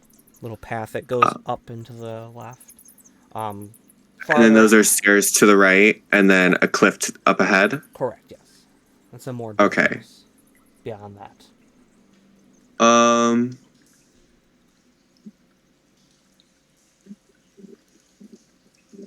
So, what do y'all think? Y'all want to go? Closer? Yeah, I was gonna say, can I like move here? Yeah. That way I can use my dark vision. Do we hear anything weird? Roll me perception, Sarat. Brianna says you're looking up ahead. Hope you would see that. So Brianna's up ahead where the cliff is. You can see that it drops down and opens up into a huge room of an area, like a cavern of some sort. You're not able to see a wall or anything like that, but you can see that it definitely opens up a bit more compared to the room that you're currently into. To the right, going down the stairs, you can see some sort of like mass of like leather and that's hanging from the ceiling there, almost like making like a curtain of some sort blocking the end of the stairway down that way. Yeah.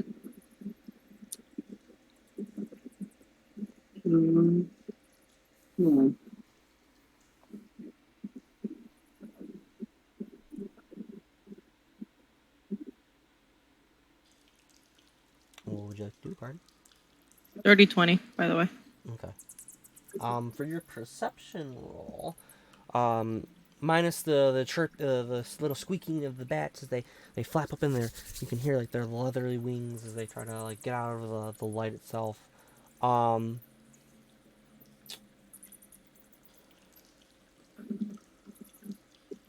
To the cavern to the left, you can hear. It's hushed, but just enough of a volume to it that you can hear some sounds. It's as it echoes down to your guys' end of the cave, as well as you hear another noise. This one's a deeper gurgle, more beast-like than the other sound in a sense, and it's just.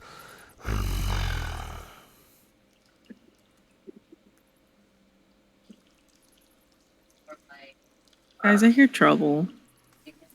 Where's it coming I from? don't like the left. Can I? Yeah. So. Yeah. Yet for some reason, I feel like we should go left. Let's do it. Do it, kids. Because, like, I may not speak whatever I may those not know my flower. Was I able to hear that? Like, was everybody able to hear like the little like?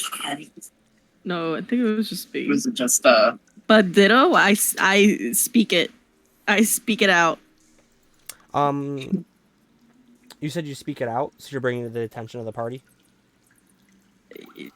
Quietly. Quiet. Bringing it attention to the party. With Soraya bringing it to the attention of the party, instead of focusing dead ahead and on your vision, the sound of the noises to your left catch your attention this time a bit more. Baranus, with you being a little bit closer to it and the echoes not being like a little bit dissonant compared to what the rest of the party hears, you can make it out a little bit, catch bits and words of it as it's some sort of draconic. Can I understand it since I speak Draconic? You can. It's hard to make out a full sentence as it like kind of is echoing and kind of overlaps every once in a while, but you pick up words like hide, coming, and things of that nature. Would I be able to?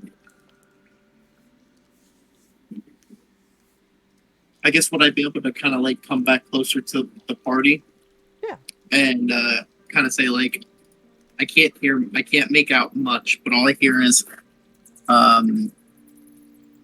like hide, like they're coming or what have you. And I was like,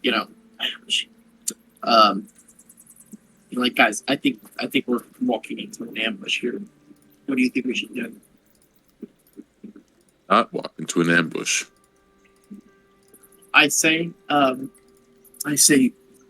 we stick to one side of this this passageway here, and Puff, you stand to the other side so that you have perfect coverage.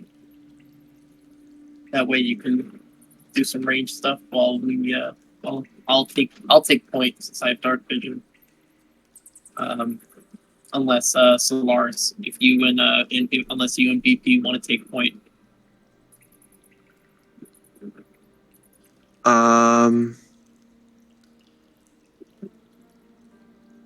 Like go over and peek over into the left area or the right area? Well, I was thinking if we say we take like the left area here, the left area here, like we stay on one side, like we stay to the left side, and Puff kind of goes out like to this area like here. That way he's got coverage, and he can kind of keep an eye on us as we inch our way in. So if they come out, we have, even if we're trying to make an escape, he still has a clear line of sight to provide us like a kind of like a strategic retreat. Right. So that's what I was thinking. Yeah, let's do that. All right, cool.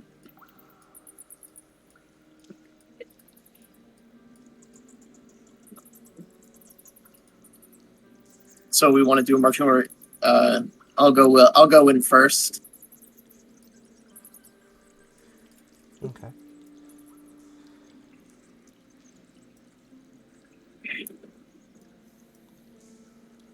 So with your dark vision as you come around that corner, you can see, oh wow, you got some vision there. Eyeballs. I see really good.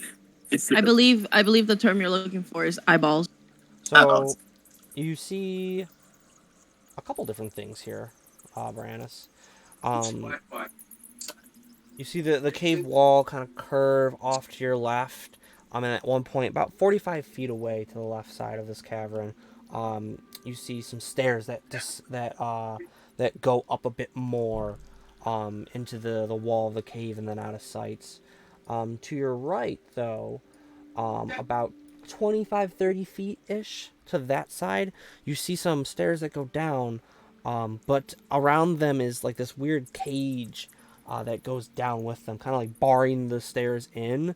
Not so you can't get into the stairs, but going down, you can see that the bars come down to like another gate next to it.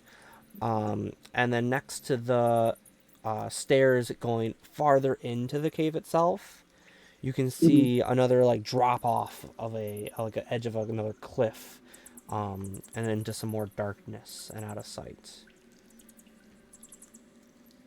Okay. So that's great.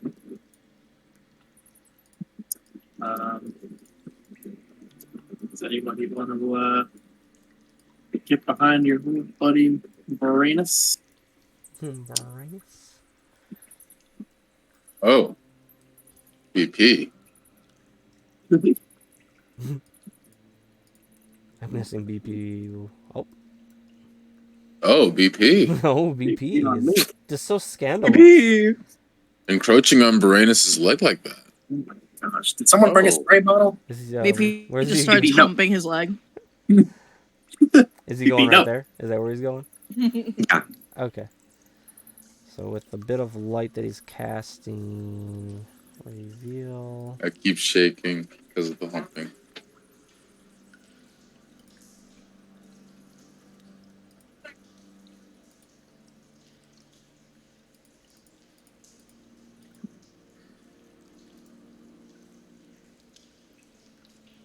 It reveals a bit more light. It would get that far. And then all the way over here as well.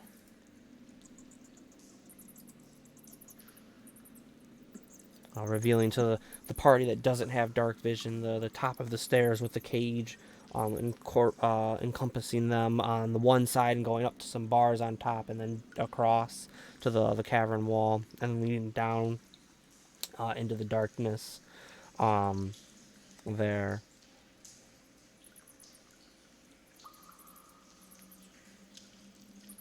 What you doing, party? No baddies. You step I'll forward. walk. Yeah.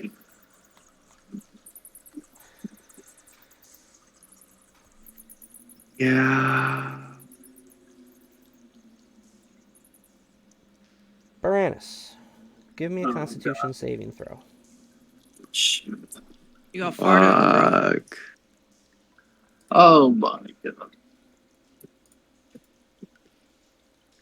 Constitution saving throw? Why do I have a feeling it's another fucking bullshit? Sounds- Into the dragon. Into the dragon. Why doesn't it do that? Into the lizard. The cave suddenly implodes on us and we're all dead. TPK. The end. 14.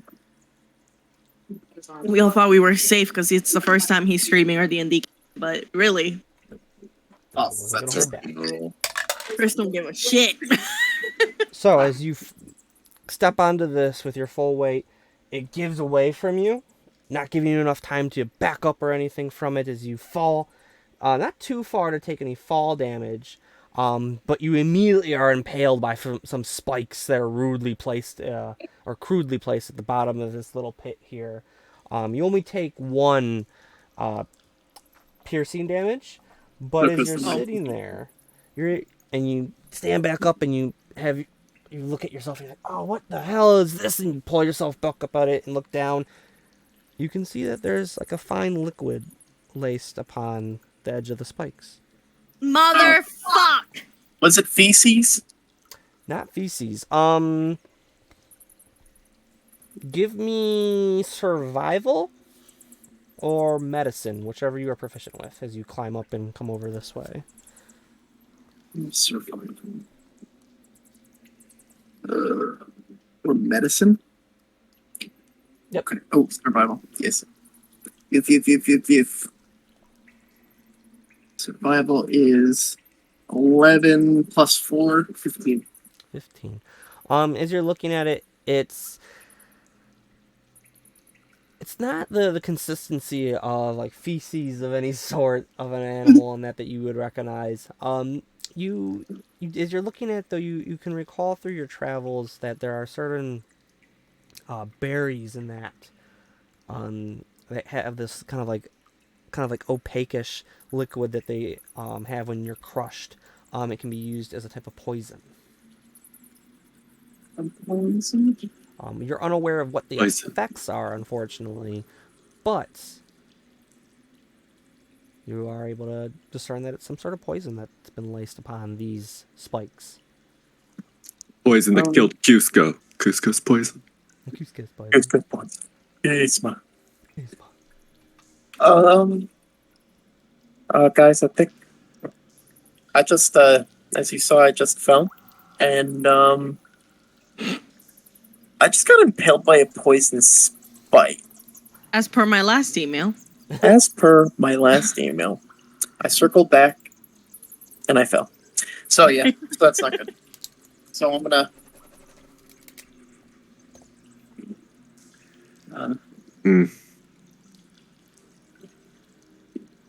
Could I, crazy thought to be sturdy, let me just like do a little crazy, you know, just a little bit crazy.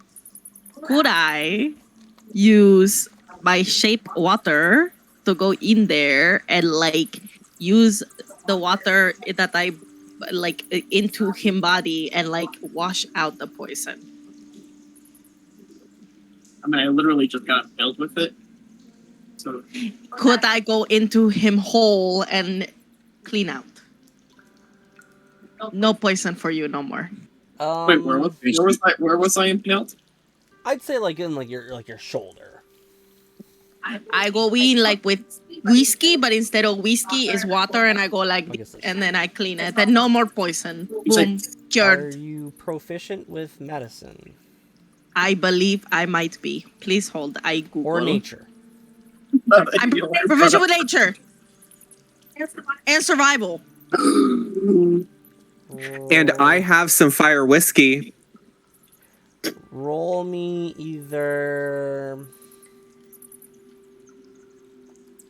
survival. Whiskey compliments of Defenders of the Realm Tavern and located in Scenic Greenest. Scenic Greenest. You can also rent out our dining hall for weddings, 17. bar mitzvahs, So quinceañeras. as you cast create water, and you try to like force it to kind of like clean out this wound, you do a good job of cleaning the wound, and as you have your water go away, you dissipate it, hoping that the whatever poison is in there, as you throw it back into the bottom of this pit, to hope that like none of the party members have to deal with this liquid anymore. Pew pew pew. And you take a look at the wound. It's clean, but you're unsure if the poison was able to be cleaned out and not have any effects taken upon Barat. Would I recognize that kind of poison? Like would I recognize it? I would. What to do? In general, nature or medicine to identify. I'll roll nature because I'm proficient. Oh, natural.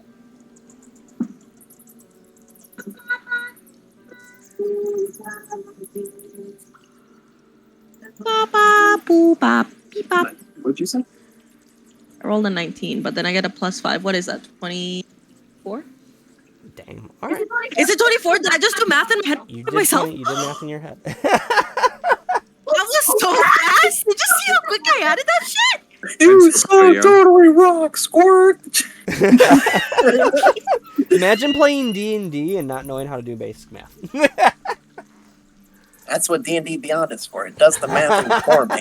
It does it all for me. My DM said you're not going to have one of those D&D Beyond when you get older. going to have one, I swear to you. Don't worry about it. Yes, man. So, Soraya, though, It's just getting with a worse. 24. Very nice. Listen, my brother be eating some weird shit sometimes. I need to know what. Okay. You were able to discern the specific berry that you come across. You don't know the name of it, but you do recognize the consistency. Perhaps there was a time that Solaris had accidentally stepped in it. With that roll, though, you are able to discern that it's it causes a bit of confusion for whoever is inflicted with this poison itself.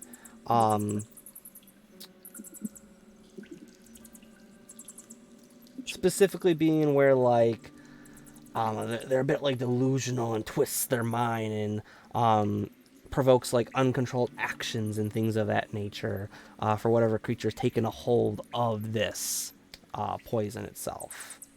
Oh, shit. Okay. But with Okay, that roll, I will Solaris. say that you can tell that the wound that Boranis has is not affected by the poison. Whether it was the cleaning of your spell upon him or by some miraculous chance that he was not infected by it. Okay. Baranus. How many fingers am I holding up? Two. Yeah, Are you two. sure? You didn't sound very confident. Solaris, the berries. You remember that one time that you got real confused and you thought that 2 + 2 = cat, but it's actually fish? You remember that? You mean that whole entire week that I just don't even fucking remember? Yeah, you thought it was acid? Yeah, But it wasn't. I woke up and Okay. you literally On the had me ground tied down because I was apparently trying to attack everything around me. Yeah, it was a great time. Yeah. So that was that. But he's not infected. But also, like, he said 2 fingers, and that's what it was. So, like, I don't. I'm sure we're fine. I'm sure we're fine. Am I infected? We'll just have to keep an eye. Keep an eye. I gonna die? No, you're not gonna die. You're not gonna die. Just Stop touching it. Stop putting if your you finger have in the to wound. get subdued, just Stop it. accept it. Smack his hand. Stop poking it. Disgusting. That's weird. That tastes weird. You taste the your own wound? blood. No. Oh, I thought you said taste the wound. He licked his finger, but he didn't taste the wound. Oh, okay. You're just like... We don't know where his fingers have been. But now When was there's the last time you Baranus. washed your hands? Working It's hard. Baranus. We don't know where his fingers have been. Toiling away at my true. little artisanal Inside Leoson's brewing company. butthole. Not even his butthole, just his, like, the top of his butt, like his butt crack. Where he gets, like, particularly sweaty. Interesting. Swamp butt. Oh, what are we doing, party? top butt. Besides swamp Nice butt. and slender, first of all. Except top butt. So now is there just like there's just like a bunch of spikes there, or There are is just it a like bunch of spikes there? okay? Also, Can thank we you. look at can we Indiana Jones this shit and look at the ground and see if there's like a If there's any more, yeah, roll me or like on the perception. walls? Roll me perception there, Sarai. Solaris, can you help me? Can I also do that or Yeah. help? I didn't bring my contacts. After witnessing what had happened, I'd like to be aware of my surroundings. Party roll perception. Okay. Babe, stop getting hurt, coño. 18. Pass. Woo, buddy. 14. 20, baby. 14. It's gonna be a 13. 13. Soraya. Not 20. So, Puppy bop. Ooh, that's the first one in like a year. Celebrate it, please. I got you. Calm down, girl. Calm down. I got you. So, Sorry, if we make oh my god. Sorry, if we make it out of here alive, I'm going to find a way to get you some of that delicious seaweed that you crave so much. Yeah, I have rations. So, with Yeah, but you both of Soraya's and Puff's rolls, you both, as you're looking around, and you Hey, touch, brother. you notice a slight crack in the ground right next to where Baranus is standing, where there is a nice another little pit that you, as you push down a little bit, you can feel like exactly the edge of where, if one stepped, they would fall once more into some sort of trap beneath. With a nat 20, though, from Soraya, as you guys like make your way forward, feeling around this area. With a Making my way. thing, you get bebop and boop it with. I don't have any berries to give you. You never do. 2 characters in, and I still Nope, no berries. haven't found my berries. With a nat 20 though, Soraya, over here on the wall, next to the stairs going down in this cage, you notice a little hook that twinkles in the light that's being cast by Baked Potato. Baked potato. And there's a single key hanging from it. Does it look like... So you know how like something... Let's talk escape rooms for a second, guys. Okay.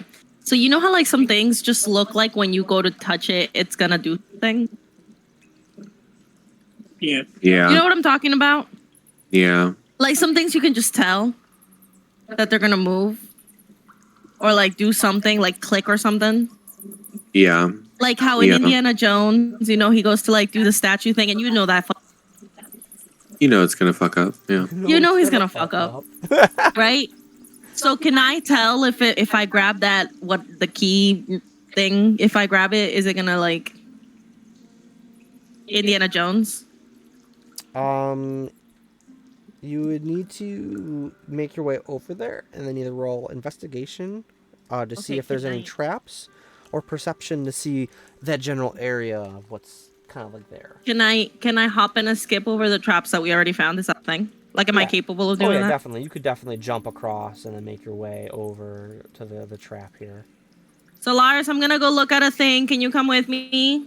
Yeah. Did you sense any traps? I didn't sense anything. Like I looked around and like I don't think that there's any more stakes. So I'm just gonna walk freely. Okay. So. I don't think so either. I think you're fine. Okay. I'm good to walk freely. Don't forget potato. Potato. Oh, potato flew around this dungeon walk and he's forward. gonna fly. Walking forward. Walking forward. Walking Just forward. follow where I stepped. Mhm. Follow where I stepped. Walking forward. I'm gonna tell BP to walk forward and follow in my steps as well. Yeah, BP. Does he? Can he jump? BP Hello, can do anything. capybaras can jump. But it's not BP capybara. can do anything. It's a construct. It's a Um, construct can- of your mind. Can he jump? Can How do skilled you- defender jump? how do you check that? How are they gonna know? Does he has stats, correct? Yeah.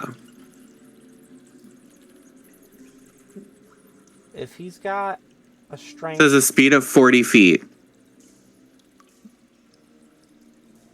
but he's got a strength mod, correct? That's the somewhere. question. Does he have a strength mod? Should. Yeah. I feel like If most it doesn't constructs specify do. he can't jump, he should be fine. But if for future reference, Strength is +2. okay, cool. So we'll keep that in mind if he ever, because you can jump 10 plus your, I think it's either a strength mod or dex mod, to a number of feet. But you can jump 10. So yeah, he can kind of. Do you guys understand how cute that shit probably looks? Adorable. Him little legs. So with a bit more revealed due to the light. I would also like to point out that Baked Potato does have a +2 in athletics Yo. and is proficient. So Do you understand that he can probably jump in the same spot? Like, he can jump upward. And What that a- shit is probably the cutest fucking thing I've ever seen. What the? As BP walks forward a little bit, the light shines through the cage there, Soraya, as you now can see laying on the ground as it lifts its head off and goes and gives out this mighty roar that echoes through the cave. Is some sort of drake-like dog creature that's laying on the floor as it blinks its eyes at the sudden light that's just been flooded in this area. As it roars out, you can see stepping out of the shadows, 2 more, as they too. Can they see me? They are looking dead at you. Oh no! Can I pretend to be a puddle? I just scream. Okay, wait. No, for real. Is there like a gate or something that's like keeping them? Like I see like a dotted thing along like these stairs. What is that? That would actually be bars that have been crudely crafted into like a cage that is small enough that they can't stick their heads through these bar spaces that are between the bars. Due to their size and that does come down at the bottom of the stairs to a gate with a lock on it, as Soraya is standing right next to a ring with a key on it.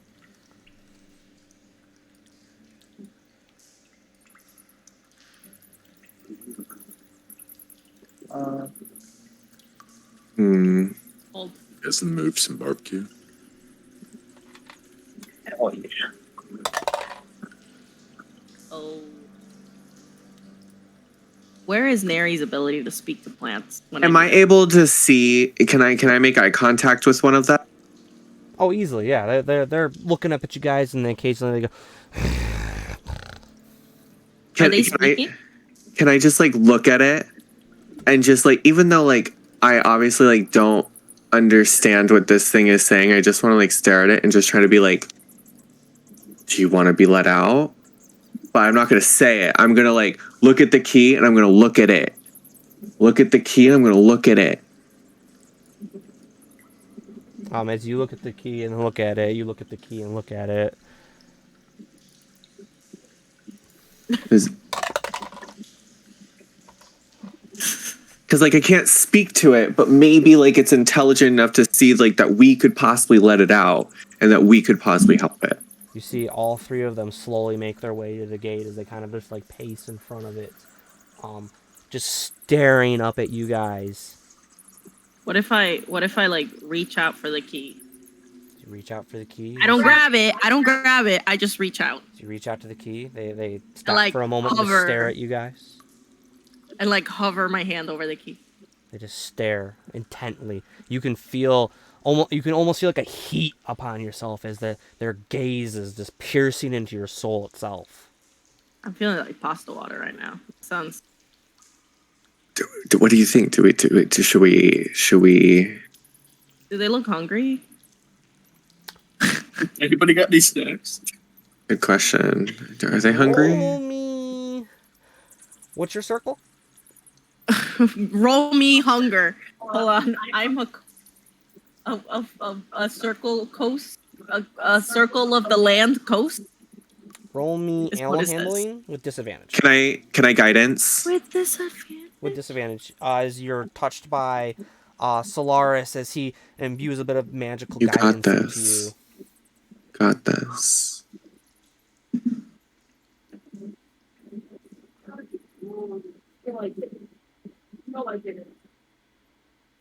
So with disadvantage? No, I didn't. I'm gonna clock out. What'd you get? So I rolled a 19 first, and then I rolled again, and then I rolled. So 19 plus 2 is 21.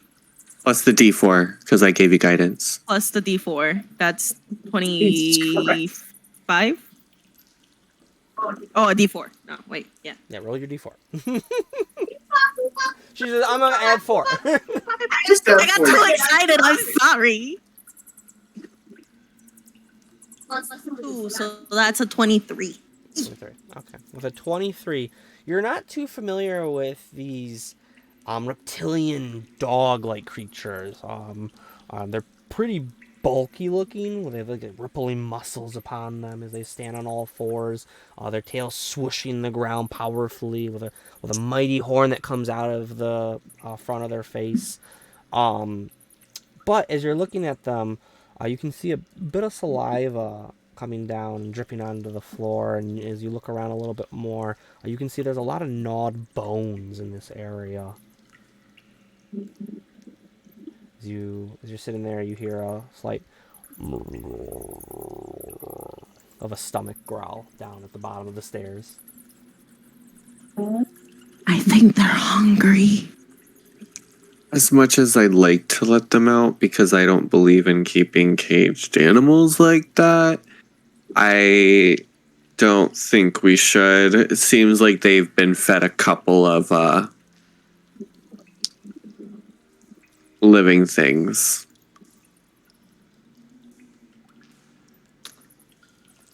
Can we continue off towards? So I'm gonna still be reaching out towards the key. Back up.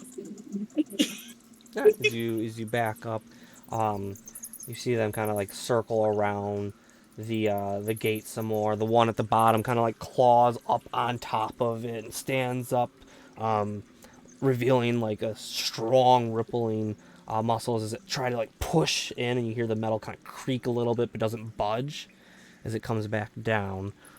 But they, for the most part, just kind of sit at the bottom of the stairs, curled up in little like balls, and stare piercingly up at you the whole time you're at the top of the stairs. Oh my god, they're like lizard cats. Lizard cats. Lizard cats, she says. Puff, you No? were saying that you were going to make your way to the left some more? Yeah, can I? Yeah, easily Make hop moves right over, here. make your way that way. As you come farther this way, you do see some stairs that lead up and into the wall itself some more.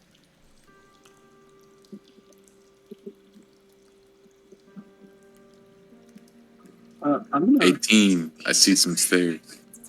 move over here to kind of get a better idea what's going on.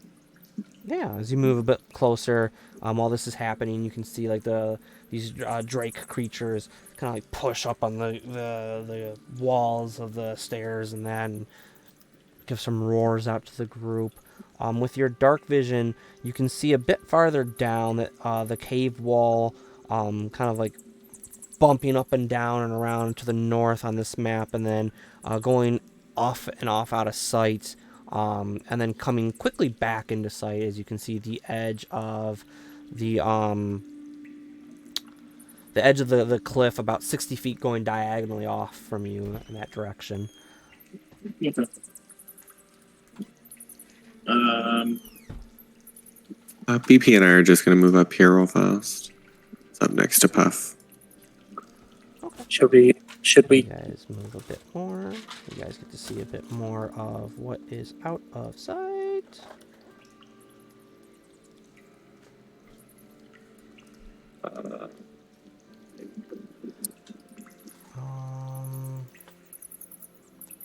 Soraya, what are you doing? Not grabbing this key. Have you ever seen a hungry lizard cat? A little dog like to me, but Behold. you think we should give him some food? No. You know why? Why? Because we're the food. So no, we're not doing that. Yeah. You're the food, she says. Yeah, fair enough. I don't want to be food. Prefer it not to be food. If you Bit got more a of death the wish, by stairs all are means do your revealed to thing. you But guys there. There's nothing around here, right? Or just diverges stairs. I'll say that with both Baranis standing right here and looking down, you can see the wall. And then with Solaris standing, Solaris, you can see the edge of the wall as it comes back over to you over here.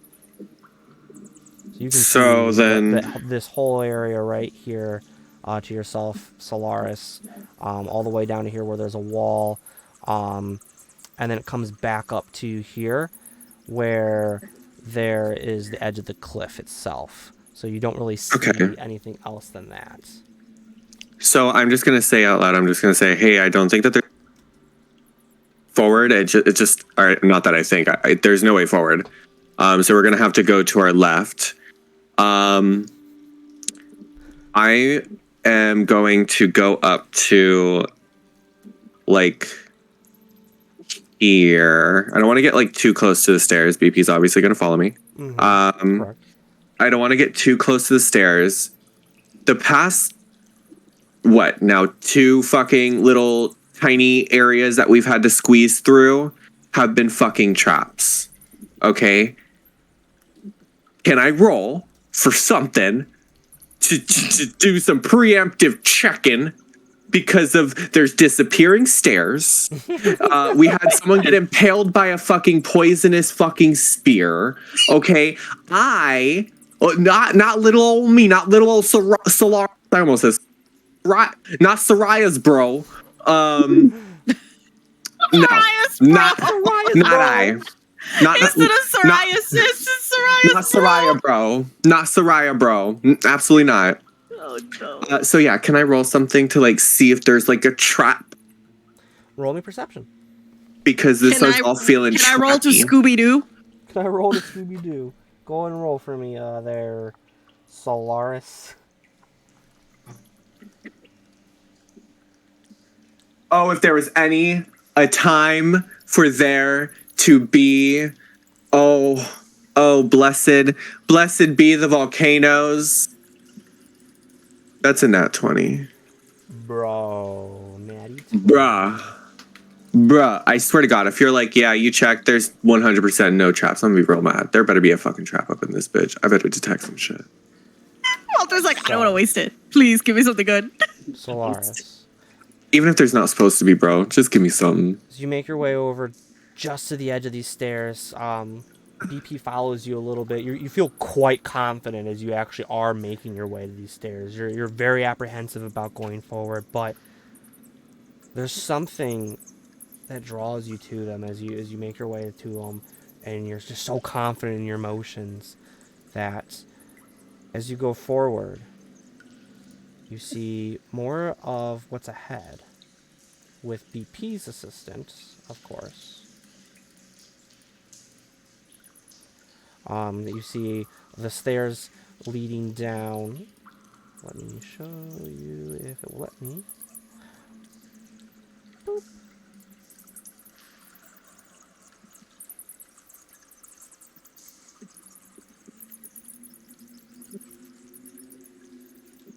I love this tool. This makes life so much easier.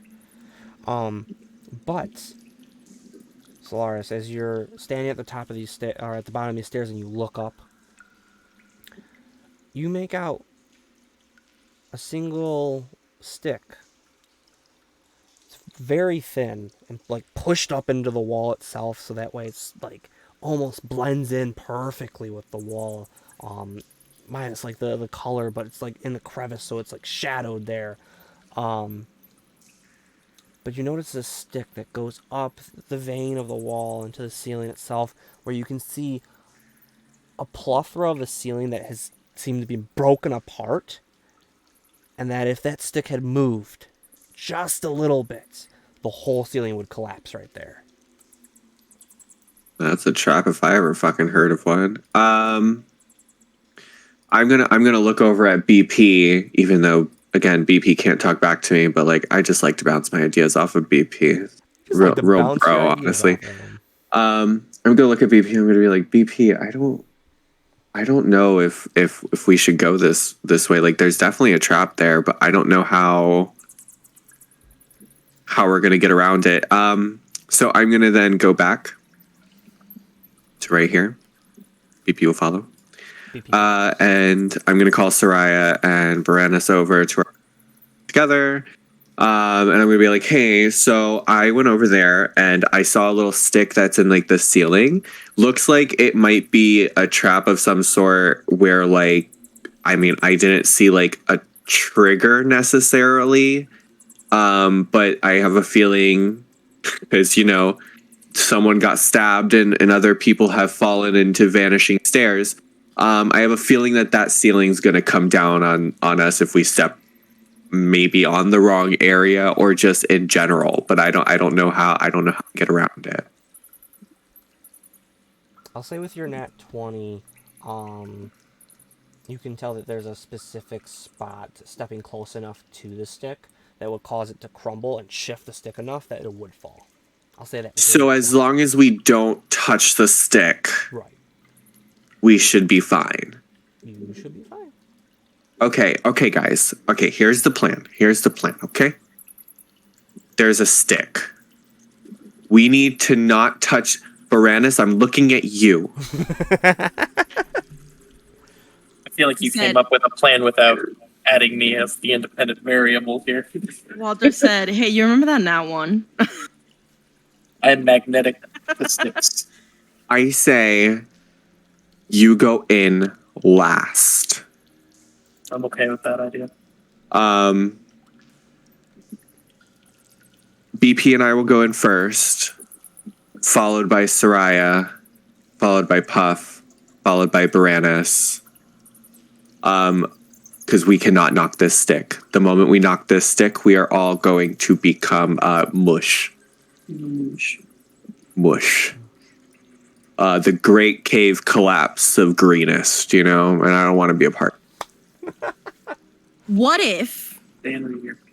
crazy thought is crazy? How about I freeze the stick so it can't fall?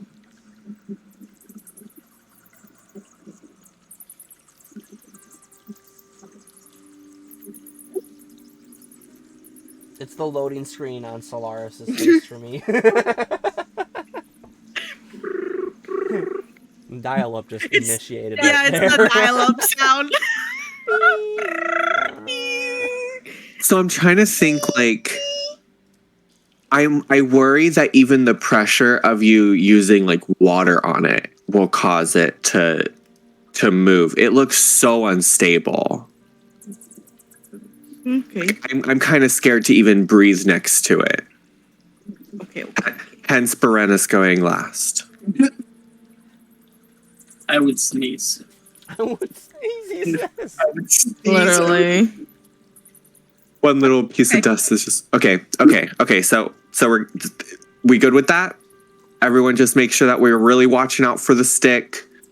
Do your best. And really get out there. And then I am going to Remember the Titans, he said. Yo, this is Friday Night Lights. I am going to use guidance on Baranus. So when it's his go, he can use a D4 for that ability Can I? check. Thank you. If there is one, I don't know if there will be one. I'm just assuming over here, Just in case. just in case. All right. Probably. Who's going first?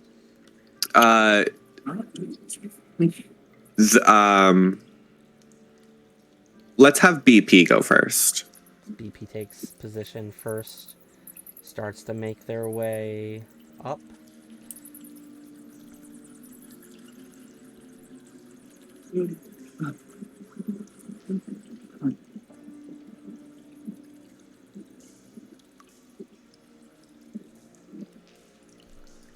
And over, being told by you as you control it, to not step too close to that, so it kind of like shifts a little bit enough and makes its way past into the other Did you know that capybaras can walk on two legs? Who's next? I'm gonna be next. Alright, as you two make your way across. And are I able don't to think not Chris step. appreciates my capybara facts. And then we're just gonna like. Is it okay if we like just kind of like move out of the way just to make way for them? Yeah, It's gonna about right just. Okay. Yeah, I'll gonna maybe have him right give- here. There. Okay. I'm next. I'm gonna give Puff and Baranus a hug before I go by the stick. You hug them. It's a little wet because We're I just am like- practically water, but you know, it's okay. So Soraya makes her way over, stepping right onto the step, trying to avoid the stick as much as possible. Make her way across. Oh. I hug Solaris. Good job. I'm so Puff proud of you. makes his So proud of way you. over And then- the steps. I move out of the way and I kneel down next. And I just sit there watching people cross the. Puff makes his way across, not even breaking a sweat. He is so in tune with with his abilities going, I have eviscerated, I have dispelled individuals from this realm in the time that we've been together. I am a god amongst men here. Immortality is within my grasp. He's a lizard. As Baranus steps forth. God damn it. He smokes his earwax. Baranus steps forth and makes his way onto the steps. I hate it. BP and I are gonna go like this. The party I've never been more stressed in my standing life. there clutching for utter horror that is about to possibly unfold upon Baranus and in this cave as he steps across and is fine. As with the help Okay. of Solaris pointing out exactly where the trap was, allowed the party successfully avoid it. Very nice. Capybara. Capybara, capybara, Okay. capybara. The party We makes have its way to bars, the next guys. room. Do we hear anything? Smell anything? Roll me perception. Can I roll 2? Go for it. You know what? Whole party, roll me perception as you go to make your way into the next room. Got a 13. Capybara, capybara, capybara, capybara, capybara, capybara, capybara, capybara. 22. I'm gonna go with my passive. 11. Wait for me. Wait for me. +4. 11. I'm struggling for anybody that cares right now. I'm struggling. I just cannot get comfortable in my chair. I think it's time for BP's perception is 12 if that matters. No! Oh, As the party is so Not concerned this shit again! with everything going on at the stairs as each member slowly backs up more and more to give room for anything that could happen and turns around entering into the next room, standing before you are several kobolds, weapons at the ready, and several of them, as they stand up more, reveal that they have wings as 3 of them flourish out these magnificent wings upon their bodies and take flight 5 feet up into the air above the rest of them. I didn't know they could fly.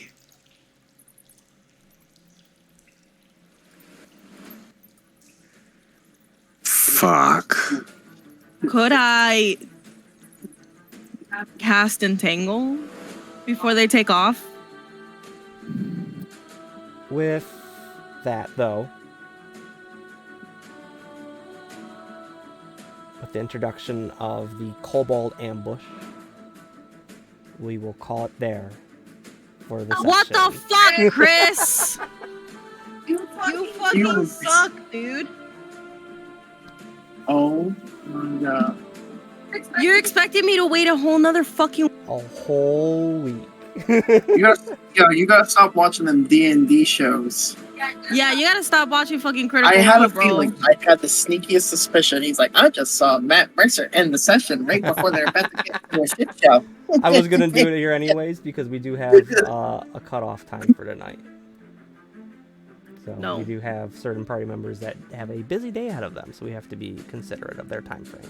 Of course. But I'm still gonna be mad about it. You can be mad about Sorry. it. Still upset.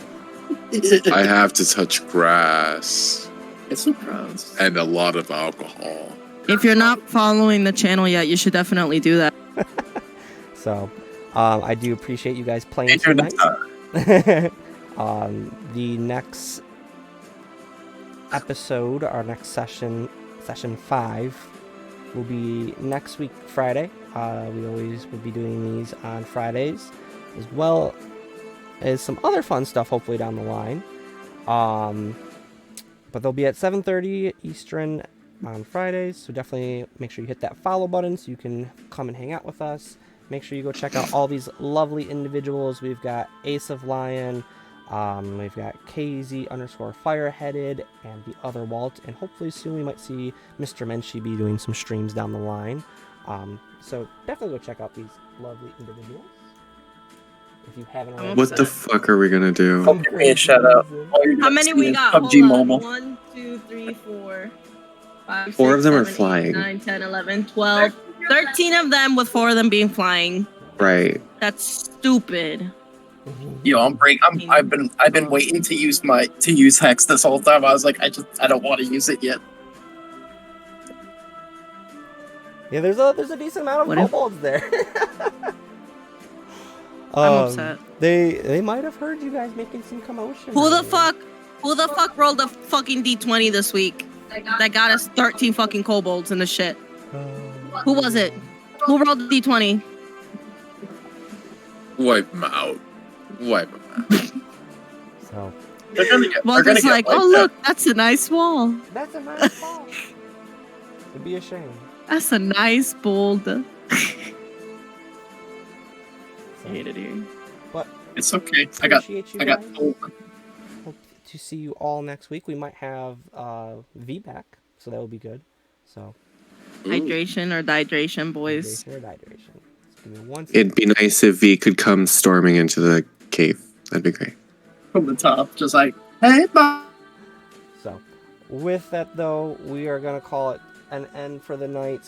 Like I said, I appreciate all of you guys come through. Everyone that followed, I appreciate Mean Tahim's raid. I appreciate Top Secret Muffins raid. If you aren't already following those individuals, definitely check them out. So I hope everyone had a great night with our first D&D live session, and we will catch you next time. So, everyone have fun, be safe out there, and see you next time. Bye now.